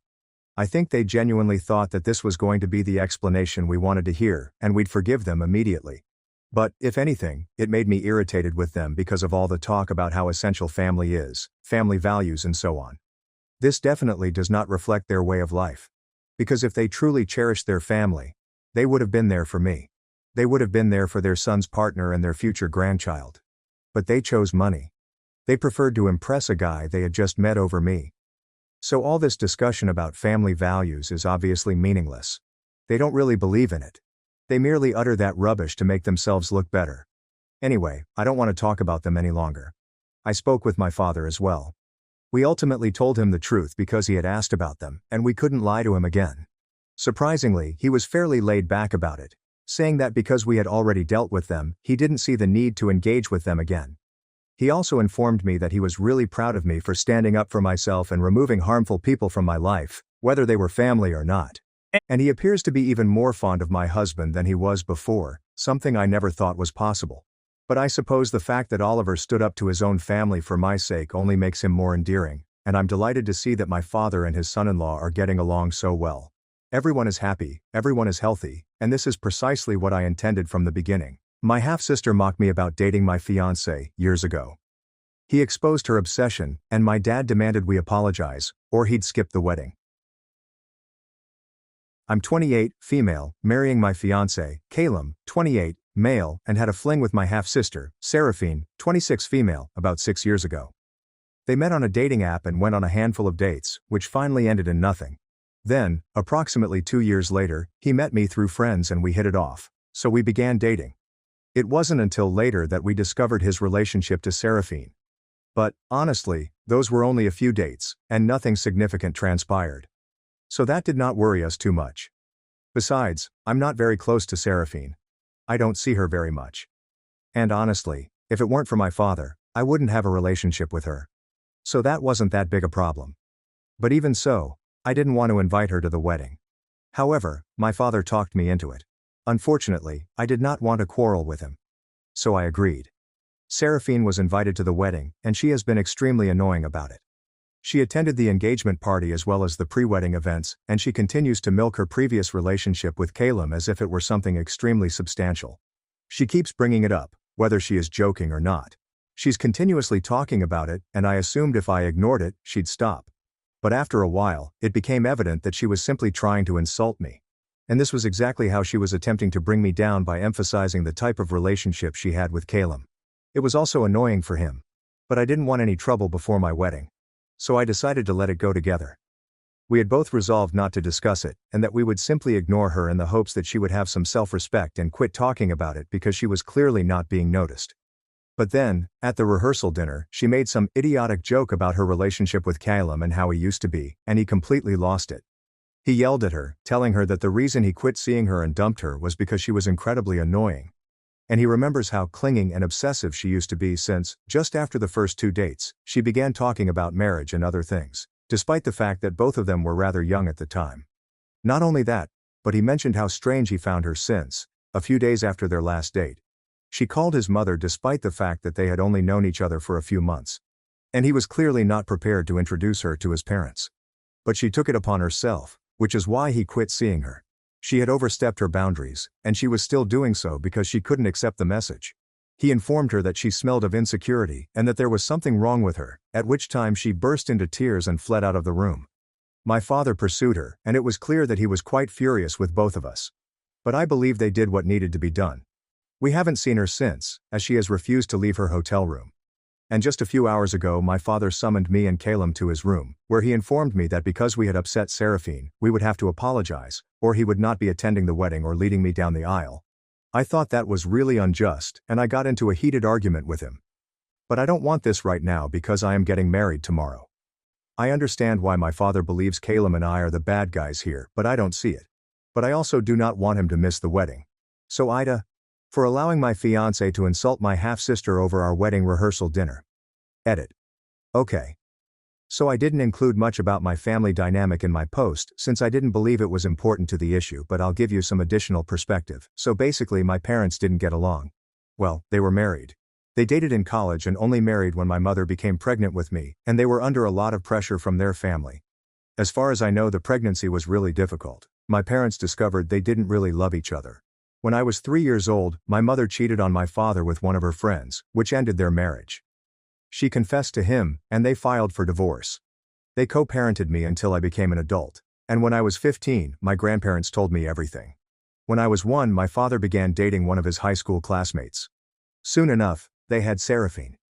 Even though we were close in age and half-sisters, Seraphine and I didn't see each other very much because my father only had me on weekends, and I suppose she was jealous of me. Anyway, growing up, I didn't have a particularly nice relationship with her. I didn't see much of her, and in our adult life, we only need to see one other when absolutely necessary. But aside from that, we don't have a relationship. Unfortunately, my mother died away a few years ago. So, right now, I only have my father, and regardless of how their marriage went, both of them did their best to raise me. So, obviously, I place a high priority on my father in my life. Besides, even when we were younger, he never made me feel less important than Seraphine. In fact, he has stated multiple times that he would have preferred to have me with him for more than just the weekend. Unfortunately, my mother would not allow it, and she had initially requested complete custody of me. But my father was not pleased with that. So it had already taken a long time for them to reach a custody agreement that was acceptable to both of them. He didn't want to stretch it out any further. Anyway, regardless of what's going on with Seraphine, I have a fantastic relationship with my father, and I don't want it broken. Edit 2. Hi. So I just want to clarify a few additional points. Many individuals in the comments have criticized my mother for whatever happened. I just want to clarify that I don't believe I have the right to claim that she was a perfect human being like everyone else. She had weaknesses, just as my father was not flawless. They had troubles. Even though she was the one who cheated, my father admits that he drove her to it. He was terrible to her for the majority of her pregnancy, and disregarded her. And he knew she was under pressure from her parents, who were conservative and would not tolerate it if she decided to split. So he took advantage of the situation and took her for granted. She has several concerns. She picked conflicts with him over little matters, and he made it a point not to help with any household duties or other tasks, forcing her to do all of the labor and staying out late every day. And it was essentially pain for both of them because they were punishing one another. I mean, I'm not saying infidelity was the best option, but I believe the circumstance was not easy for her either. And as for why she chose to petition for full custody, and was unwilling to give up more than the remainder of the weekend for my father, she was furious with him since he began dating another woman while they were still in the process of divorcing. And he was fighting her hard about the amount of alimony and child support he would pay, despite the fact that he knew she had been unable to work because she became pregnant right out of college and later married. So she didn't have anything of her own at the moment. And because her parents were not supporting her, she had to rely on her friends to pay for the lawyer. So things were already nasty between the two of them, and I'm merely mentioning that things were quite chaotic for the two. And I honestly can't say who was correct or incorrect. Update 1. Hey, it's approximately 6 p.m. And my father and I haven't spoken since last evening, when we had a disagreement about Seraphine. My fiancé and I had a disagreement. We read over the comments and talked about it with our friends, and everyone believes we don't owe anyone an apology because Seraphine had gotten on everyone's nerves. Everyone has just been too polite to say anything because they don't want to stir any trouble. But she was clearly asking for unfavorable attention, and she received it. So she can no longer complain about the repercussions of her own conduct. That's simply not fair. Furthermore, it makes sense for my father to insist that Caleb apologize to Seraphine, but I'm not sure why he believes I should apologize. In fact, she should be apologizing to me right now because she started all of this drama just to get attention. She also knows that there wasn't much to talk about in her relationship with Caleb. They only went out on a few dates 6 years ago. Nothing came from it, and that was it. It meant nothing to him. And I'm very sure it didn't mean anything to her until she found out I was marrying him. She suddenly couldn't stop talking about it. And what Caleb said was true. Everyone in his friends' network recognizes her as the obsessive girl he went out with. And when it did, they made a full comedy out of it. Even his mother recalls her, but everyone was polite enough not to bring it up for fear of embarrassing her. So I don't understand how, after so many concessions had been made for her, she still had the arrogance to bring this up just to put me down and be an attention seeker. I'm at a loss for words if my father doesn't see this. I don't see why he believes we owe her an apology, but we don't. So I'm going to tell him that he's welcome to attend the wedding and escort me down the aisle. And if not, he and Seraphine may depart. Clearly, it is not ideal, but it is my wedding day for goodness sake. I am not going to let anyone destroy it with their temper tantrums. Not even my father. It's a big thing, therefore I invited Seraphine just to be kind since he wanted me to acknowledge my bond with her as a sister. He even encouraged me to invite his wife. But that was where I drew the line since I knew my mother would not have appreciated it. Anyway, he requested me to invite her, so I did. But if he thinks I'll let her do anything she wants and walk all over us, I'm sorry, but that won't happen. Update 2.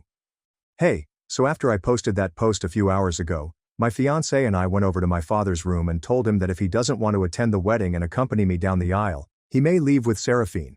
But, given the circumstances, neither Caleb nor I are really motivated to apologize to her. In fact, we would greatly prefer it if she went. I told him I had thought about it, and it was clear that Seraphine had been attempting to put me down throughout her time here. Everybody had spotted it. It wasn't something I just made up in my head. So there was no point in him attempting to protect her. All of our acquaintances, a handful of my cousins, and even my in-laws agreed that Seraphine's behavior had been peculiar. Whatever happened at the rehearsal dinner was the result of her behavior-induced frustration. So she can't claim that it was entirely our responsibility. Furthermore, all that had been expressed was correct. So, I don't believe we should apologize for any of that. Nobody would have had to say anything if she had just kept her mouth shut and been respectful like a normal visitor, rather than being an attention-seeking.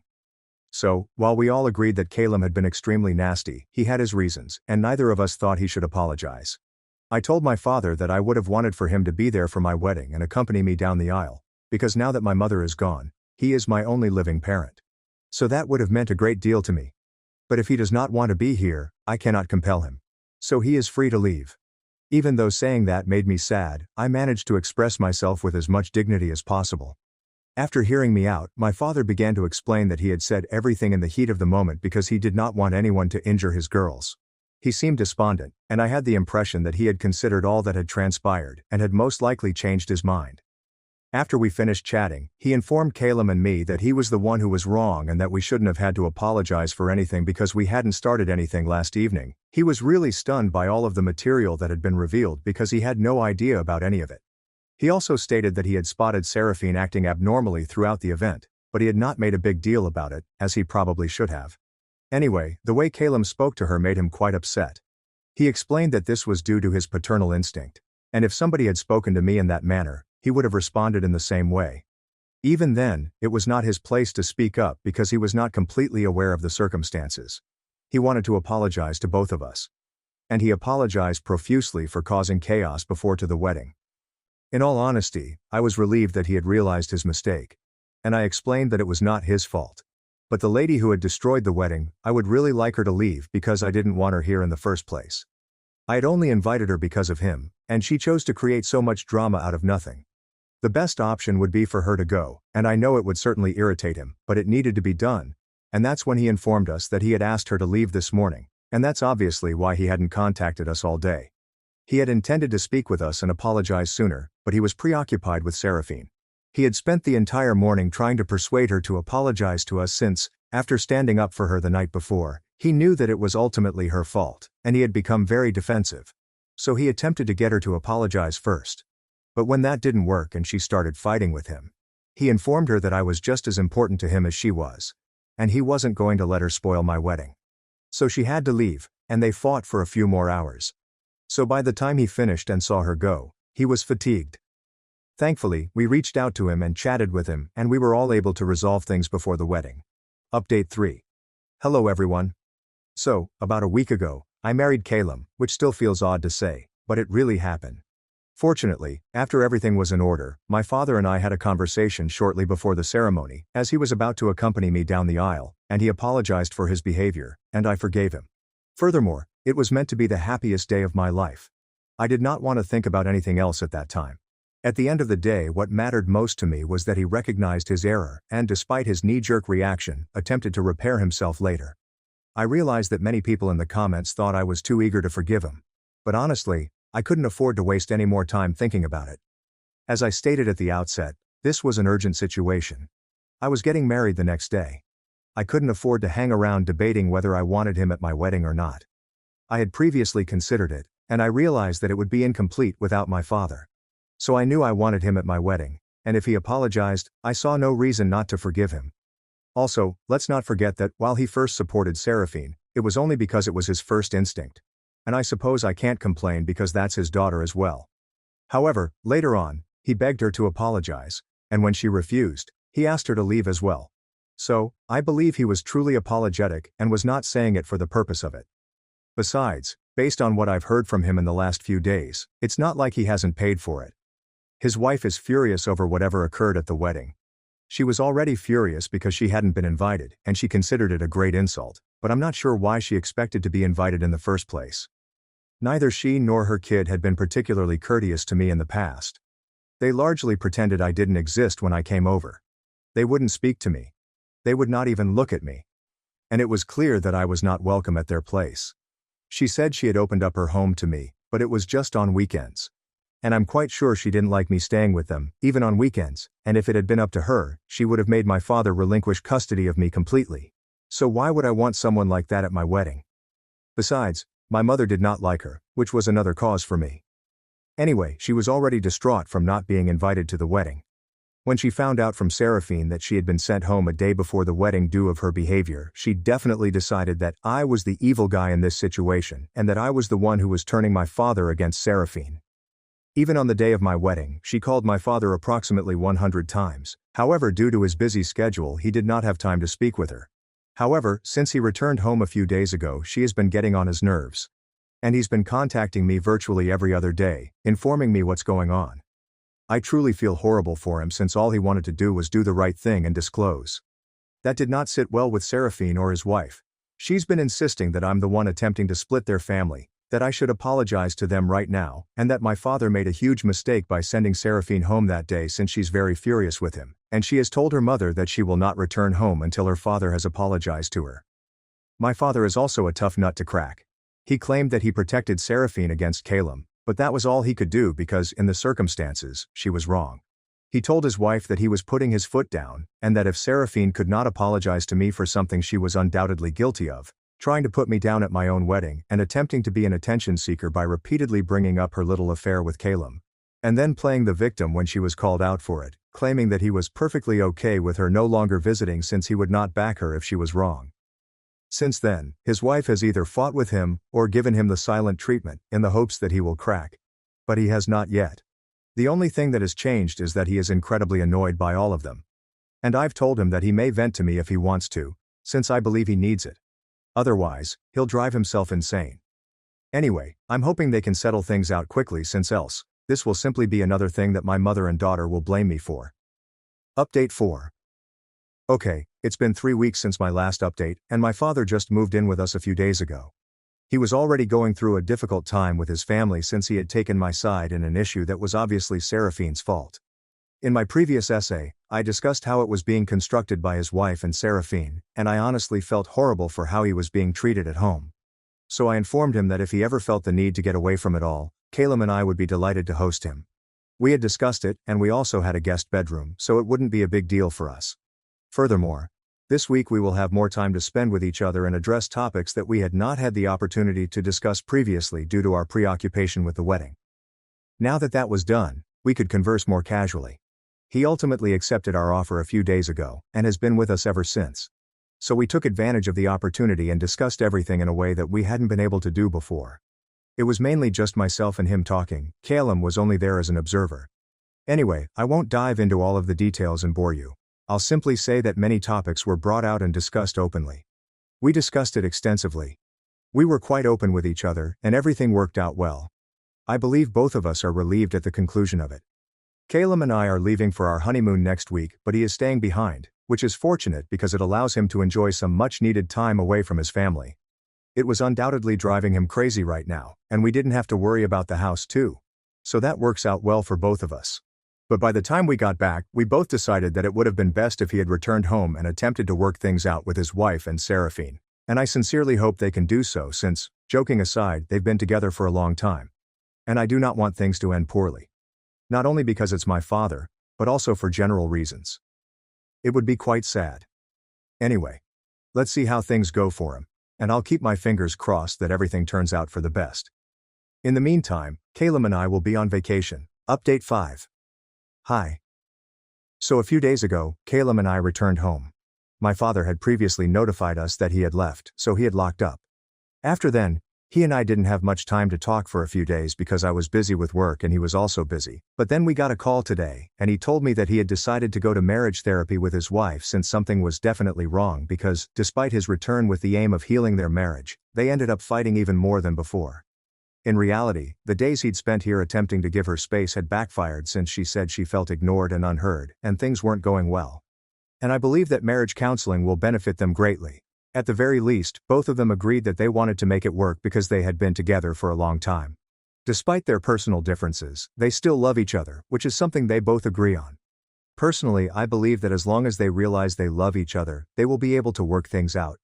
And for a while the problem with Seraphine was put on hold for both of them, and they're going to try to focus solely on their marriage. That I believe is how things should be, and if Seraphine knows what's best for her, she'll support this.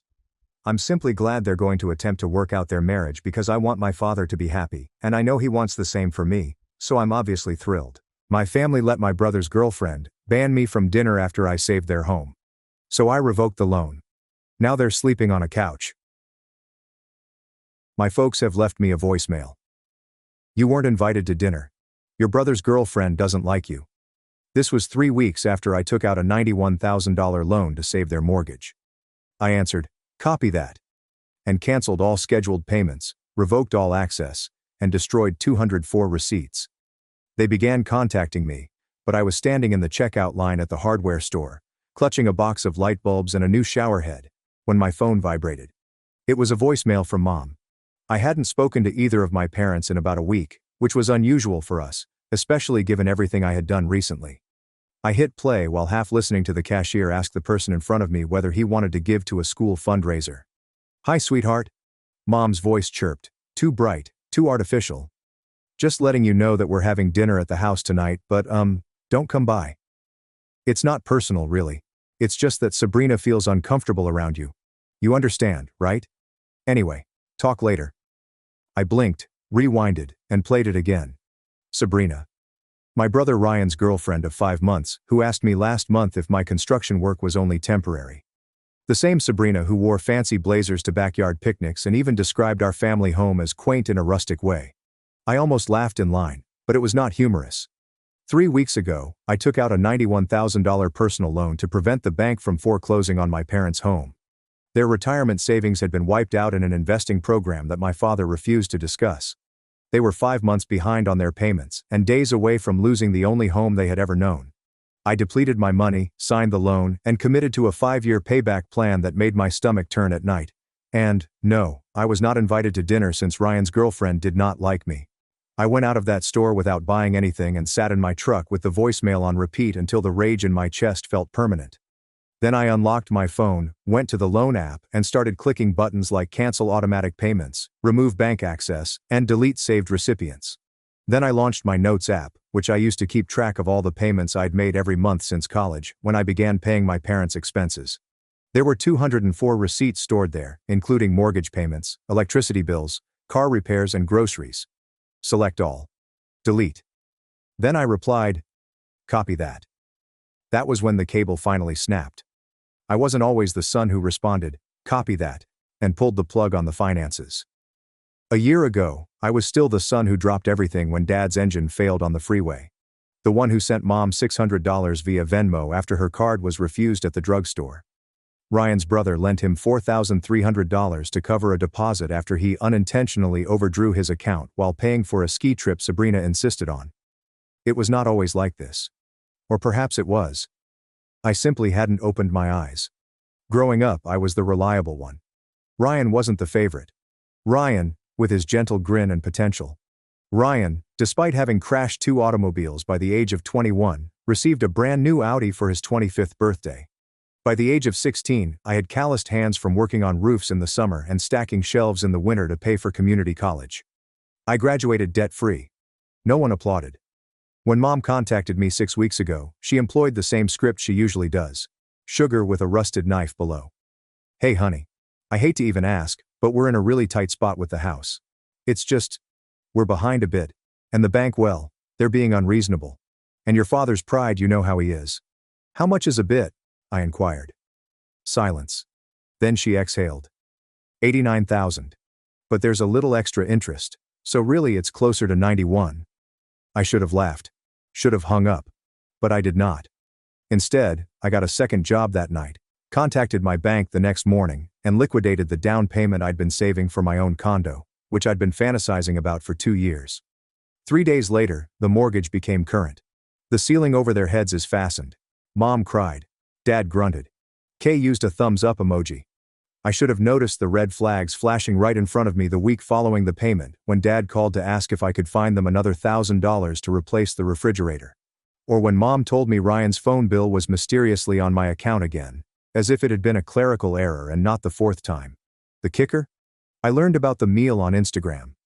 Sabrina shared a filtered story with this caption. "Family dinner nights are everything, Ryan's grateful, my." In the background was the dining room that I had paid to save. My father is cutting a roast. Ryan laughed. Mom pours wine. My chair was vacant at the frame's edge. They hadn't even attempted to conceal it. That night, I phoned Ryan. I didn't anticipate an apology. I just wanted to hear his excuse. He answered on the 3rd ring, nonchalant as heck. "Yo bro, what's up? You tell Sabrina I'm radioactive or something?" He paused and chuckled awkwardly. "Come on man. Don't be dramatic. Was it her idea to uninvite me or Mom's?" "Honestly," he said me. "You've just been kind of intense lately. Always tired, quiet. Sabrina picks up on stuff like that. She's really empathetic." "I took a $91,000 loan so your empathetic girlfriend could sip red wine in a house I saved." Silence. Then, well, you didn't have to. You offered. I swear to God my vision turned red. I offered, I told myself, because Dad was days from losing the house. Because Mom said she'd have a breakdown if they had to move. Because you couldn't afford your own life, let alone help them. Okay, calm down, he said. It's not that deep. You've always been the stable one. We all rely on you. I'm not a tool to be used, Ryan. I then hung up and blocked him. And Mom. And Dad. I erased our shared family calendar, denied them access to my Costco membership, and stopped the emergency credit card they used for household supplies. But they still had Uber Eats and spa expenditures. When the following month's mortgage bill bounced, Dad contacted me 4 times in one day. I did not pick up. Instead, I printed out every receipt I'd ever had, every transfer, favor and invoice I'd paid under family duty, and shipped them to their address with a sticky note inside. Since you like records, here's mine. 3 days after mailing the receipts, my phone flooded with missed calls. First Mom, then Ryan, then Dad, and finally Ryan, this time over FaceTime. Declined. Then a text appeared. Ryan's reaction. Dude, what is this? Dad's freaking out. Mo said, David, sweetheart, this is too far. You're hurting the family. Dad said, this petty behavior isn't helping anyone. Grow up and call your mother. That was the final straw. That night, I drove to their home. My name is still on the deed. The same house I had saved. Parked outside and just stared at it through the windshield. Warm yellow lights in the windows. Sabrina's dumb decorative pumpkins on the porch, and the welcome mat that stated, home is where the heart is. I knocked once. Ryan stepped in the door, barefoot and holding a specialty beer. Whoa, he responded. You could have texted first. I walked past him inside the home. Mom was in the kitchen, drying the wine glasses. Dad sits on the couch, arms crossed like a bouncer at a club. Sabrina wasn't there, thank goodness. I stood in the center of the living room. You know, I remarked in a low tone, if you're going to use me like an ATM, you could at least offer a chair at the table. Dad scoffed. Don't start with that poor me attitude. You wanted to help. You made that choice. Yeah, I replied. And I revoked it. Kay was pacing behind me. Bro, we didn't mean to hurt you. Sabrina she gets weird around negativity. You mean accountability? That's not fair, Mom began. No, I replied, cutting her off. What's not fair is saving this house and being told I'm too depressing to be invited over. What's not fair is draining my future so you can live in comfort and still be treated like a disposable tool. Watch your tone, Dad warned, rising up. I am watching it, I said. And this is the last time you'll ever hear it in this house. I reached into my jacket pocket and dropped a manila envelope on the coffee table. Inside, notification of loan cancellation, revocation of my co-signer on utilities, and a letter from my lawyer terminating my financial power of attorney over their accounts. Ryan blinked. Wait, what is this? Freedom, I replied. Dad examined the envelope, his face going scarlet. You unhooked the mortgage? I did more than that, I explained. I informed the bank that I'm no longer responsible for any part of your repayment. Since it's technically under your names, they'll be reaching out. Fast. Mom's hands began shaking. But we can't, David. We can't cover that. You should have thought of that before you hosted a dinner party in my house and told me I wasn't welcome. We didn't mean to exclude you, she added, tearing up. It was just a misunderstanding. Then this is just a correction. Dad gave a growl. You're really going to let your family sink after everything we've done for you? I turned slowly. Done for me? I chuckled. You mean guilt-trip me into supporting everyone while Ryan played house with his wannabe influencer girlfriend? You mean never once saying thank you? Or calling me selfish for not covering a third vacation in a year? Ryan murmured. Bro, it was just Cabo. Stop, Ryan, I exclaimed. And he flinched. I gave up my condo. I gave up vacations. I gave up sleep, peace and my 20s for this family, and you kicked me out of dinner for optics. Mom was crying and holding her face. Dad was glaring. This was your choice too. No, I replied, headed toward the door. You will. As I stepped outside, Kay tried one more time. Come on, man. We're blood. I turned into the porch. No, I replied. Blood doesn't drain you dry and call it love. I left them standing in the doorway, 3 astonished faces silhouetted by warm lights in a house founded on falsehoods. I didn't expect to hear a single, "I'm sorry," from the people behind me. They didn't believe I'd actually accomplish it. I could see it in their eyes as I walked away from their astonishment, the smug conviction that I'd crawl back like I usually did. That I'd calm down, swallow my pride, and be a better person. But it did not happen. The mortgage defaulted within 2 weeks. Their calls multiplied. Ryan attempted to text from a burner number. Mom sent voicemails ranging from sobbing to guilt trips. Dad even emailed me. Subject: "We need to communicate like grown-ups." I didn't respond. Instead, I moved forwards. I finally signed the lease for the modest industrial studio I had been eyeing for months. Exposed brick. A skylight. I have my own area. There are no family voices in the background. No Sabrina faking a smile over the casseroles I bought for. I utilized what little savings I had left to start constructing anew, this time for myself. And for the first time in years, I fell asleep. Not the anxious half-sleep of a man carrying a family's finances on his back. Not the tense napping while you wait for the next emergency call. There is no actual, dreamless slumber with your lips open. I awoke to silence. And freedom. Then, about a month later, Derek arrived at my workplace. I was on my lunch break, eating out of a Tupperware in the back of my truck, when I noticed him. Dress shirt crumpled, dark circles under his eyes. He stood next to a black Honda with a damaged bumper. He approached gently, like though I were a wild animal. "Hey," he said, hands in his pockets. I didn't say anything and just kept munching. "They lost their house," he said. I nodded. "They're staying at Lydia's. Dad can't sleep. Mom's not doing great." Silence. "They're scared, man." I took a large gulp of water. Ryan sighed. "I know you're mad, and I deserve that. But Mom keeps saying you're punishing all of us, that it's cruel." I looked him dead in the eyes. "You want to talk about cruelty? Try giving up your future for people who see you as a wallet with legs." "Look, I know we messed up." "No, Ryan, you didn't mess up, you showed your cards. All of you.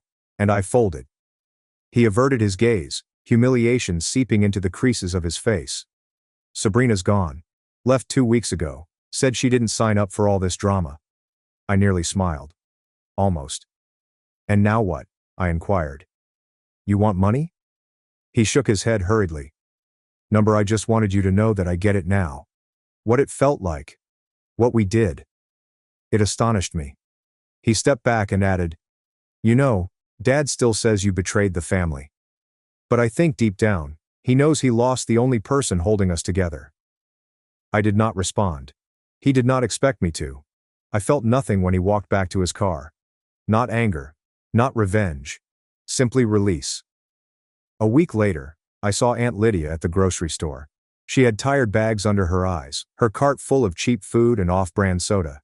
She saw me in the cereal aisle. "David," she said, astonished. "It's been a while." I nodded nicely. "They're at my place," she continued as if I didn't know. "Your mom hasn't stopped crying since the foreclosure. Your dad, well, he sits in silence mostly. Say you'll come around." "I won't." She looked at me, trying to figure out if I was faking. "You were always the quiet one," she said finally. "But I see now, quiet doesn't mean weak." "No," I replied. "It means patient." And I ran out. She nodded slowly and added, "You know, your cousin Marcus went through something similar. Different context, same emotional blackmail. He cut ties too, and it saved his life." I blinked. "Thank you," I replied. "Because it sometimes takes the most unlikely people to mirror your truth back to you." Weeks became months. My parents' quiet got heavier and colder, as if they were waiting for you to apologize for hurting them. But I never did. Instead, I rebuilt my life. I became certified in project management, gained larger clients, recruited 2 helpers, and finally scheduled a holiday for myself. First in years. No emergency phone calls. No more emptying my account for someone else's car maintenance. Rather than accusations, it's just me, the water, and the sound of waves. Then one evening in December, I received a message from an unfamiliar number. It came from Sabrina's ex. Not Ryan, her ex-husband. He wrote, "I know we don't know each other, but I wanted to say thank you. You were right to cut them off. Sabrina ruined my credit, maxed my cards, and told her parents I was abusive when I tried to set boundaries. You saved yourself. That takes guts. If you ever doubt it, don't. I stared at the message for a long time. I then screenshotted it and sent it to Ryan. There's no caption. Simply the truth. Plain and impossible to refute. That night, for the first time in my life, I recognized this. I was not the villain in the family saga. I was the escape artist, and I had finally slipped the bonds. I always assumed the end of this story would be heavier. Walking away from your own family after decades of duty, expectations, and artificial devotion would break something within me, that I would mourn, regret, break. But I did not. Instead, I awoke lighter, and angry. Not the kind of rage that burns down houses. The kind that creates limits. The sort that whispers, never again. My days became my own. I got up when I wanted, ate when I wanted, and laughed when I genuinely wanted, rather than the dry, deadpan chuckle I employed when Ryan delivered another joke at my expense.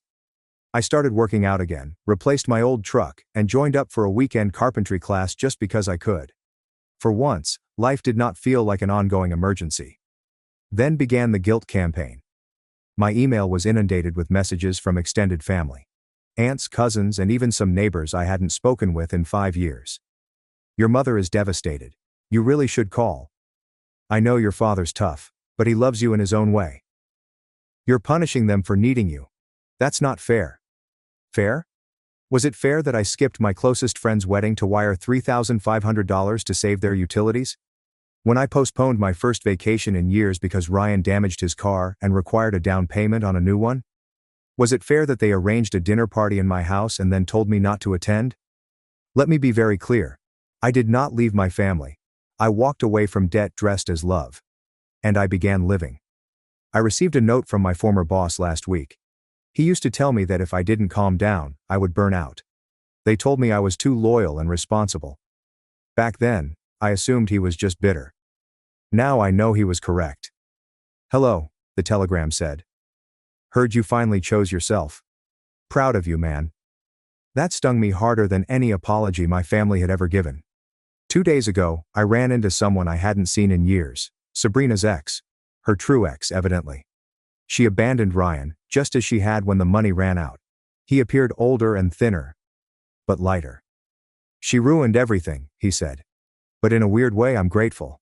I wouldn't have started over if she hadn't burned it all down. I nodded. Yeah. Fire clears the forest. Makes room for something better. Before leaving, he said one more thing. Ryan's staying with his friend now. Heard he's looking for you. I just smiled. He will not find me. Because I was not hiding. I was gone. Not missing. Not lost.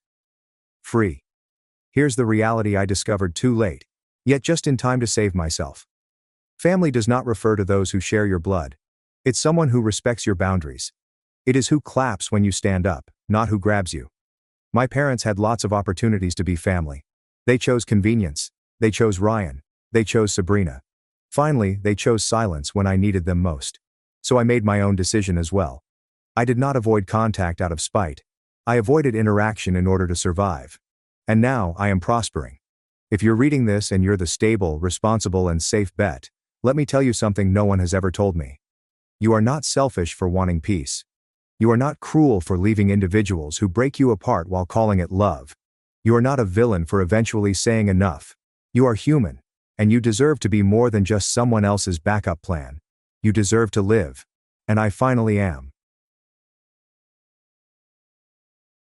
Family laughed at my business over dinner. I let them talk. Then I built an empire. When I shut the door, they begged me to come back. My whole family laughed at me at dinner.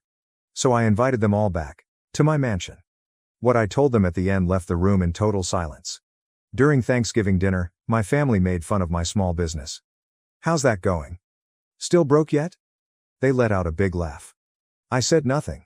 They discovered that I was yesterday. Even now, occasionally, I can still hear the laughter in my ears. There was more than simply laughter. It seemed nasty, piercing, and sharp, the kind that permeates a space. Last Thanksgiving, that is. With a turkey in the middle, candles flickering softly, and the sound of football resonating from the living room, the table was crowded. It ought to have been comfortable. It ought to have been familiar. Rather, it was like being in a harsh, chilly spotlight. When my cousin Jenna snorted so loudly that she nearly knocked over her wine glass, I was halfway through telling Uncle Brian about my business, which I put every hour, every cent, and every part of myself into. She snarled, adding further venom to the phrase as if it were a sickness. How's your little business going? Still broke yet? Another person asked. I didn't even look to see who it was. It was followed by thunderous laughter. My dad muttered a little laugh. In that pitying, disappointing manner, my mother shook her head. I said nothing.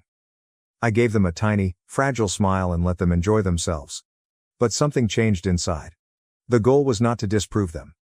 I wanted to prove myself correct. For them, I was not going to succeed. In spite of them, I was going to succeed. I recall trying to ignore the knot in my gut as I stood in the kitchen after supper, scraping leftovers into a plastic container. From the living room came the sounds of football and laughter. My brother James was making a lot of noise about how I probably sold 3 t-shirts in a year. When he said, maybe next year he'll afford real mashed potatoes, everyone laughed so hard that someone gave up. I lowered my head. However, an odd event occurred. I assume no one could hear my father, my aunt, and a few other people conversing in the den through the partially closed door as I went to put the dishes away. I heard it at that point.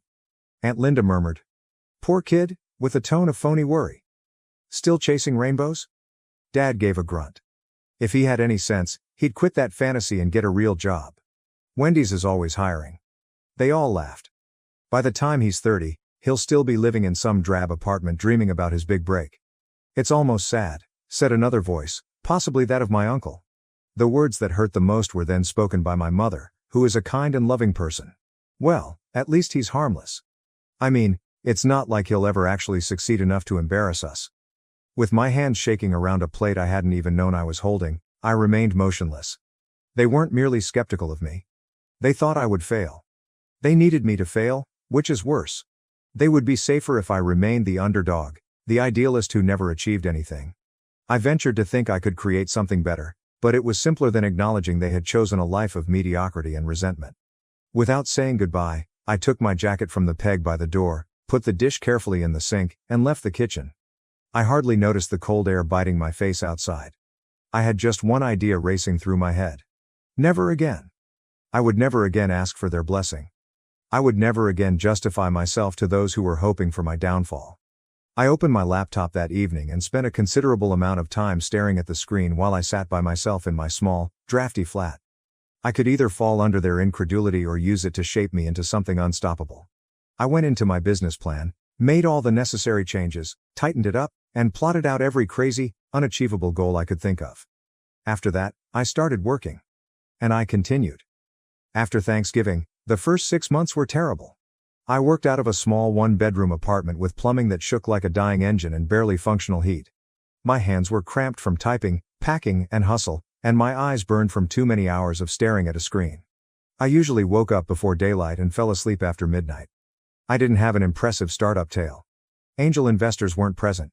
No loans from relatives. Just me, a used printer, a laptop that was half broken, and a heart full of obstinate blazing defiance. There were mornings when I would sit at the small kitchen table, surrounded by empty coffee cups and bills, and wonder what on earth I was doing.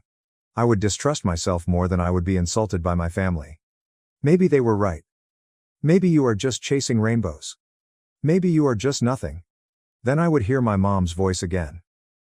At least he's harmless. I mean, it's not like he'll ever actually succeed enough to embarrass us.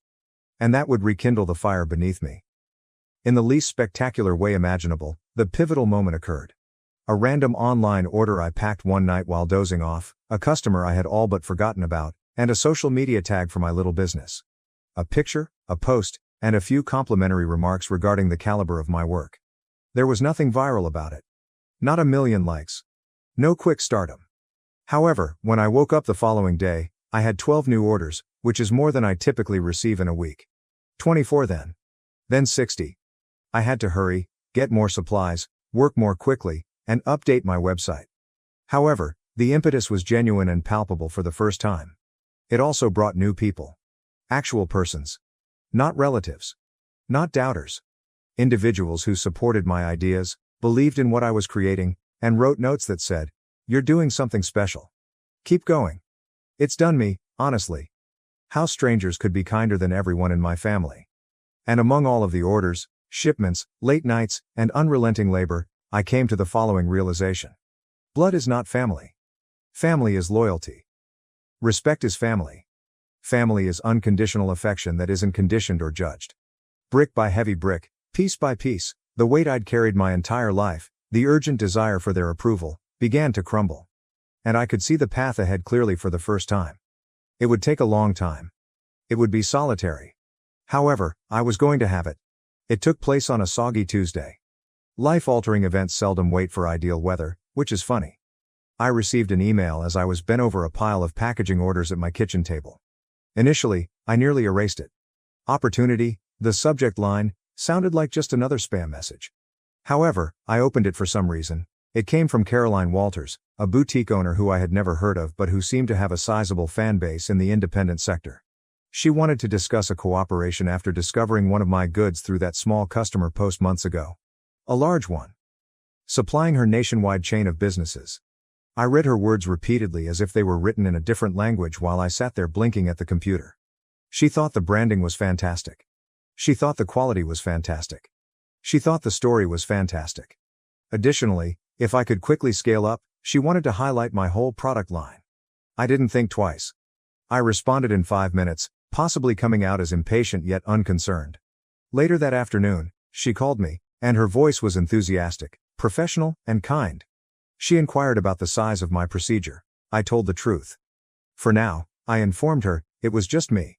She chuckled. My family's chuckle is one of happiness and admiration rather than one of derision. Her words, that's even better. People love authenticity. I had a draft contract in my inbox by the time the call ended. I had contacted a small fulfillment company before the end of the week to assist me with production management. My business, which they ridiculed, was closing a deal by the end of the month that would put 6 figures in my pocket before spring. It seemed unreal. I realized my life was changing as I stood in that same small kitchen, the cheap linoleum floor sticky under my bare feet, the rain beating down on the window. I ought to have been overjoyed. However, all I experienced was this peculiar, silent calm. The air wasn't punched by me. I refrained from screaming into the night. I simply grinned slowly and wearily and muttered to the empty room, "You were wrong about me." They were wrong. Every single one of them. The following year flew by, filled with new contracts, restless nights, and hard-won development. I was no longer merely getting by. I was doing well. The small company they made fun of grew into a real one with staff, investors, and actual momentum. I just sat there and gazed at the screen for a long time the first time I wired 6 digits into my savings account. Not because I found it hard to believe. No, I anticipated this. Because I secretly knew that I didn't feel the way I had anticipated. I felt no vindication. I didn't feel victorious. I simply felt liberated. That's when I had the notion. I had no desire for vengeance. I desired resolution. I had no intention of showing up at their home with a bank statement in front of them. It would be too simple. It's too loud. I looked too much like the child they believed me to be. I chose to let them come to me instead. First, I purchased a huge house. I mean, a mansion. Situated on a hill, the expansive windows captured each sunset. Marble floors that reverberated as you moved. And enough space to lose yourself in. I told myself this each time I passed across those enormous, deserted hallways. You built this. No one can take it away. My cousins used to make jokes about my never being able to afford anything more than a second-hand Honda, so I filled the garage with that kind of vehicle. A Maserati in deep black. A Jeep that has been customized. A vintage Mustang, simply because I could. I didn't make any online posts about it. Avoid taking selfies in front of fast autos. No toasts with champagne. I said nothing. Then I sent out a group text 2 months ago. Easy. Straightforward. Family gathering. Sunday. Big news to share. The invitation was accepted by everyone. Naturally, they didn't. Deep down, they still considered me to be the loser they could comfortably feel sorry for, despite the fact that curiosity is a strong narcotic. They had no idea that their jaws would drop to the ground before they had even rung the doorbell when they pulled up that twisting road. They were unaware that they were not the subject of the major news. It was all about me and the new life I had created in their absence. On the day of the event, the air was clear and the sky was so clear that it appeared to have been painted. Even though I got up early, I wasn't at all anxious. I walked about the home in silence during the morning, straightening a painting here, adjusting a vase there. Little pointless activities to kill time. The Maserati shone in the driveway like a black mirror in the sunlight. Beside it, the Jeep and Mustang stood with pride. By midday, my hired caterers were preparing a lavish buffet in the garden, complete with silver cutlery, white tablecloths, and buckets of chilled champagne. I didn't do anything. I just waited. The first vehicle arrived at precisely 1 o'clock. Jenna, my cousin, was there. I saw the mansion as soon as she got out of her dirty minivan while sporting her go-to fake fancy sunglasses. The hesitancy. She gave her husband a brief, piercing look as though to inquire, "Are we at the right place?" A second vehicle pulled up. Then another, and yet another. Their expressions were a mixture of bewilderment and incredulity as they spilled out into the driveway one by one. I couldn't hear Uncle Brian muttering something. In an attempt to appear disinterested, my brother James hummed softly to himself. My mother, who always wore a look of bored superiority at family gatherings, was motionless on the front steps, holding her purse tightly like a shield. For a long, beautiful moment, no one spoke. Then Jenna burst out laughing, too loud and brittle. She exclaimed, "Oh wow," as she adjusted her shades. "You, renting this place or something?" I gave a charming smile. "Not renting, bought it last month." She opened her mouth, then closed it. "You're kidding," another person remarked, half laughing, half panicking. They had never been unsteady before. They weren't accustomed to me being in control. The marble floors shone like water beneath the chandeliers, and I pointed to the open doors. "Come in. Make yourselves comfortable." Like visitors to a large museum, they cautiously made their way inside, avoiding contact with anything. As they moved through the spacious living room, the open kitchen, and the glass walls that looked out onto the well-kept backyard, I observed them from behind. They were rushing to change their stories, and I could see it in their expressions. The desperate search for an explanation that would allow them to maintain their sense of superiority. Their faces were plastered with fake smiles. "Wow," exclaimed my aunt. "This is, really nice. Good for you." Uncle Brian added, "Yeah," giving me a too firm pat on the back. "We always knew you had potential." I simply nodded. Let them speak. Allow them to tangle into knots. I no longer required their approval, never again. I wasn't here to make an impression. I came to bid you farewell. The catering staff presented small works of art, known as hors d'oeuvres, on silver trays. Bites of smoked salmon. Little Wellingtons made with beef. Tiny tartlets that appeared too good to devour. My family walked around seeming like they were at ease. A bit too loudly laughing. Praising the furnishings, the vista, and the tasteful design. It was simple to see beneath the surface though, as their eyes darted around, attempting to solve the problem they were unable to solve. How? When? Did you win the lottery? Was his claim of struggle a lie? They desperately wanted this to be untrue because if it were, it would mean that all of their assumptions about me and themselves were incorrect. Always the most audacious, James drew me away from the champagne table. "So seriously," he replied with a grin.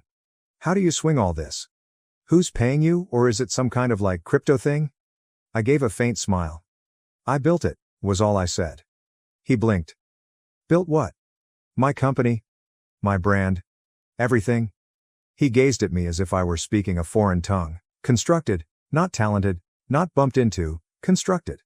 James laughed, this weak trembling thing that didn't quite reach his eyes, and stroked my shoulder like if I were a child. "Man, that's wild. Good for you. Really proud of you, bro." He wasn't, not for a moment. My mother looked at me from the opposite side of the room. She smiled at me, the tense, strained smile she used to wear to church when she pretended everything was just right. I gave a courteous nod. Today there would be no yelling. Don't argue, no charges. Just a single, tidy cut. I looked at my watch. It's almost time. I strolled to the middle of the room, where the marble floors were bathed in golden light from the chandeliers, and I raised a glass, not for a celebratory toast but for closure. The room instantly fell silent. Every discussion ended in the middle of a phrase. All of them looked at me expectantly and eagerly. I finally got their undivided attention after all this time. I let the silence to linger a bit too long while I held the glass loosely in my palm. I felt the pressure of their gazes on me, but I wasn't bothered by it for once. I was in charge of the room for once. I casually cleared my throat. I said, "First of all," in a cool, collected tone, "thank you all for coming." A couple of courteous nods. Uncomfortable foot shuffles. "I'm sure you're wondering why I invited you here today," I said. "And the truth is, it's not to brag. It's not to show off." With a gentle clink that sounded almost like a bell toll, I placed my glass down on an adjacent table. "I brought you here because I owe you something." They became alert, feeling something. Perhaps they believed that I was going to give them a share of the pie. Perhaps they believed that I was going to tell those who had always supported me about my accomplishment. I allowed that dream to linger for a single, cruel heartbeat. Then I gave a chilly, final smile. When I said, "I owe you a thank you. Because without you, none of this would exist." Whispers? Smiles of confusion. My voice was as steady as ice as I continued. "I appreciate all of the insults you have ever directed at me while you assumed I wasn't paying attention. I appreciate you making fun of my dreams. I appreciate you placing bets against me, having doubts about me, and demonstrating unequivocally that your definition of family was limited to your personal comfort." James stirred uneasily. No one dared to interrupt Jenna as she appeared to be about to say something. I leaned in a little and took a breath. "You taught me something valuable. You taught me that real family isn't blood, it's loyalty. It's respect. It's standing beside someone when there's nothing to gain. A rhythm. And because of that lesson, today is not just a celebration of what I built, it's a farewell." They were slapped across the face by the words. "I'm cutting ties," I remarked in a low voice. "After today, I will no longer be part of this family." Quiet. Complete and utter quiet. Then the roar burst forth like a dam bursting. "But we're family," exclaimed Aunt Linda. Jenna stumbled. "You can't be serious." James moved forward with a somewhat terrified expression. "Hey man, come on. Don't be dramatic." Even my normally calm mother appeared to have taken a hit to the gut. She opened and closed her mouth, but no sound emerged. I simply grinned, genuinely this time. "Free." When I said, "I wish you the best. And I hope someday you realize what you lost." I turned after that. I then turned to go. I didn't turn around. I could hear the frantic cries behind me, the begging voices becoming softer with each stride. "Wait, please, don't do this. We didn't mean it. You're making a mistake." I continued to walk. Beyond the marble flooring, beyond the chandeliers that gleam, past everything that meant nothing at all and once harmed me. I arrived at the front door. Stopped. Then I shut it behind me without thinking twice. Like the last ending of a chapter, the hefty thud reverberated throughout the house, not only of that particular day but also of my previous existence. The environment outside felt different as the door snapped shut behind me. My face was stroked by the cool breeze. The driveway was bathed in a gentle golden glow as the sun began to set.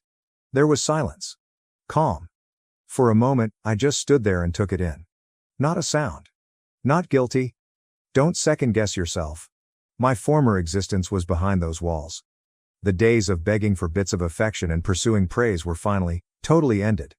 And while I stood there beneath the open sky, I came to the following realization: the quiet wasn't meaningless. It was liberty. There was nothing that I owed them. No justifications. I'm not sorry. No pardon. They had already made their decisions. Finally, I had done the same. I wasn't escaping them for the first time in my life. I had no intention of proving anything. I just kept on going, without them. Months have passed since that day. And what do you know? I've never regretted it. The phone calls. The written word. After a while, they ceased. Initially, the messages were hostile. Then guilt trips. Then frantic excuses. None of them were answered by me. My parents begged me to help with the mortgage, not knowing I'd already paid $267,000. So I gave them 30 days to get out of my house. When my uncle emailed me that video, I felt my entire world turn on its axis. My parents and my brother Theodore sat around our old kitchen table in Phoenix, talking about me as if I were a burden. The bright Arizona sun shone through the windows, providing a warm warmth that seemed to mock the chilly words said. "And Lindsay only helps because she owes us," my mother remarked, her voice full of hate. "And after everything we've done for her, paying the mortgage is the least she can do." My brother Theodore added up with a chuckle. "Yeah, and she acts like she's doing us some huge favor. What a joke." The worst part was my father's silent nod of agreement. The man who had once taught me to ride a bike and assisted me with my arithmetic homework now sat there, enabling them to tear me apart. The video was grainy, certainly recorded without their knowledge, but their sentences were crystal clear. I saw it 3 times, each time leaving me with an odd combination of numbness and clarity. For the past 4 years, I'd been paying hefty mortgage payments through my LLC, Divine Investments. They assumed they were paying payments to a bank and never read the fine print of the deal my financial consultant had helped establish. Every month they made a modest amount while I covered the majority of the payment, all the while complaining about my minimal assistance. My Uncle Jason's message arrived right after.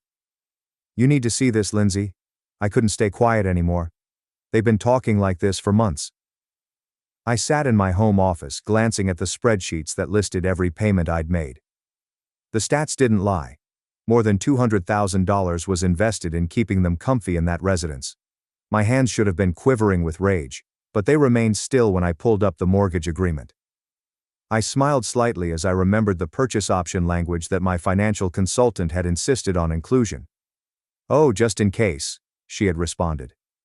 Looking back, I wonder if she was aware that something like this could happen. My next payment was due in 2 weeks, and for the first time, I understood exactly what I had to do. I grabbed up my phone and typed a brief message to my uncle. "Thank you for showing me the truth. Don't worry, I won't let them know you sent this, but things are about to change."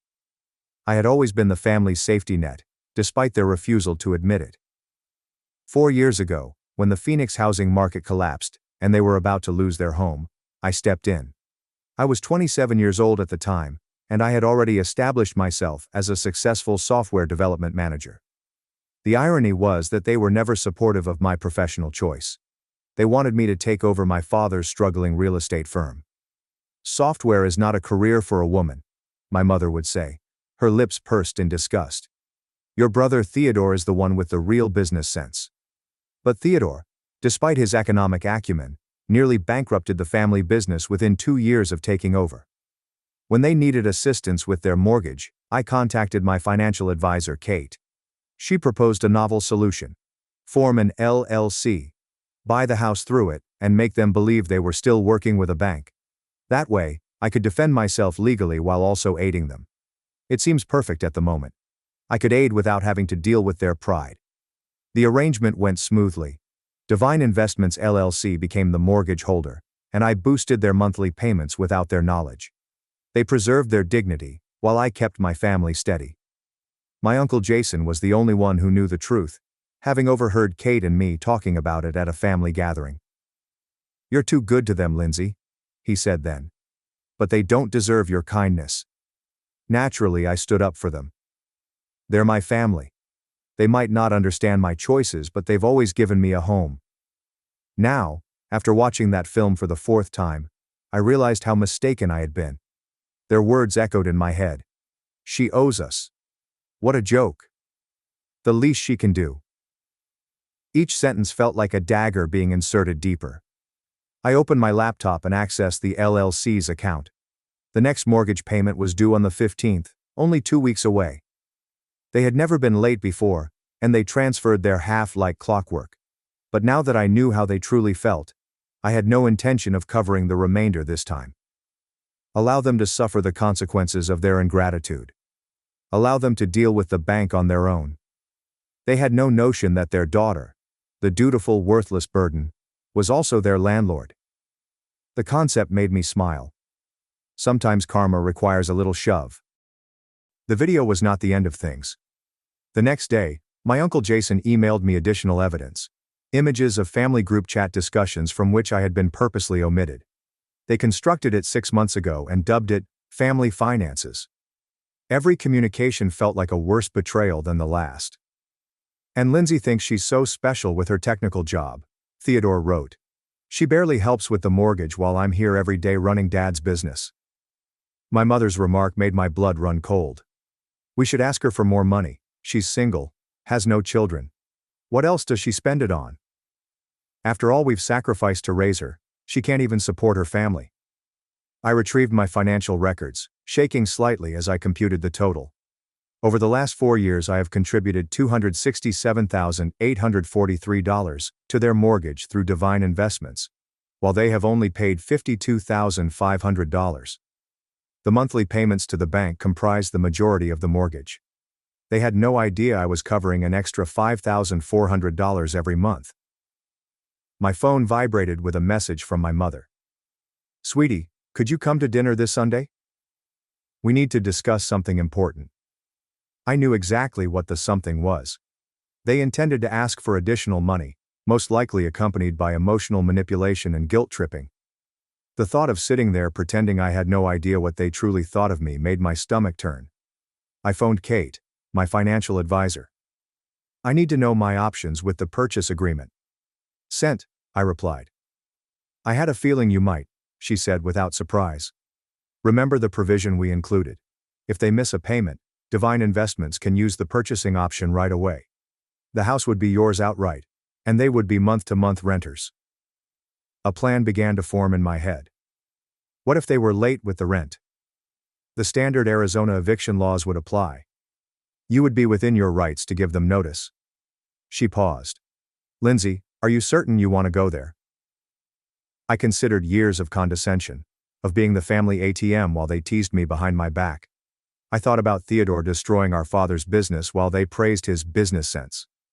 I thought about every snarky remark about my career, my life choices, and my alleged responsibilities to them. Yes, I responded, my voice steady. I am sure. But I'm not going to tell them anything, yet. Allow them to believe that everything is normal for the time being. I texted my mother back. Of sure I will come to dinner. Looking forward to it. The heart emoji seemed ironic but necessary. After all, they'd taught me well. Sometimes the best retribution necessitates a flawless poker face. The next mortgage payment was due in 13 days, and for the first time since the arrangement began, I would not be present to catch them as they fell. Sunday dinner felt like an exercise in self-control. I arrived at their Phoenix house at exactly 6 p.m., with the sinking sun painting the desert landscape in orange and purple. The house, my house technically, looked just like it had for the previous 20 years. The familiar aroma of my mother's lasagna floated through the air, a deliberate choice designed to remind me of happier days. Lynn's sweetie. My mother ran to embrace me, her designer bracelet catching the sun. I noted it was new. Probably purchased with money they should have used to pay their mortgage, which was due in 9 days. Theodore sat at the dining table, looking more like a smuggler than normal in his pressed business casual outfit. Face it, sis. Good for you for making time for your family.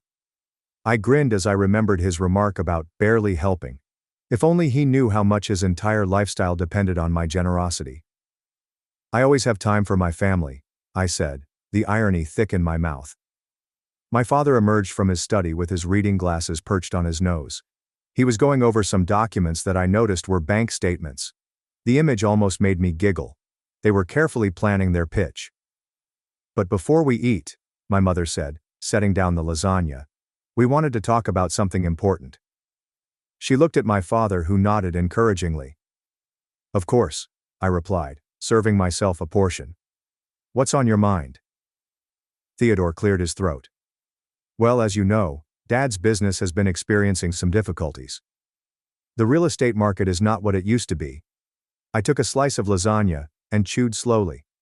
Despite the fact that the Phoenix market is stronger than ever, the company has faced hurdles since Theodore took control. And we've been thinking, my mother said, reaching for my hand across the table, about how fortunate we are to have such a successful daughter. Your father and I made significant sacrifices to ensure that you received a solid education. I saw her performance with fresh eyes, the gentle touch, the reminder of their efforts. Everything was perfectly choreographed. But the mortgage payment has become quite a burden, my father said, his voice carrying that distinct tone of paternal authority that he had always used to make me feel small. And with you doing so well in your computer work. Software development, I corrected immediately, even though they had never tried to learn the difference. Right, he said dismissively. Well, we hoped you would be able to help with the monthly installments. After all, this is also your family's home. If only they realized how much of it was already mine. We're only asking for an extra $2,000 per month, my mother explained hastily. It's not much, considering your salary. I took another slice of lasagna, using the opportunity to keep my cool. They wanted $2,000 extra when they had no idea I had already paid more than $5,000? The audacity was nearly astounding. I'll think about it, I finally responded, keeping my voice neutral. Times are a bit uncertain right now. Uncertain? Theodore scoffed. Please, we all know you're doing well. Unlike those of us who are working hard to preserve this family's history. I smiled. thinking of the notification their bank would send if they missed their payment next week. You're correct, Theodore. Sometimes we all receive what we deserve. After dinner, I excused myself to go to the restroom, but made a purposeful detour by my father's study. The door was ajar, and I could hear my parents and Theodore conversing quietly. I paused, my heart beating, as their words faded away. "She's not going to help," Theodore remarked, his tone harsh. "Did you see how she just sat there acting all superior with her tech money while our business was struggling?" "Patience," my father responded. "See, I have another option. Remember those investment documents I found in her cloud storage when she used our Wi-Fi last month? She's been hiding money from us in some company called Divine Investments." My blood became chilly. They had snooped through my files on my last visit. I had unintentionally utilized their Wi-Fi without a VPN, and my cloud storage had synced automatically. "I looked it up," my father added. "It's a legitimate LLC and it's doing very well. She's been squirreling away money there instead of helping her family." "And we raised a snake," my mother's voice added. "We'll give her one more chance to help voluntarily. If not, I'll remind her about that time in college when she took money from your business account for her tuition. She thought we never knew, but we have proof. She'll have to help us then." I had to bite my lip to avoid laughing. The money they were referring to was borrowed with my father's approval when their tuition check bounced. I even paid it off within a month, with interest. I had emails that proved everything. Their attempt at blackmail was both sad and desperate. "And if that doesn't work," says Theodore, "we can always reach out to her company's HR department. Ask some questions about her mental stability. Maybe she's been stealing company resources for personal projects. That would get their attention." The nonchalant way they contemplated damaging my career chilled my veins. These people were not family. They were parasites, with family masks. I silently returned to the restroom, flushed the toilet for show, and returned to the dining room. They returned shortly later, each wearing a prepared smile. "Lindsay dear," my mother lovingly asked me, "have you given any thought to what we discussed about helping more with the mortgage?" I met her eyes steadily. "Actually I have. You're right. Family should help family. I'll have an answer for you in about 8 days." The timing was not random. Their mortgage payment was due in 8 days, and I knew what would happen if they missed it. Divine Investments would eventually reveal its genuine ownership. 8 days? Theodore frowned. Why such a specific timeline? I stood up and gathered my handbag. "I just need to check some things with my financial advisor. You understand, right? Being careful with money is just good business sense." I grinned at Theodore, echoing their favorite phrase. My mother led me to the door and pulled me into another deliberate hug. "We knew you'd understand, sweetheart. Family always comes first." "Yes," I said, recalling the eviction notice I had previously composed. "Family always gets exactly what they deserve." While driving home, I contacted my Uncle Jason. "You were right about them," I remarked when he responded. "But don't worry, I'm done playing the silent partner in their little drama. It's time for the final act." The week passed with painful slowness. My family continued their pressure campaign, sending regular texts about their dire financial circumstances. Each message increased my determination. I submitted everything to Kate, my financial consultant, who was helping me prepare for the impending showdown. "When the paperwork is ready," Kate stated during our meeting 3 days before the payment was due, "if they miss the payment, Divine Investments can exercise its purchase option immediately. I've also prepared the eviction notices, just in case." I nodded while reviewing the paperwork. "And you're sure everything's legally sound? They can't fight this?" "Your father signed the agreement 4 years ago," she told me. "He barely read it. He was too desperate for the bailout. Everything's perfectly legal." That evening, my brother launched his own attack. "Hey sis," his text said. "I was just talking to my friend in tech recruitment. Heard some companies are doing layoffs. Must be scary for you. Good thing you have family to fall back on." He proceeded. "Speaking of which, about that help we discussed." The attempted manipulation was so obvious it was almost hilarious. I read the message to my Uncle Jason over coffee the next day. "They never change," he remarked, shaking his head. "Your aunt and I watched them do this to everyone in the family. It's why we distanced ourselves years ago." "Did you know they went through my files when I visited?" I requested an explanation. Not surprised, he responded. They did the same to your cousin when she stayed there last year. They're always looking for leverage. He paused. Are you ready for the fallout? They won't take this well. I considered their threats to contact my company's HR, their efforts to blackmail me, and their years of accepting my assistance while insulting me behind my back. I'm ready. They made their choice. Now they'll face the consequences. My mother called 2 days before the money was due. Sweetie, we need your answer about the mortgage help. Times are tough and family needs to stick together. Don't worry, Mom, I responded, my voice firm. Everything will be clear very soon. That night I got an email from the family's bank. They attempted to send funds from their account to Divine Investments, but the payment bounced. They were already overdrawn. I forwarded the notice to Kate. Here we go, she responded. Want me to start the proceedings tomorrow? I reflected on the lasagna meal, their smug expressions, and their casual discussion about damaging my career. I reflected on the years of manipulation, the continual demands, and the ceaseless ingratitude. No, I typed back. Let's wait until the payment officially fails. Let them spend the next 2 days thinking everything's fine. They taught me well. Timing is everything. I opened my laptop and started writing an email to my company's HR department, detailing my family's threats and adding the information Uncle Jason had compiled. It's better to get ahead of their possible attacks. The end was near, and I was leaving nothing to chance. Sometimes, I mumbled to myself, the best revenge is simply allowing individuals to suffer the consequences of their own behavior. The payment deadline has come and gone. Divine Investments' automated system dispatched its default message at precisely 9 a.m. I checked my phone, counting down the seconds till the inevitable call. It took exactly 12 minutes. Lindsay, my mother said frantically. Something's wrong with our mortgage payment. The bank is saying we defaulted, but that's impossible. We need your help immediately. Actually, I said with a smile, Divine Investments isn't a bank. It's an LLC.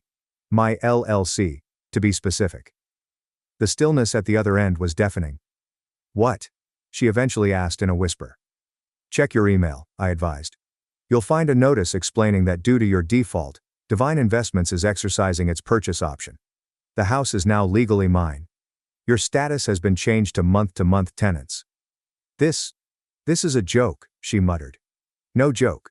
I've been covering the majority of your mortgage for 4 years while you all mocked me behind my back, called me a burden, plotted to blackmail me, and threatened my career.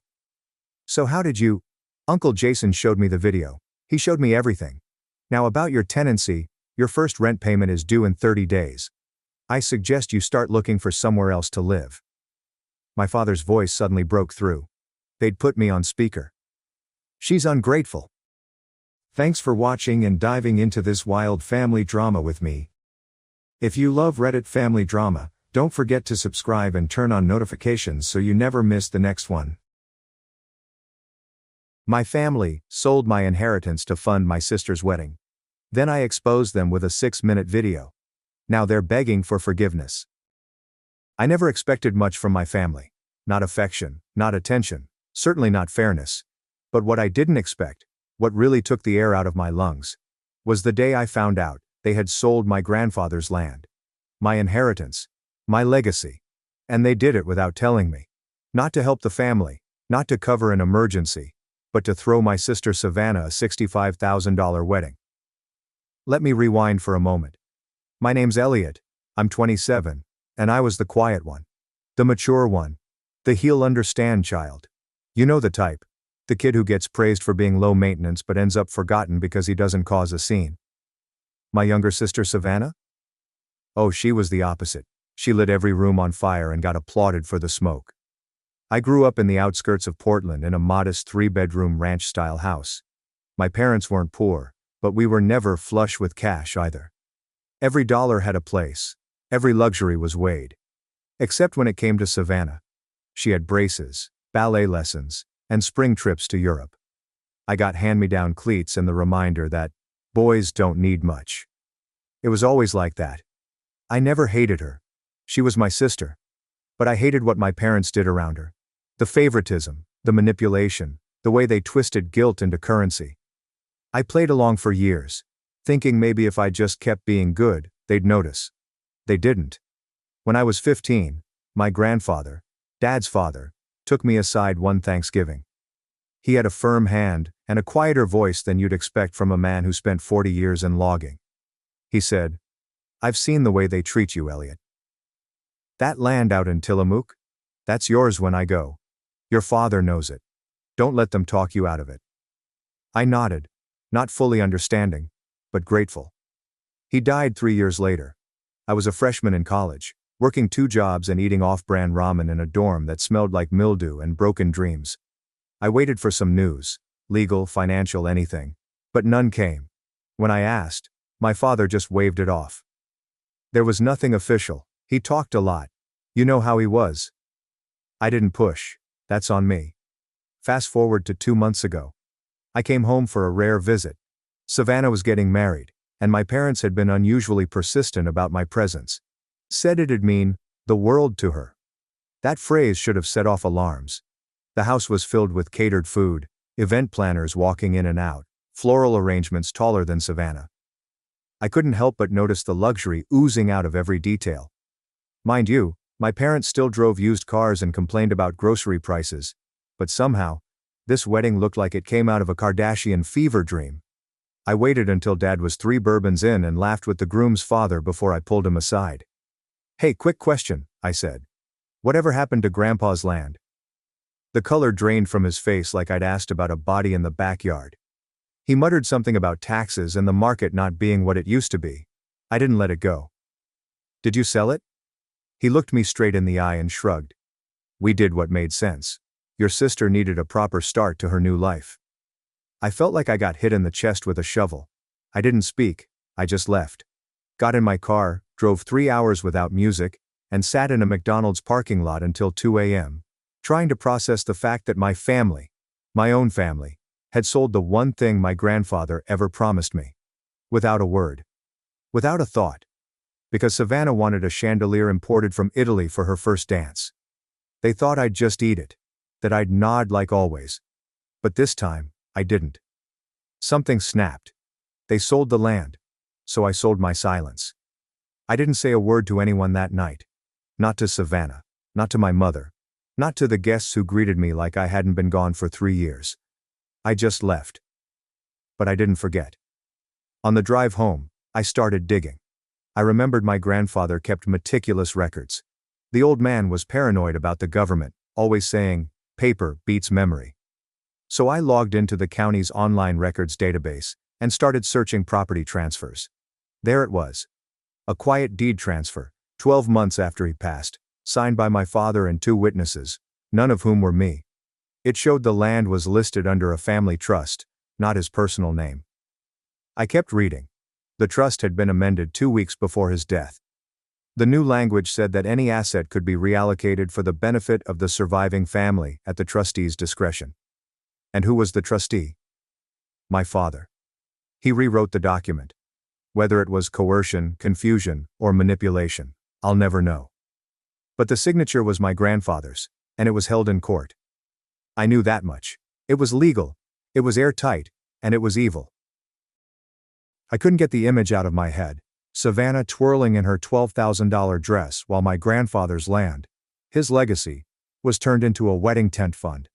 And I was expected to clap like a trained seal and toast her happiness. Not this time. So I did what I always do when I'm furious. I got methodical.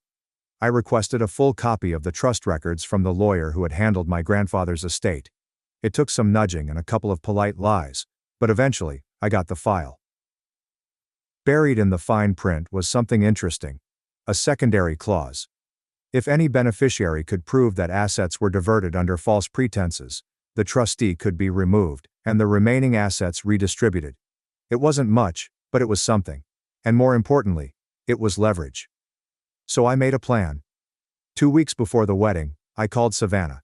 I congratulated her, acted cheerful. I told her I wanted to surprise our parents with a little video montage at the reception. Old memories, family clips, sentimental stuff. She loved the idea. "Oh my God, Elliot, that's actually so sweet of you. I knew you'd come around."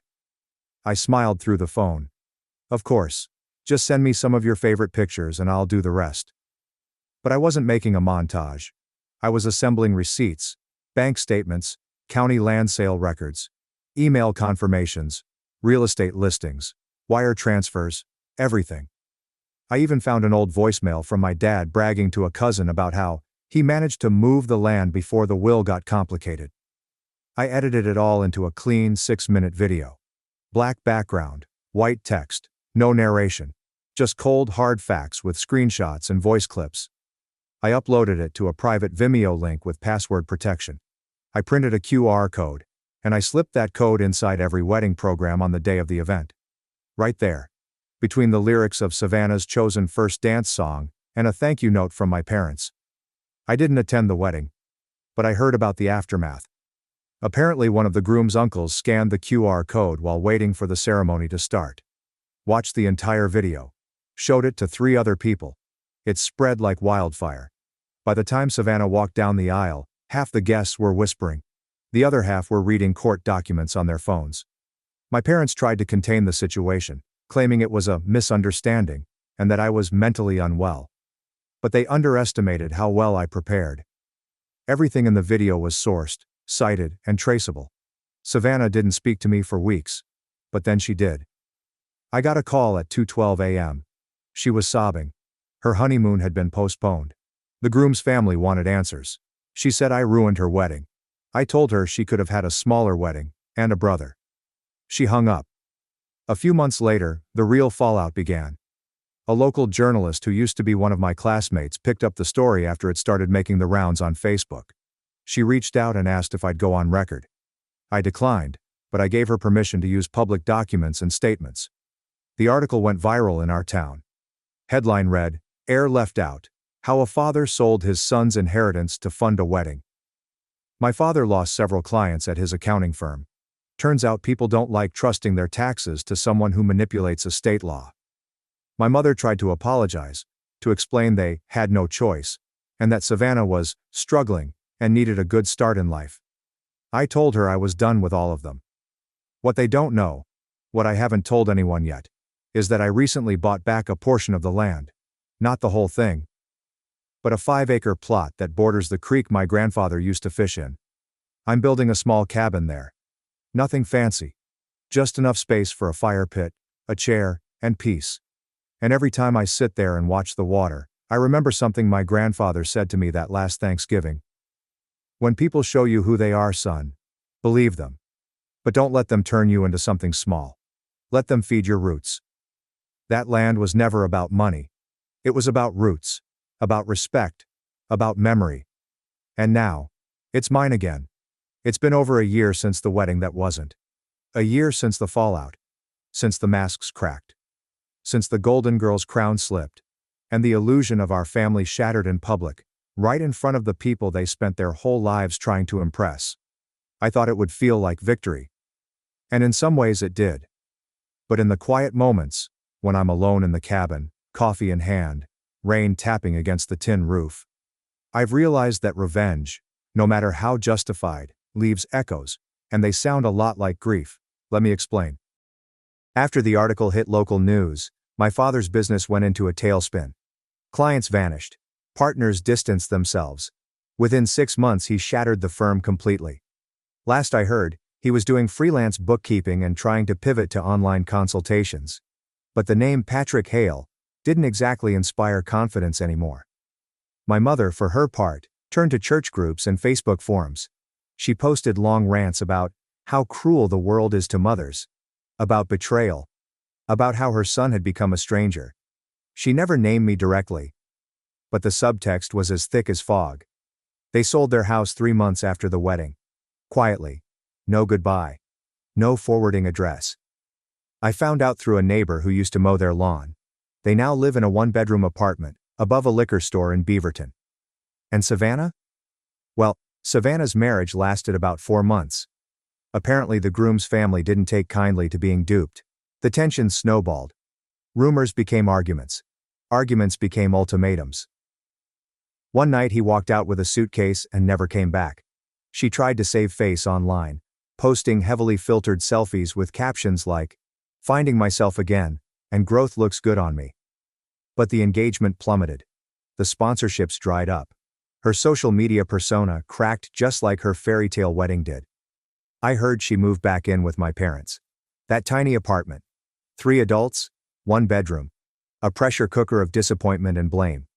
It was only a matter of time before they reached out again. The first attempt was subtle. A birthday card in the mail with no return address. Inside was $50 in cash, and a note in my mother's cursive. Still your family. Still love you. Always will.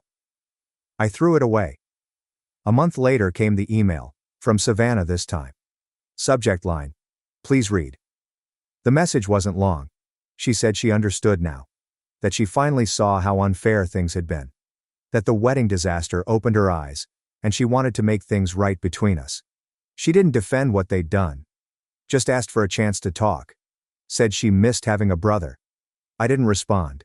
Not out of cruelty. But because part of me wanted to believe her. And that part of me was dangerous.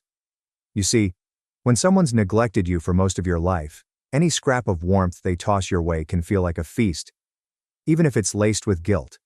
Even if it's transactional. Even if it's just because they've run out of options. And I wasn't going back to that. But healing's a strange thing.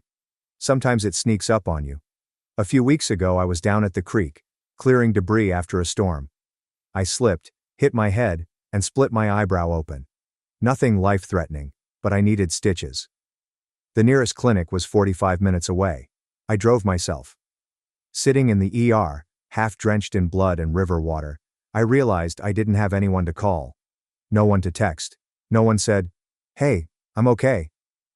I wasn't sad. Not exactly. Just aware. Aware that cutting ties while necessary leaves you floating. You lose the poison, but you also lose the roots. I didn't reach out to them. Not then. Not even when I got home and saw 3 missed calls from a blocked number. But I thought about it. Last week I made a decision. I invited my Aunt Diane, my mom's sister, out to the cabin. She's one of the few relatives who's always treated me like a person, not a prop. She brought banana bread and old photo albums, and we sat on the porch for hours just talking. She filled me in on the things I hadn't wanted to know. My father's health issues, my mother's quiet depression, Savannah's attempt to apply for a second bachelor's degree just to feel productive. They weren't doing well. None of them. "I'm not telling you to forgive them," she said. "I'm just saying, you don't owe them pain either. Sometimes indifference is the cleanest cut." That stuck with me. So here's where I am now. I'm not angry anymore. Not really. The rage served its purpose. It cracked the surface, forced the truth out. But it doesn't live in me the way it used to. I haven't unblocked them. But I've stopped rewriting the past in my head, trying to make it something it wasn't. They were who they were. And I am who I am now. I've planted fruit trees on the land. Apples, plums, one stubborn pear tree that refuses to bloom. I don't know if I'll ever build more than this cabin. I don't know if I'll start my own family. But for the first time, the future doesn't feel like something I have to earn through suffering. It just feels open. Free. If my mother writes again, I might read it. If Savannah sends another email, I might reply. Not to fix the past. But to let them know that I survived it. And maybe, that's enough. I never actually sent the letter. I wrote it, yes, on real paper, not a screen. I sat at the desk in my small cabin with the window open, the breeze pushing the curtains around like they were dancing to the silence. The letter began, "To my mother, father, and Savannah," and ended in a way I didn't expect. Not with rage, not even with disappointment, but with stillness. That's the twist, isn't it? Not the drama, not the fallout. The quiet. The fact that after everything, after the betrayal, the erasure, the sale of my inheritance to fund Savannah's $65,000 wedding, I didn't need to scream anymore. I didn't need a courtroom, or a confrontation. I didn't need them to admit they were wrong. I only needed to stop pretending that their love would ever look like love. I didn't write the letter to guilt them. I wrote it because there was still a version of myself trapped in the shadows of who I used to be. A boy who waited by the door with his backpack on, hoping someone would remember it was his science fair day. A teenager who sat alone at graduation while his family took his sister to a spa weekend for her emotional exhaustion. A young man who swallowed every slight, who nodded when told to understand, to sacrifice, to support, to be invisible. The truth is, I was angry for a long time. But that's not what fueled me. Not anymore. What fueled me now was the clarity that came with distance. There's something terrifying about realizing that the people who raised you were never actually trying to know you. They were trying to mold you, to mute you, to shape you into something convenient. My father used to say, "Blood is thicker than water." He used it to guilt me into staying, into coming home, into silence. But that's not the full quote. The original is, "The blood of the covenant is thicker than the water of the womb." In other words, the relationships we choose can be stronger than those we're born into. And that's the truth I've come to live by. I didn't return their calls. Not after Savannah's wedding collapsed under the weight of a scam, and their money vanished. Not after the article exposed the land sale, and my father's accounting firm crumbled. Not even when my mother mailed me a birthday card with a $50 bill and a shaky note that read, "Still your family. Still love you." I didn't answer when Savannah emailed at 2 a.m. weeks later, writing that she finally saw things clearly. That she understood now. That she missed me. I didn't respond. Not because I hated her, but because I knew any warmth she offered now was transactional. She wasn't reaching out from remorse. She was reaching out from ruin. I suppose this is where you expect the story to circle back. For me to walk into their lives at just the right time. For there to be hugs, apologies, some neat reconciliation. But no. I let them go. Not to punish them. To free myself. The hardest thing I've ever done was not walking away. It was staying gone. Because despite everything, there are moments, late at night usually, when I think about my mother's cinnamon rolls, or my father's old jazz records, or the way Savannah used to fall asleep on the couch with a book on her chest, before she became the golden girl. Those moments come like small waves of nostalgia, soft enough to drown in if I'm not careful. But I don't swim toward them anymore. Instead, I sit on the porch of my cabin, drinking coffee and listening to the wind. The land they sold away from me, I bought some of it back. Not to spite them. To reclaim something that was never about money. The land remembers me. It holds memories that are real, not rehearsed. Sometimes I think about forgiveness, and here's the twist most people won't like. I did forgive them. Not because they earned it, not because they asked for it, but because carrying their failures in my chest was starting to feel like a second inheritance I never agreed to. But forgiveness doesn't mean access. It doesn't mean phone calls and family dinners and pretending nothing happened. Forgiveness is a locked door, and they no longer have the key. My aunt visited once, brought banana bread and old photo albums. We talked. She told me my parents were in bad shape, financially, emotionally. My father's health was declining. Savannah was back home. Everything they built around her image had collapsed. She said I didn't have to forgive, but that maybe I didn't need to hate either. That indifference could be the cleanest kind of freedom. I think she was right. That's the real ending to this story. I didn't get revenge. I didn't win. I just stopped needing anything from people who only saw me when I was useful. I stopped begging to be chosen by people who had already written me out of the script. I left the stage and the play went on without me. Until eventually, it collapsed. And I'm okay with that. I still haven't sent the letter. I don't think I ever will. But writing it helped me understand that healing isn't dramatic. It's not a moment. It's a decision. And for me, that decision was made not with noise, but with silence, with boundaries, with building something no one can take from me again. If they ever ask what happened to their son, I hope someone tells them, he didn't disappear. He just arrived somewhere they couldn't follow. And this silence? It's not revenge. It's peaceful. Thanks for watching and diving into this wild family drama with me. If you love Reddit family drama, don't forget to subscribe and turn on notifications so you never miss the next one. My brother told me not to show up unless I was useful. So I showed up with proof. He forged my signature for a $600,000 loan. My brother texted, "Don't show up unless you've done something useful before Christmas." On the same day, my parents asked me to cover his loan. I sent 1 cent along with the comment, "Good luck, champ." A week later, he invited me to a peace dinner, stating, "Family should stick together. They all remained silent as I opened my luggage. The bank had just informed me that I had been listed on a six-figure loan related to his new home. I said nothing, but handed a folder across the table and added, "I assumed you'd want a copy." I stared at the message for a whole minute, attempting to understand it in only 10 words, but it felt like a slap. No context, just a passive-aggressive command disguised as brotherly advice. That same day, as I was still half laughing and half reeling from his audacity, my phone rang again. This time, it was Mom. I didn't have to open the text to feel the change in my chest. I recognized that tone, but we need to speak softly before guilt tripping you. Her message stated, "Sweetheart, your brother's mortgage payment is due. He is stressed. Can you cover this month until he gets back on his feet?" I slumped back in my chair and stared at my cold cup of coffee. My brother Ansel, the golden child who always finds a way to avoid responsibility, was once again in need. And once again, it was up to me to assist. He had just purchased a new home 2 months earlier. Flashy, pricey, and far above his means. I knew it, as did our parents, and hey, even Ansel knew it. But he wanted to brag, to prove he was doing better than me. I accessed my banking app, scrolled down to my emergency fund account, and instead of sending him the $2,100 they had hinted at, I transferred exactly 1 penny with the comment, "Good luck, champ." The silence that followed was delightful. No phone calls, angry texts, nothing. A week later, Ansel issued an invitation to a peace dinner.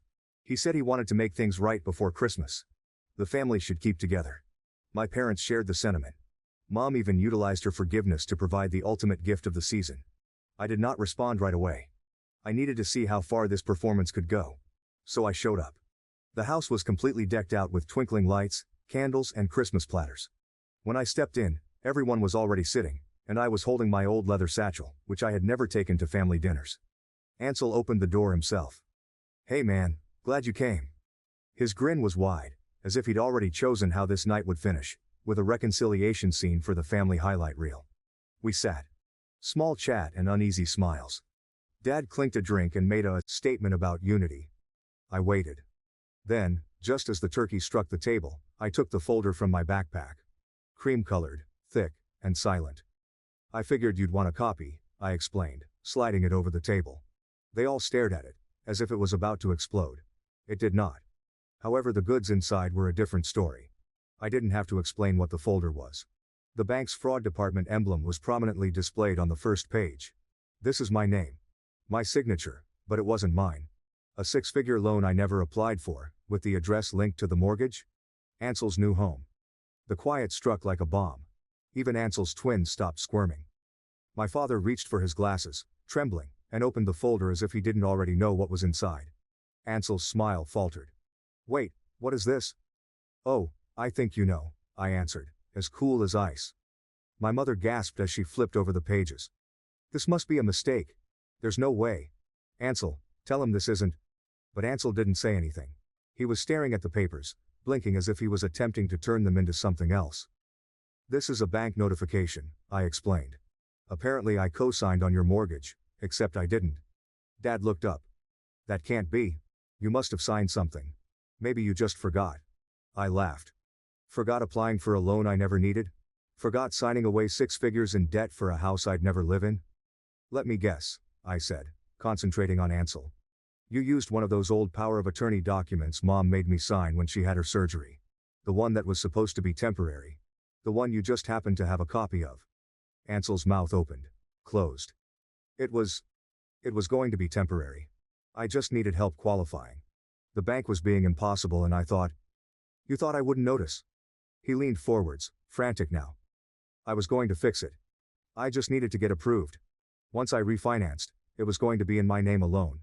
I swear." "My signature was used without consent on official documents," I responded with a smile. That was when Dad slapped his hand against the table. "Stop it, both of you." His voice sounded like thunder. "This is Christmas. I don't care what happened. We're not going to do this here." "Right," I answered. "Because we never do it here. We don't talk about how Ansel has been leeching off me since we were teenagers. We don't talk about how you all act like I'm some Scrooge because I won't bankroll his every bad decision." My mom's lips were trembling. "That's not fair." "Isn't it?" I countered. "Let me take you on a little walk down memory lane." I ticked them off with my fingertips. Freshman year of college I dropped out because you asked me to help Ansel pay off his car loan after he wrecked the one you bought him.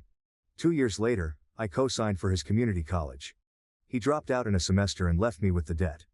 Then the time he got evicted, who paid for that deposit? Who gave him a job at their company, only for him to steal from petty cash? Dad appeared to want to talk, but I did not give him the opportunity. And through all of it, you kept saying the same thing: he's your brother, he's just figuring it out, be patient. Well, guess what? He's 34 now. How much longer does he get to figure it out on my dime? Don't act like you're so perfect, Ansel says abruptly, his voice rising. You always thought you were superior to everyone since you had your act together and did not make mistakes. I turned to face him. I don't think I'm better. I just stopped expecting someone else to clean up after me. You don't understand pressure, Ansel retorted. I had to show I could build something too. I needed this house. I needed to prove I wasn't just some loser. What you did may be considered fraudulent. No, I mean... He ran his hand through his hair. It's not like that. My mother attempted to grasp for my hand. We can fix this. Let's not ruin the holiday. Ruin it? I laughed cruelly. The holiday was already ruined the moment you all sat here pretending like nothing happened, like he didn't ask me for money right after Ansel told me not to come unless I was useful. Dad's jaws tightened. He didn't mean it like that. He was stressed. He meant it exactly like that, I said. And so did I when I sent him a penny. I turned to Ansel. You have 30 days to remove my name from that loan. I've already contacted a lawyer and the bank. If you don't act, I will, and you leave me no choice but to act legally. I grabbed the folder, placed it back into my backpack, and proceeded to the door. Nobody stopped me. Nobody said a thing. And thus Christmas came to an end early. I didn't expect it to go this far. At first I truly believed I could simply walk away and let them choke on their own guilt, if they had any. But you don't grow up in a family like mine without learning the patterns. Because 2 days later the calls began. First, it was, Mom. Honey, can we talk? Your brother's going through a lot right now. Then, Dad. I think we need to sit down like men and sort this out. Then Ansel. He had the guts to send me a video message of himself sitting in his half-decorated living room, phony tears in his eyes, drinking a glass of wine as if he were in a sad movie. Look, man. I made a mistake. I panicked. I thought. You'd never say yes if I asked, and the bank was breathing down my neck. I was desperate. But it's still me, your brother. You'd really report me over this? I looked at the screen in bewilderment. Is this a mistake? You don't unintentionally fill out a multi-page mortgage application in another person's name and forge their signature. You don't mistakenly put your own family member in 6 figures of debt. He was performing his typical part as Ansel, the misunderstood idealist.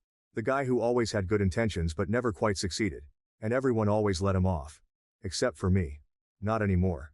So I replied with my own video. Calm. Director. There are no theatrics.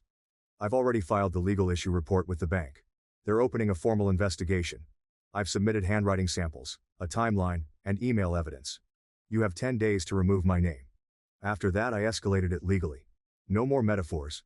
No more let's talk about it. Just facts. The situation became more serious at that point. They showed up at my apartment the following night. I heard a beating on the door before I switched off the television. I looked through the peephole and there they were. Ansel, Mom, and Dad. I didn't open the door, so Dad shouted through it. This isn't the way a family handles things. That part made me laugh aloud. I actually had to cover my mouth. Mom's voice was next. Please, sweetie, we can't let this destroy the family. Then Ansel responded. You're really going to ruin my life over some paperwork. You're not perfect either, you know. That did it. I opened the door. The 3 of them appeared to have just been caught stealing from a church donation box. I said nothing at first. I just stood in the hallway, cold air from outdoors stroking over my legs. I finally spoke. You already did destroy the family. I'm just acknowledging it. Dad stepped forward. Son, be reasonable. You want reasonable? I inquired. Let's talk about reasonable things.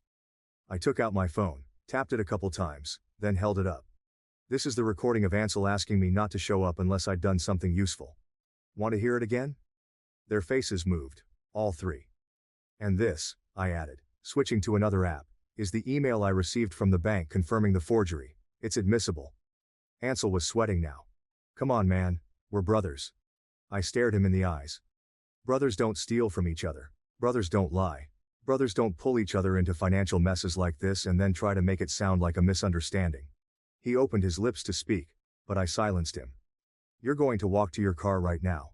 You need to inform the bank about the issue and take steps to fix it.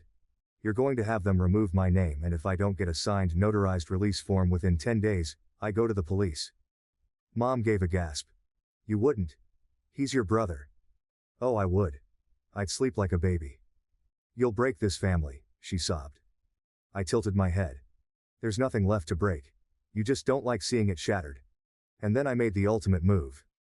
I reached into the envelope affixed to my doorframe and handed them a copy of my lawyer's certified notice suing Ansel for major mistakes and damages, including emotional anguish.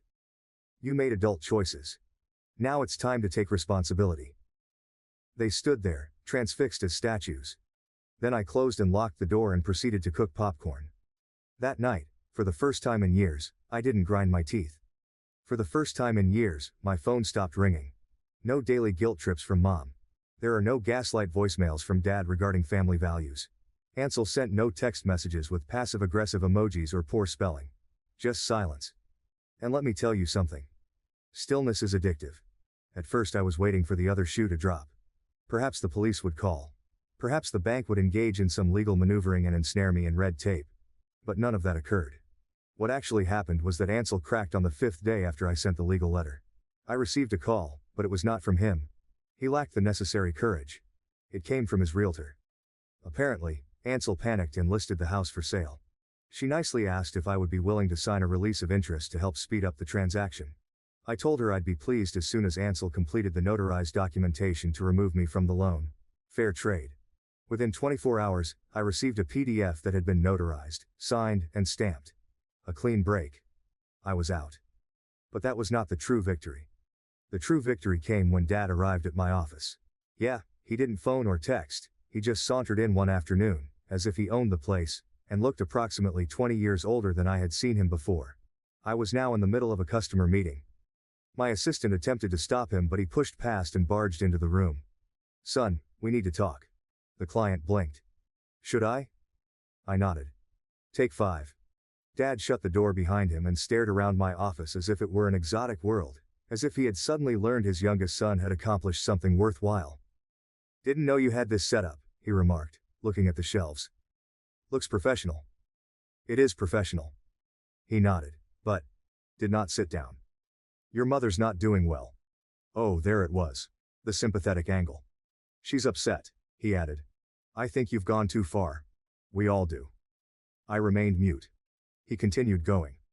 Ansel is talking about moving out of state. Says you've poisoned the family against him. I haven't spoken to a single relative about what happened, I said. If they're turning against him, that's his doing. Dad finally exhaled. He's still your brother. He crossed a serious line. He flinched. We raised you better than this, he stated softly. You used to be forgiving. I used to be weak. There's a difference. Once again, there is silence. Then he leaned forward. She cried, you know. Your mother. Real tears. I bet she did. After all, it's hard watching the family start standing up for myself. He looked up. I was tired. You're angry. I was. Now I'm free. He stood slowly. We were trying to hold things together. You were trying to hold me together so Ansel didn't have to carry anything. And then I finally spoke what I had been meaning to say for years. I'm not your insurance policy, not your second paycheck, not your plan B. I'm your son, and you treated me like a resource. He didn't respond. He just looked at me, as if he had seen a ghost. I'm not coming back, I explained. I'm done playing the good son. He went without saying anything further, and something inside of me breathed. Weeks have passed. My lawyer approved a non-disparagement provision to prevent Ansel from publicly posting sob stories on social media. The post he made about being betrayed by family disappeared overnight. I heard through the grapevine that the house sold just barely. The market had cooled. He suffered a loss. Then followed the messages. Aunt Faye says, I had no idea what he did to you. If you ever want to grab coffee, I'd love to catch up. My aunt responded. Just know not everyone believed his version. I hope you're doing okay. Even my ex texted, took guts to do what you did. I never saw that strength in you before. I did not answer the majority of them, but I did grin, Because that's what happens when you stop playing the villain in someone else's redemption tale and begin crafting your own. I moved to a new location. Not far away, the same city. But with more light. Large windows. Clean the walls. There is no ghost from the past lurking in the corners. I purchased new furniture. Not second-hand. I have not borrowed from my parents. Not blessed with 1,000 strings attached. Mine. All of it. I began sleeping better. Eating healthier. My therapist even said that I appeared lighter. And here's the crazy part. I started mentoring a neighborhood kid. Smart, awkward, perhaps a touch overly eager to please. I was reminded of myself at that age. One afternoon after I completed working on his resume, he looked up and said, "How do you get so good at boundaries?" I laughed. I spent 30 years learning the hard way. But do you want to know the true full circle moment? Last week I received a wedding invitation. Not Ansel's God, however. It came from one of his ex-girlfriends. He ghosted a woman 3 years ago after she told him she was pregnant. It turns out that the kid was his. It turns out that she reared that child alone. She discovered me on LinkedIn. The message contained the following. "You were always the decent one. Thank you for never treating people like tools. You probably don't remember it, but when I stayed for dinner that night, you did the dishes while he watched TV. That moment stuck with me." I wasn't sure what to say. So I didn't say anything. I sat there holding the card, letting the tranquility pour over me. Because the truth is, I won. Not with vengeance. Not while shouting. Not by burning bridges. But they walked away while still holding the matches. I used to believe that being the good one was the aim. Keep your head down. Help when asked. Do not complain. Do not question. Just on giving until someone expresses gratitude or you feel deserving. That falsehood ended the day I mailed Ansel a dime. I've spent the majority of my life carrying obligations I didn't create, paying for decisions I didn't make, and absorbing blame like an emotional sponge for a family that never inquired how I was doing. And for what? Respect? Love? Belonging? I received none of those. What I received was a fake mortgage application, a holiday guilt trip, and a place at a table where everyone knew I was being duped but said nothing. Not anymore. Not again. Something changed about a minute after I said no. It wasn't simply how people viewed me, it was in how I viewed myself. I stopped apologizing for having limitations. I stopped second-guessing my instincts. I stopped trying to rescue those who would abandon me to drown as soon as it became inconvenient. Something unusual happened. The weight is lifted. I literally lost 20 pounds in 3 months without trying. My shoulders have ceased aching. My jaw stopped clenching when I slept. It turns out that carrying a full family's dysfunction on your back is far heavier than it appears. I began rebuilding both financially and personally. The apartment is basic but peaceful. I chose each item within it with purpose. No hand-me-downs. There's no guilt furniture. Nothing was bought with blood money or bribes. I bought a tiny espresso machine because I enjoy coffee, not because someone told me I needed to cut back to pay for their bailout. I joined a boxing gym not to fight someone, but to remember what it is like to stand firm. People gradually began to show up with the correct ones. My neighbor invited me to dinner with his family. I felt awkward at first, waiting for some questions and angles. But there wasn't one. Simply delicious food and laughs. One of my coworkers gave me a Christmas card and remarked, "You've been different lately, lighter, happier. I hope it's permanent." I said, "Me too." My family went quiet for a spell. The calls began to trickle in. Mom began with her quiet voice, which she employs when she wants to pretend nothing has happened. She asked if I wanted to come to Easter brunch. I asked if Ansel would be there. She replied, "Of course." I replied, "Then I won't." Then Dad called. He said he missed me. They said the house felt empty without me. I asked if he missed me, or the version of me who never said no. He hung up. Ansel never called. But I learned through the grapevine that he moved in with a buddy once the house was sold. He created a podcast about repairing your life after betrayal. The irony almost killed me. Finally, they stopped calling. The silence became a blessing. But the true ending is the one that sticks with me the most. It was a random Wednesday. Rain is tapping on my balcony. I was reading when a letter came through my postal slot. There's no return address. I opened it. Inside, there was only one page. Typed. "You accomplished what I never could. You said no. You walked away. You showed the rest of us what was possible. Thank you." No name. But I recognized who it was. My cousin. Maybe it's my aunt. Even one of Ansel's exes. Someone still imprisoned in that poisoned orbit, witnessing my escape and realizing they, too, could. I gently folded the letter and placed it in the drawer where I preserve reminders of who I used to be. Then I poured myself a drink. Not to celebrate, but to remember. Because mending doesn't imply forgetting what they did to you. It is about no longer requiring them to admit it. It is about no longer begging for affection that should have been given unconditionally. It's about becoming the person you were born to be once you stop bleeding for everyone else. I used to believe that the worst thing that could happen was being cut off from my family. Now I see that not cutting the cord would have been the worst case scenario. Now I live the truth. And the fact is simple. I'm not their wallet. I'm not theirs at all. I belong to myself. And I'll never go back, not for money, peace or remorse. I closed the chapter without looking back.